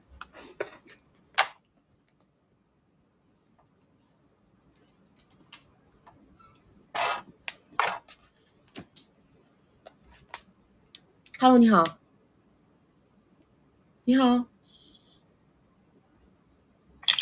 之前我连过一次，特别感谢曲曲，然后帮我解决了一些问题。但是我现在谈恋爱过程中还是有一些困难，就是想让您帮忙解决一下。就是可能您人多了，我再重新介绍一下这个情况吧。就是我是今年是31，然后我在北京，然后就是年薪大概20到30这样的，然后对方的话是32，我们2个现在是异地状态，就是年初的时候在一起，然后后来他提职了嘛，我就去了广州，差不多6月份的时候去的，现在就是异地恋的状态，但是每个月差不多要就是1个月能见10到15天吧，也还比较频繁。对，因为他经常出差会回来这边。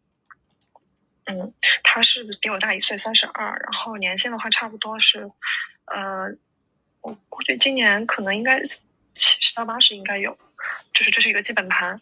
然后之前我是因为我们2个是从小一直都是发小，然后一直关系都比较好。他呢可能对我的感情就一直都有，但是我们2个人可能一直也有这个恋爱，就是分别都有恋爱。然后他对我其实挺好的。当时我母亲去世的时候，他回来帮忙，我还挺喜欢的，就是挺感动的。但是那年就阴差阳错没在一起。在那之前他跟我表白过1次，但是就是突然的表白，我当时正好也有一段感情纠葛，就没有答应。他可能比较受伤。今年的话呢就是我稍微主动了一点，我就是情人节的时候约他了，然后但是没有说，也没有表白，谁都没表白，然后当年就在一起了。您能听清 ？Hello， 我这边有这个回音，你快速说问题啊！你快速说问题。是这样。然后就是刚开始在一起的时候挺甜蜜的，然后到第2个月的时候，2个月底2个月以后，然后他就看我手机嘛，然后看到了我跟我前任的聊天记录。是跟他在一起以前的聊天记录，我没有删掉。然后呢 ？Hello，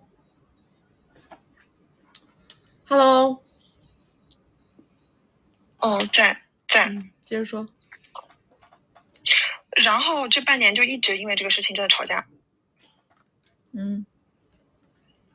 然后直到最近，但是就一边舍不得放手，一边在吵架。然后到国庆还见了双方家长，家长们都比较满意，但是我们2个就因为这个事情一直过不去。就我还好，但他就一直过不去，我不知道这个事情该怎么处理。现在怎么个过不去法？具体举个例子。他觉得我们就当时就是他发现了以后，他就让我删掉微信，我就删了。我当时其实自己确实做事也不太妥当，就是有点拖延，没有早点处理好。他就觉得我跟他在一起的时候没有早点处理好这些事情，然后呢，以至于才让他看到。不是你们后来每一次吵架发生争执都是怎么在吵？举个例子。他就觉得我辜负了他这么多年对我的感情。怎么呢？平常好好的2个人喝茶聊天，突然他就说一句你辜负了我，这样。对，他就是比如说前天吧，晚上聊得挺好的，我说我要睡了以后，第2天早上起来看，我就给他就给我打了好多的电话，然后发了好多的信息，就说你那个事情做得不好，伤害了我，你做的事情，他说我接受不了了，我就给他解释啊、道歉啊什么的，就是反复这样。OK， 停，我知道了。我告诉你啊，这个事儿呢，就是只要他提这方面的问题，你就接着不回，千万不要解释。你们之所以会被拿捏，就是因为在一些完全没有必要解释的点位上反复解释，你就会被拿捏的。他喜欢自己一个人，有表演型人格，喜欢一个人折腾，喜欢一个人上蹿下跳，你就让他多跳一会儿，不要回，一直不回，懂吗？直到他发正常的东西，直到他说正常的话，你再回。他不说正常的话，信息不回，电话不接，就行了，多搞几次就行了。但是就是其实我觉得，到现在为止，我觉得因为我们2个的这个各方面吧，就是他的这个上升空间肯定比我高，所以我觉得可能在这个关系里面，我就相对要弱势一点。弱势归弱势，但问题是你的习惯没有培养好，那么最后你就会很痛苦。你再怎么样弱势也好，强势也好，你是向上择偶也好，你最终那个关系处得你自己不顺心啊，那个关系就没有价值了。是。你所谓的那个价值是什么呢？它要作用到你身上。像你们现在的相处模式，它是不会作用任何价值到你身上的。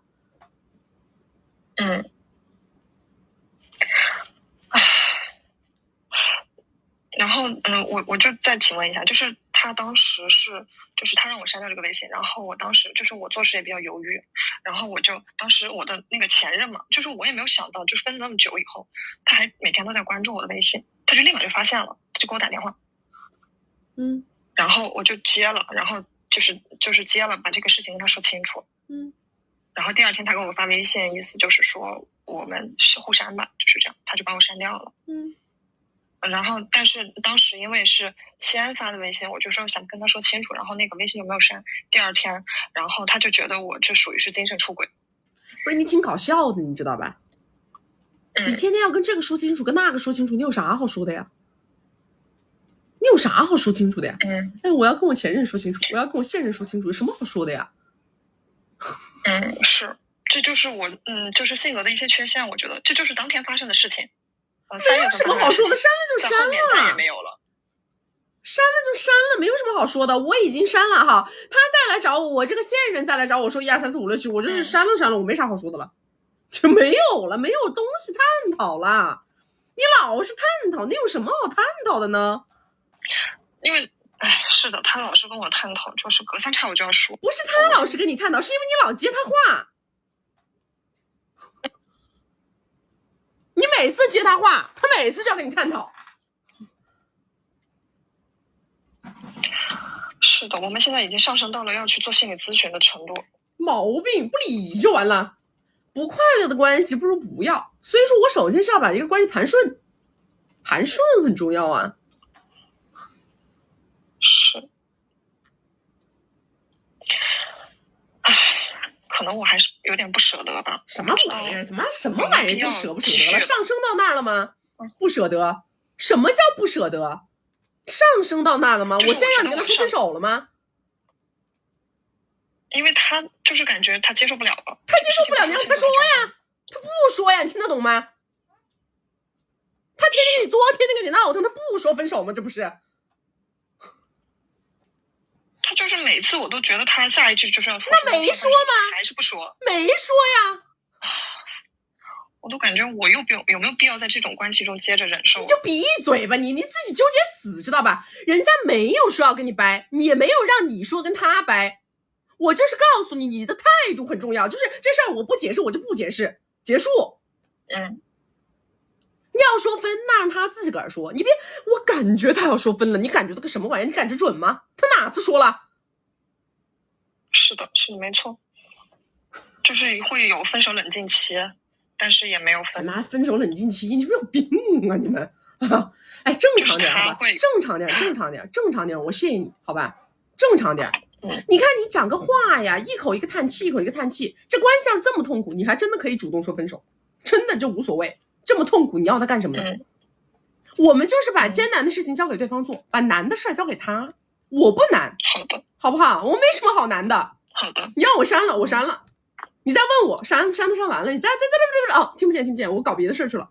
等你啥时候正常了，你再来跟我讲话，不行吗？我非要每天从早聊到晚。是，就在这种情况下，他就一定要让我发朋友圈各种的，就他觉得，我就觉得我们的关系都这么不稳定。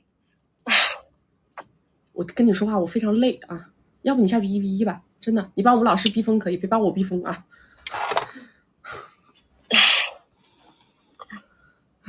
天哪！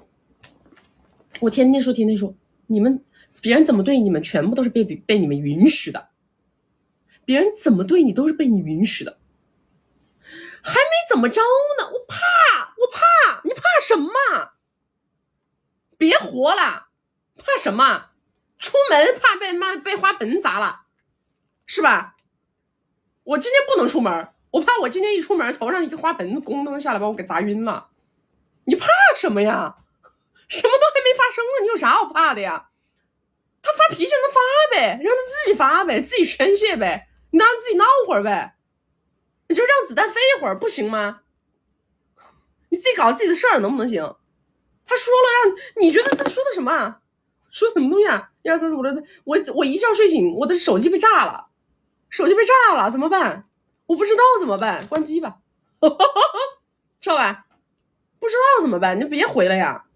不知道怎么办，硬回，就是不知道怎么应对，硬对，是吧？不知道怎么办，能不能不办？我能不能歇会儿？我能不能搞点别的？是吧？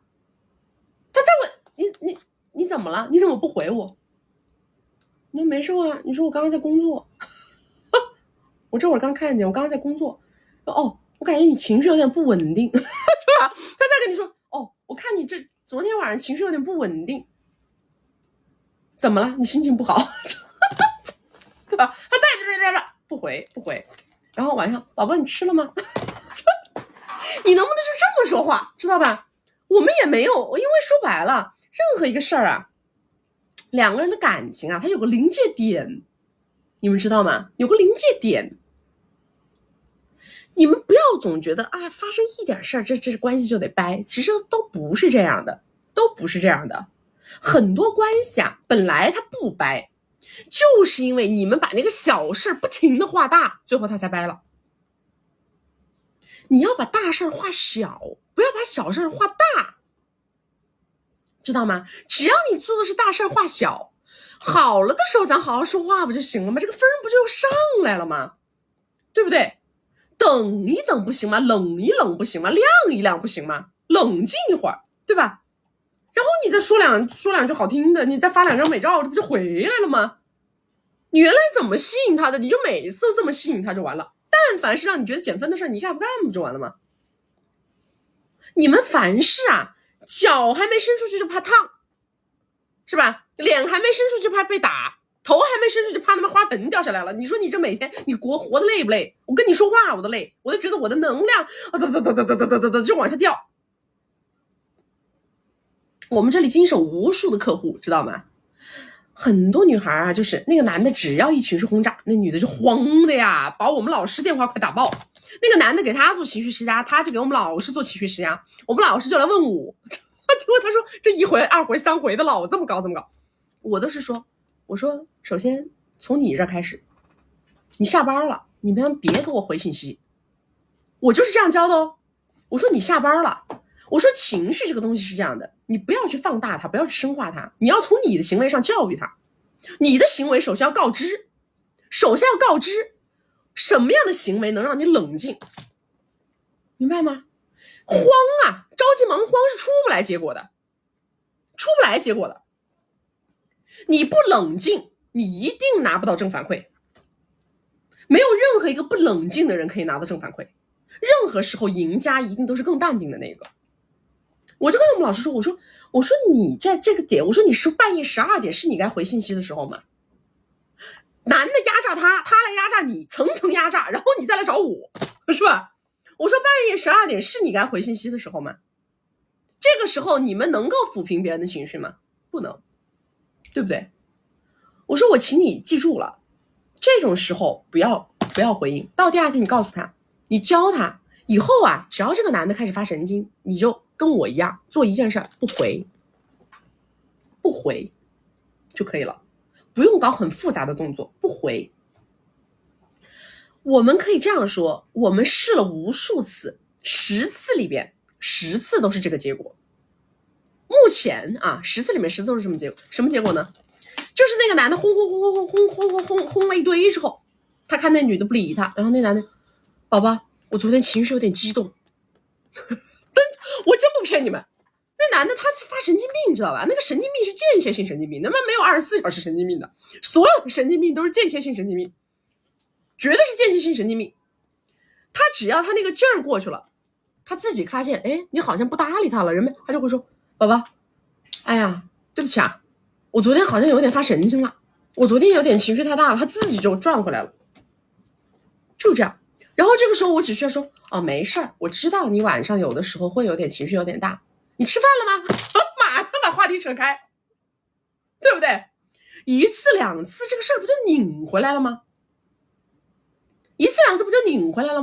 你回回都上他那个套，不停的往里头搅，你什么时候才是个头啊？我告诉你们，我的行为模式就是这样子的。不要讲你高位低位，我高位低位我都可以回头再哄，我都可以回头再搞。但是任何时候我们的边界感一定要画得清清楚楚。你跟我打电话，如果说你打超过3个了，我绝对会发飙的。告诉你，我绝对会发飙的。但是只要是你在正常行径内、正常轨迹内行动，我都会非常的好，我都会，宝宝啊，我刚刚在开会，我刚刚在做事儿，我现在刚刚忙完。他甚至于他开始吼了，我说怎么啦？我说你怎么这么没有素质？我说注意你的素质，我都会这样。但是你要是不停的跟我搞，那我绝对会非常严厉的告诉你，你这个是情绪不稳定的表现。下一次我再不会接你3个电话以上的电话。他自己不知道自己情绪不稳定，他知道的呀，他100%知道的呀。你以为他傻？他比你知道10000倍他自己情绪不稳定。但是呢，他的情绪不可能朝每一个人施压。你看他会不会朝他领导施压？看看，对不对？他会不会朝他甲方施压？不会的呀，因为他其实是收得住的，他只是选择性的收，选择性的放。在你身上发现，我只要压榨你，你就会顺从，你就会服从，你就会解释，怎么办？不停压榨。你们下次试一试好不好？只管别理啊！来，大家没有关注的宝宝左上点关注，没有加粉丝牌的加个粉丝牌，加了粉丝牌会收到我们直播提醒。我们每周直播3场，周2、周6早上10点到下午2点，周4晚上6点到晚上10点。要学习我们金贵的关系，进金贵的社群，找我们1v1或者是约连麦啊，或者是要买我的这本首本我的书的宝宝们啊，左上角头像点开到我们首页粉丝群，找不到粉丝群的后台私我们下播以后回复你们。这本书你就是光。我们已经筹备了将近1年的时间才上市，因为我当时很注重这个叫什么出版社，我不愿意跟小出版社玩，这个是在中国铁道出版社出版的。然后这本书呢，讲的是我自己从小到大的一些小的故事，然后经历的一些事儿里头的感知感悟，然后也能够给到大家一定的经验上的一些分享，好吗？好啦。对，这个书里面还会有4张我的照片，可以当书签，也可以当明信片。好啦，今天就这样了啊，我们到点了。我们下一场是在下一场周几啊？周二，下一场周2早上10点。OK， 拜拜。